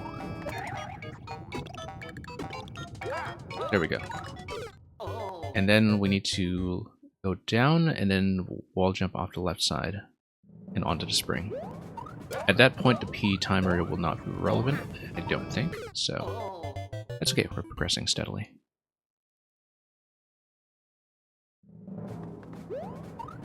I'm glad I understand what to do for the first section. And once you get to the other side, I think you'll actually probably have a shell pickup from the initial Buzzy that you stomp on here, because it's going to be sent up the stack.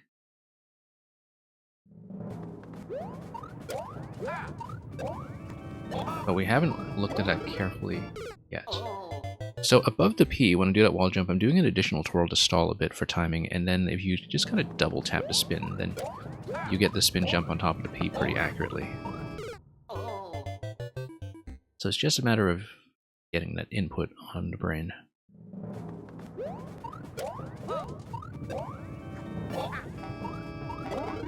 Yeah. There we go. Fullest jump I can. Then, yeah, didn't quite angle myself correctly there, but hope I don't need to ground pound cancel or something out of that. But that worries me a bit whenever I see advanced soup levels, because one of the things I'm kind of notoriously bad at doing is ground pound cancels.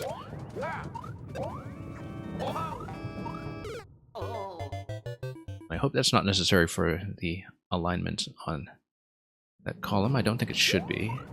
Should be able to land on that and slide down just fine.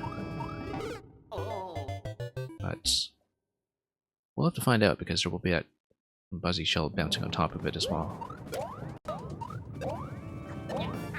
Oh, that was awful.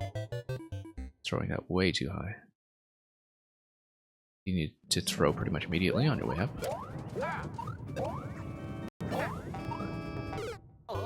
The level never requires multiple consecutive ground pound cancels during the same freefall state. Yeah, I wouldn't say it's complete inability, it's more that's it's one thing that I know I'm bad at doing. So I sometimes try a little too hard to find alternatives to doing it. Oops. We'll see how far we can get. Might not be something I can do in one sitting, but we'll put in a reasonable effort. And like I said, I do like the process of actually having to figure things out.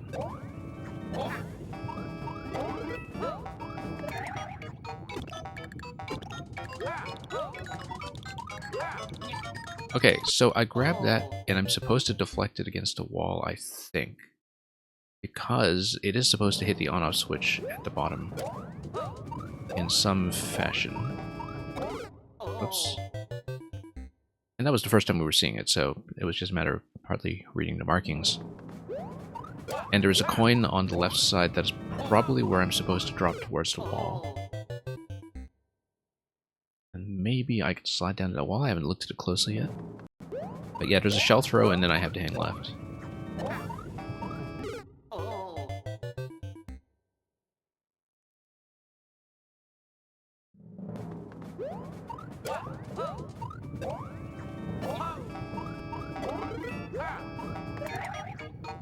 Oh. Too far left. But yeah, what I'm doing with the wall jump off that coin is wall jump and then double tap the spin. Because that gives me one twirl and then one P jump with that pretty reasonable timing, and so...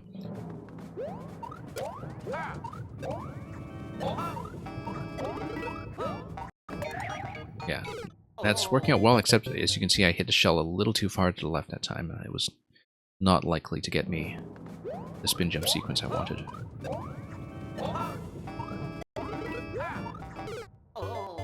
Same problem here too. Once again, the shell ending up a little too far to the left. I do need to get it in a more convenient position for myself. So I was actually hitting the shell perhaps a little too early on its way back.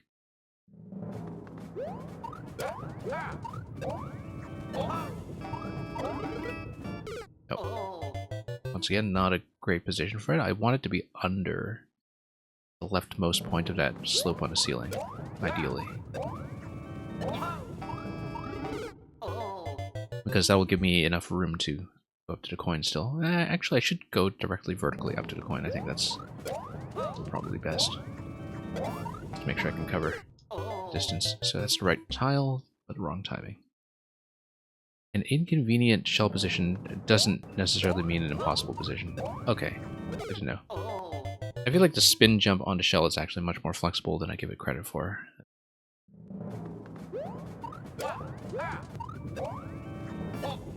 Whoops, bad throw.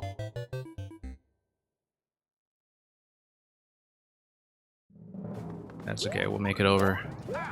Try to eventually do this a little more consistently.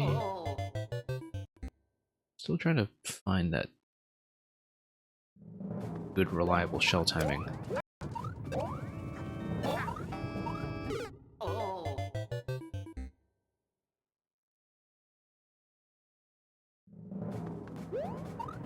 That's okay. Well, that was actually fine. I stalled for too long, though.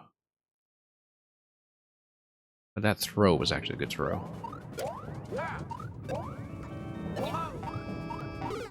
That throw was too late. Yeah, there's a particular moment in the ascent when the throw just feels right. Stalling too long, once again. Need to allow myself to be just a little bit riskier here with heading down towards that landing instead of double twirling all the time.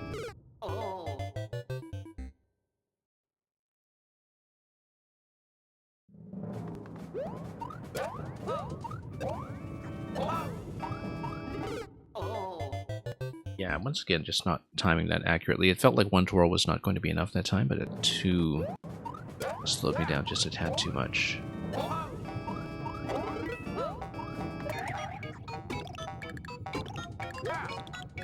Nope, too low. Need to really hold that spin all the way on the second bounce.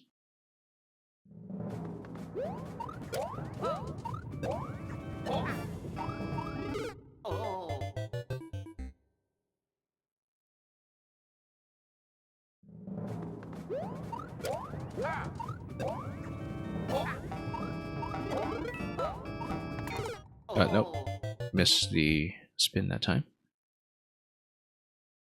Did have the right idea, though. The shell felt quite a lot better.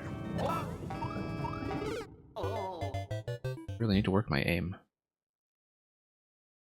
I think I keep underestimating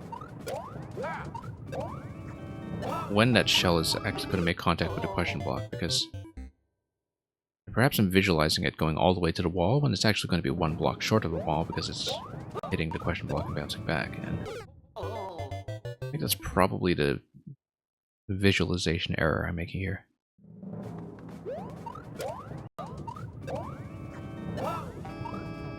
I mean, in general, I just need cleaner landings. But I'll need some practice. Yeah, slowing down too much.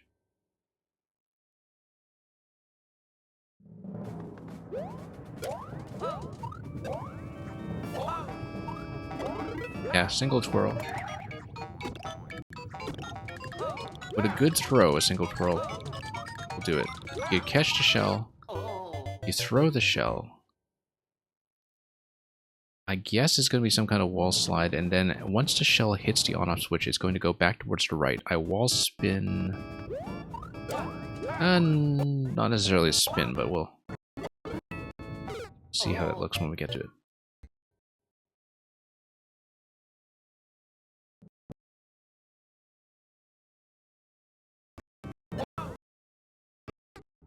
Oh, not quite.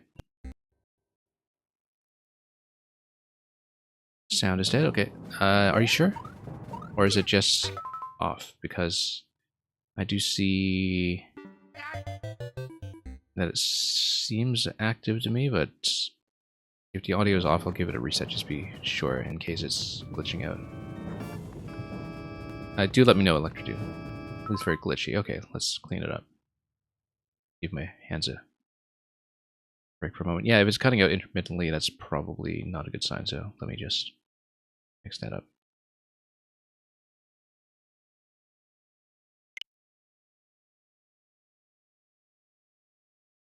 Sound has been behaving reasonably well today, for the most part, but we've had a couple of fixes.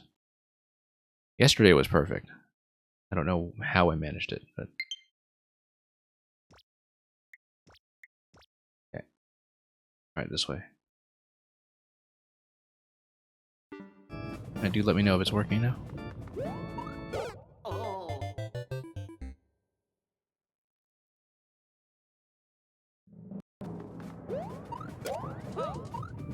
Oh, whoops. Get the shelf above my head.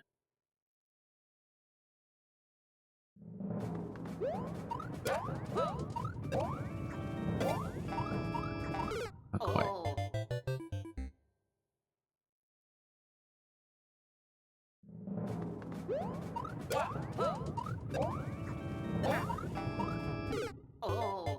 Yeah, we just need to kind of get back into the pattern what I was doing. I have found a particularly good throw pattern that allows me to land cleanly with one twirl, but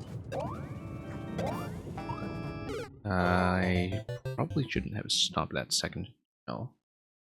We do need it on the way back.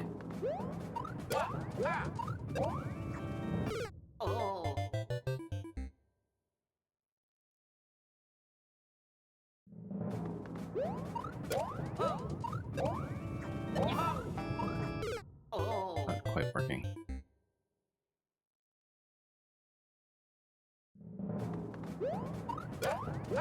That's okay, we just need to... yeah, that's obviously going to be a death because we killed the first shell, but... Try it again. No. Didn't even pick it up properly at all that time.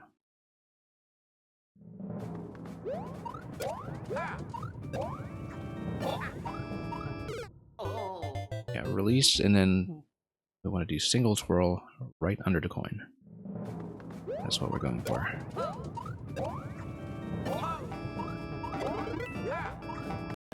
Okay, there we go. So, accurate. So I'm correct in throwing, then I will probably need to cut momentum heading down to that coin. So I'll try it.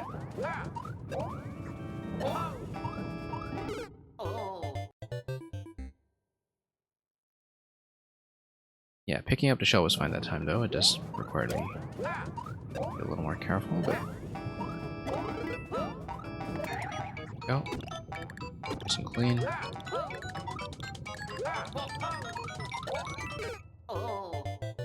That was a very fancy stomping of shell, but also not what I was supposed to do. I feel like the ground pound cancel might be unavoidable there. Oops. But then it would have to be after the shell throw.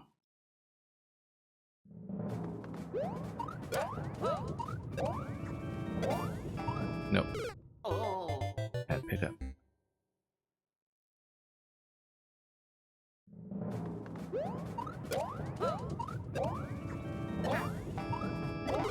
Yeah, single twirl is fine. As long as we correct momentum. once I get that landing. Oops. If I have the discipline to do only a single twirl there, that actually does feel much easier. Well, some of the time. I mean, we do need to do the shell release properly first.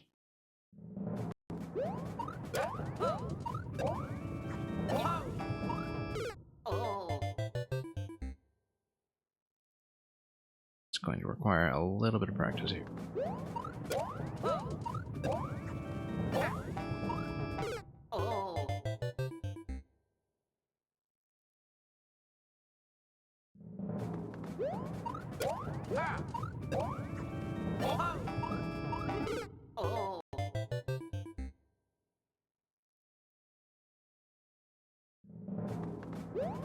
Yeah, hopefully we can eventually do this consistently, but when we get it, it works pretty well.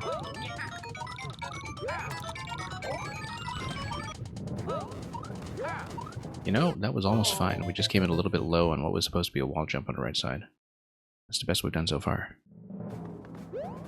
Considering I was sight reading it for the first time, that didn't feel too bad. That whole segment. Even though we didn't really even make contact much with the wall after the shell throw towards the on-off switch.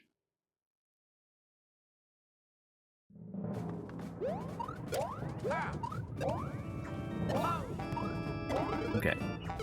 Oh. Much of a curve coming out of that jump. So we were trying to get back towards the wall.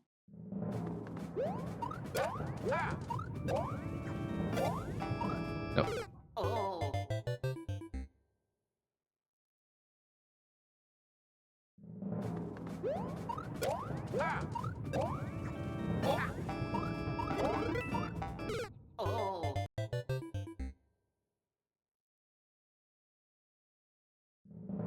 Yeah, thinking ahead to that, I mean, I was reading everything a little bit too slowly once we got past the blaster drops.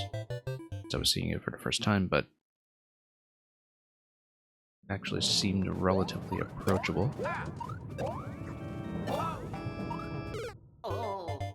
Let's get a better arc towards the shell rebound this time.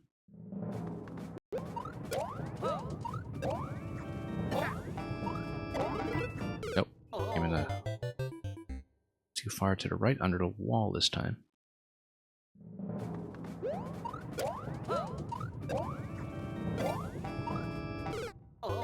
Yeah, occasionally I think I'm just landing poorly when it comes to the shell pickup. Just getting the shells to make contact with each other instead. I should be a little more attentive to why that's happening and correct my positioning for the pickup accordingly. Again, single twirl should do it.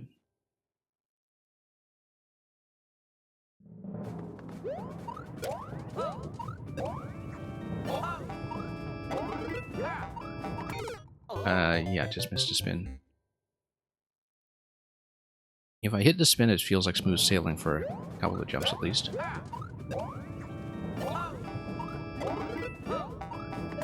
we go. Nope, missed. But it does show you that the falling towards the wall on the left side is actually going to be fine as long as I do it in a nice smooth sequence after the shell throw. Let go of the shell and we just go for the wall right away. Wouldn't be too bad. A bit late.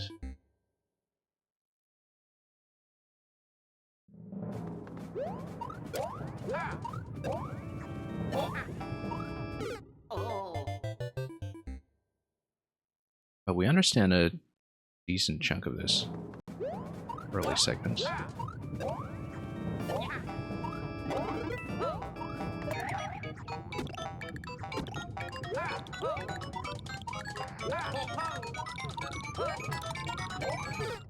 Nope.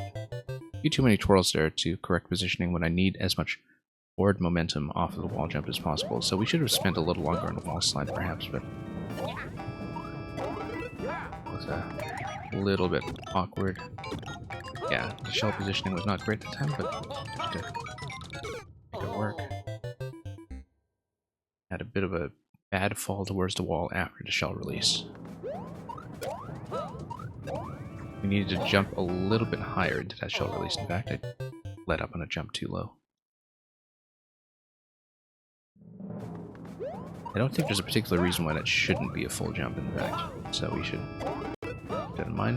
Next time I make it back there successfully. That time the shell was too far to the left, as you can see, because of the way I popped my head on the ceiling.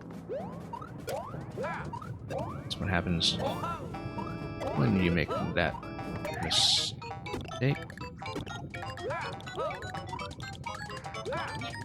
Oh, no. Let go and then fall down. Yeah, I'm definitely coming in too low out of the shell grab. Probably because I'm hesitating a bit on the jump as I'm aiming for that shell. Oh, missed. Yeah, you want the shell to be caught as high as possible. You don't want to let go of the jump for the sake of catching the shell, because otherwise getting down to the wall in time for the wall slide is not going to go very cleanly. This is not a good position, but we knew that before it happened.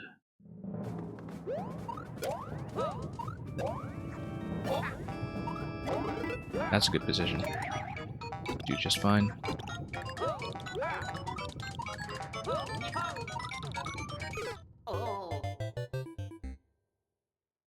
Okay, that was a little rough.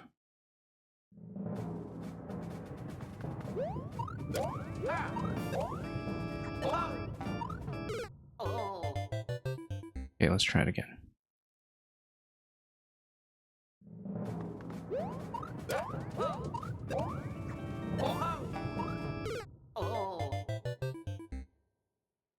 Yeah, so it's mostly the shell catch and throw that we need to clean up at this point.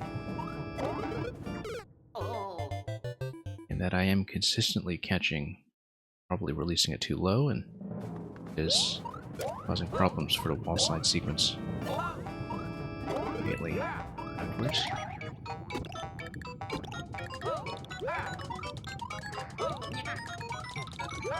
That's much better. We were supposed to go down towards the blaster and wall jump up, though, at a nice, decent height, and then there's some kind of chomp stump seesaw setup that's going on at the top right that we haven't seen yet.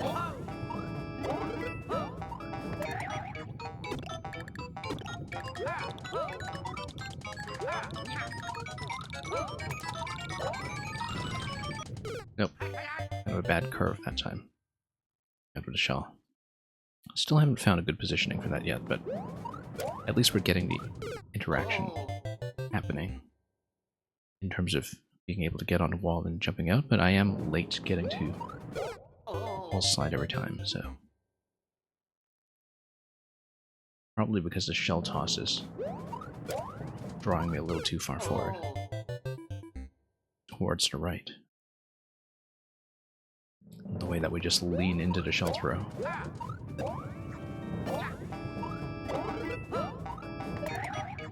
This is going better, at least.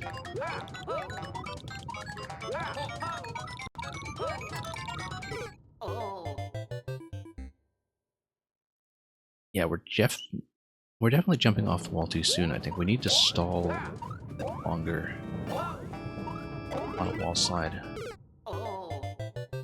because we're hitting the shell too far to the left to comfortably get over the blaster drop.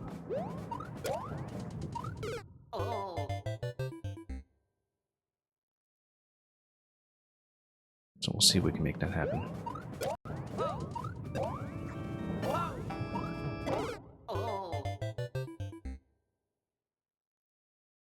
Well, we'll put in a reasonable number of attempts today, and it'll be a bit of a learning run, even if we're close to a clear yet.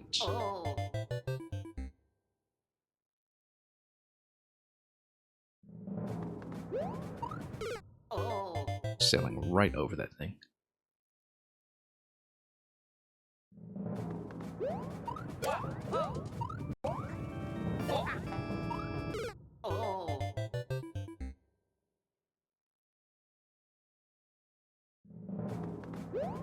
That's okay.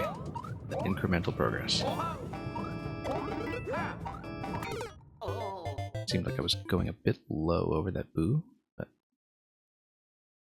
we just missed a spin.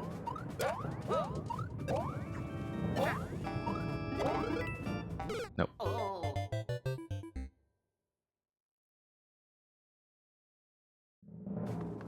That's okay, still an improvement.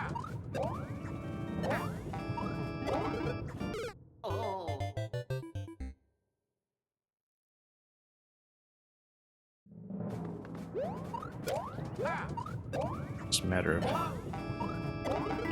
greater consistency in the early segments and not bumping my head.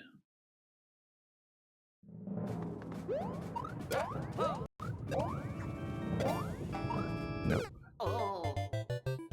Haven't seen that in the few attempts, but we'll see what we can do.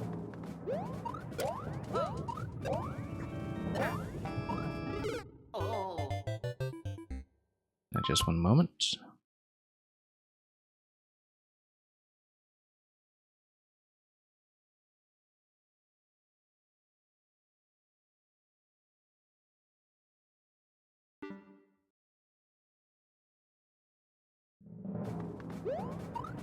Okay.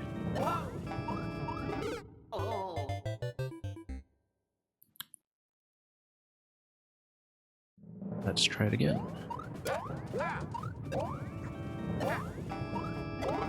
Yeah, I'm unlikely to be able to stay long enough to really see this through to the end today, but I do want to put in at least a nice clean attempt past the blaster drop, and I was kind of expecting that this level would take a few segments to learn, but I'll try to continue as long as I can. So we are making some improvements. Yeah, as you can see, I don't have that much room to wall slide because I'm landing so low there, and trying to stall with the twirl is not going as successfully because the shell is just too far to the left when I bounce on it, and I'm outpacing it by quite a bit, in fact. Oops.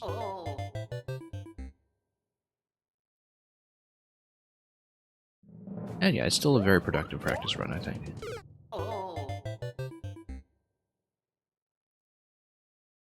That's why I like doing levels like this at the end of the stream, in case my schedule is open-ended enough that I can see it through really far, but usually past about the 4-hour mark of my stream, my availability gets a little volatile, so...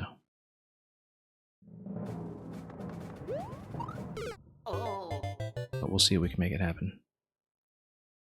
To some extent.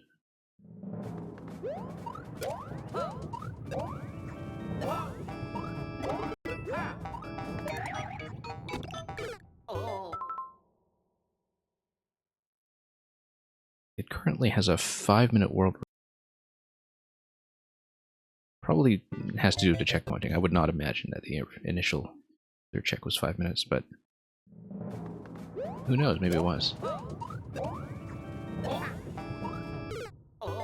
Maybe there's just no single segment clear.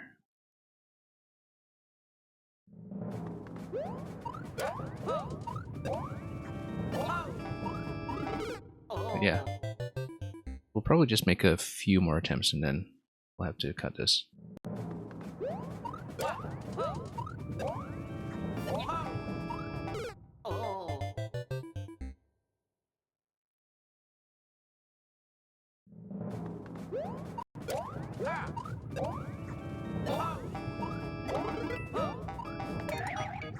That's okay, we'll try to put in at least one good clean attempt on this. 34-second first section, 42-second second section, 47-second third section, okay.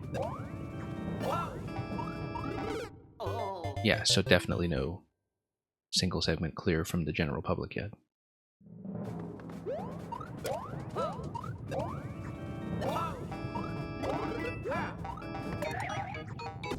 Doesn't seem like there's a lot of flexibility for second chances anyway when it comes to movement. Whoops. Not great. I want to see if I can get that shell bounce one more time.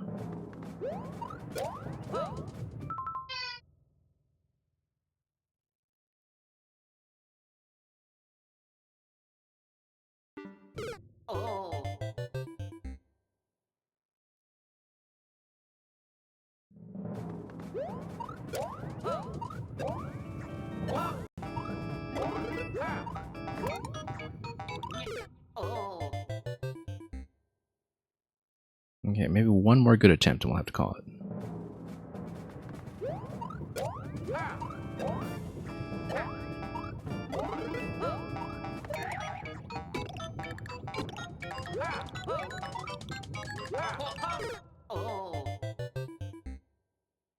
For some definition of good attempt. Maybe if I can get over to the blaster drop again, but we'll see. I think it's still a reasonable amount of progress for the first look.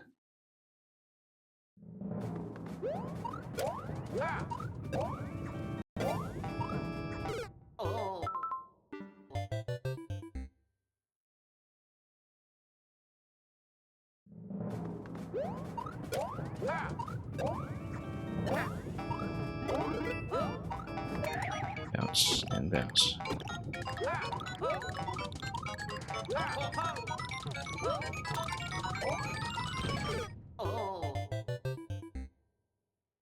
Okay, we didn't manage to get that last wall jump, but I think that's a reasonable place. Oh, for the time being, I wish I could stay with it longer today, but sometimes we do need to cut off at this point, so I do want to get back to it and work on this one properly, because it is quite a lot of fun so far.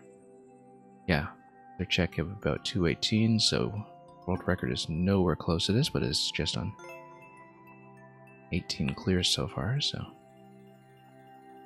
And yeah, I see where the blaster drop is. We're still extremely early on this. We're kind of in the first 6 or so of just the overworld layout, never mind the subworld, so. Congratulations to these people so far. It's going to take us quite a bit more rehearsal to get there. But thanks for sticking around, Salt Lake, and for submitting this. It's my pleasure to go back to one of yours after quite some time away. Overworld is all of CP0 and CP1, and CP2 is the subworld. Yeah, so we must have been through maybe about a third of the way to the first checkpoint, horizontally speaking. Because I can see where the blaster drop is. The layout here, it's pretty clear. And it was quite a lot of up and down over both screens, of course, which is why it felt longer than that. Even though it was relatively few jumps that we've done so far. CP1 is about 40% looking at the layout here. Okay. Yeah. I can kind of see intuitively where it might be slotted, even though I can't quite make out the flag. Anyway, my pleasure to play that. We will have to call it at this point, but we had a pretty good queue today below the Essence Soup Loops. Yep, I see it.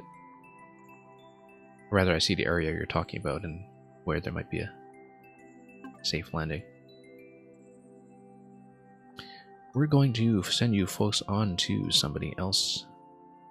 We had a pretty good run of submissions today. I'm quite happy with most of what we saw. And thank you once again to all the makers for your patience in waiting to be played, and for anybody else who was watching or lurking.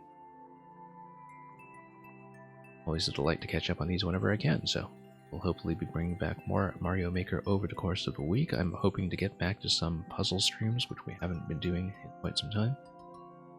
But in the meantime, remember to change your clocks if you are in North America and in the relevant time zones. And, oh, so that's why it feels so early on the clock relative to how long I've been online. Okay, that makes sense. Now, regardless, now that North America and Europe are aligned again in exiting daylight savings will hopefully have a more predictable schedule. Thanks for watching, and we're going to pass you folks on to a raid in just a moment, as soon as I've selected today's target of choice. See you there in a moment, and as usual, wish you happy playing and making and everything else it is you're doing in your life.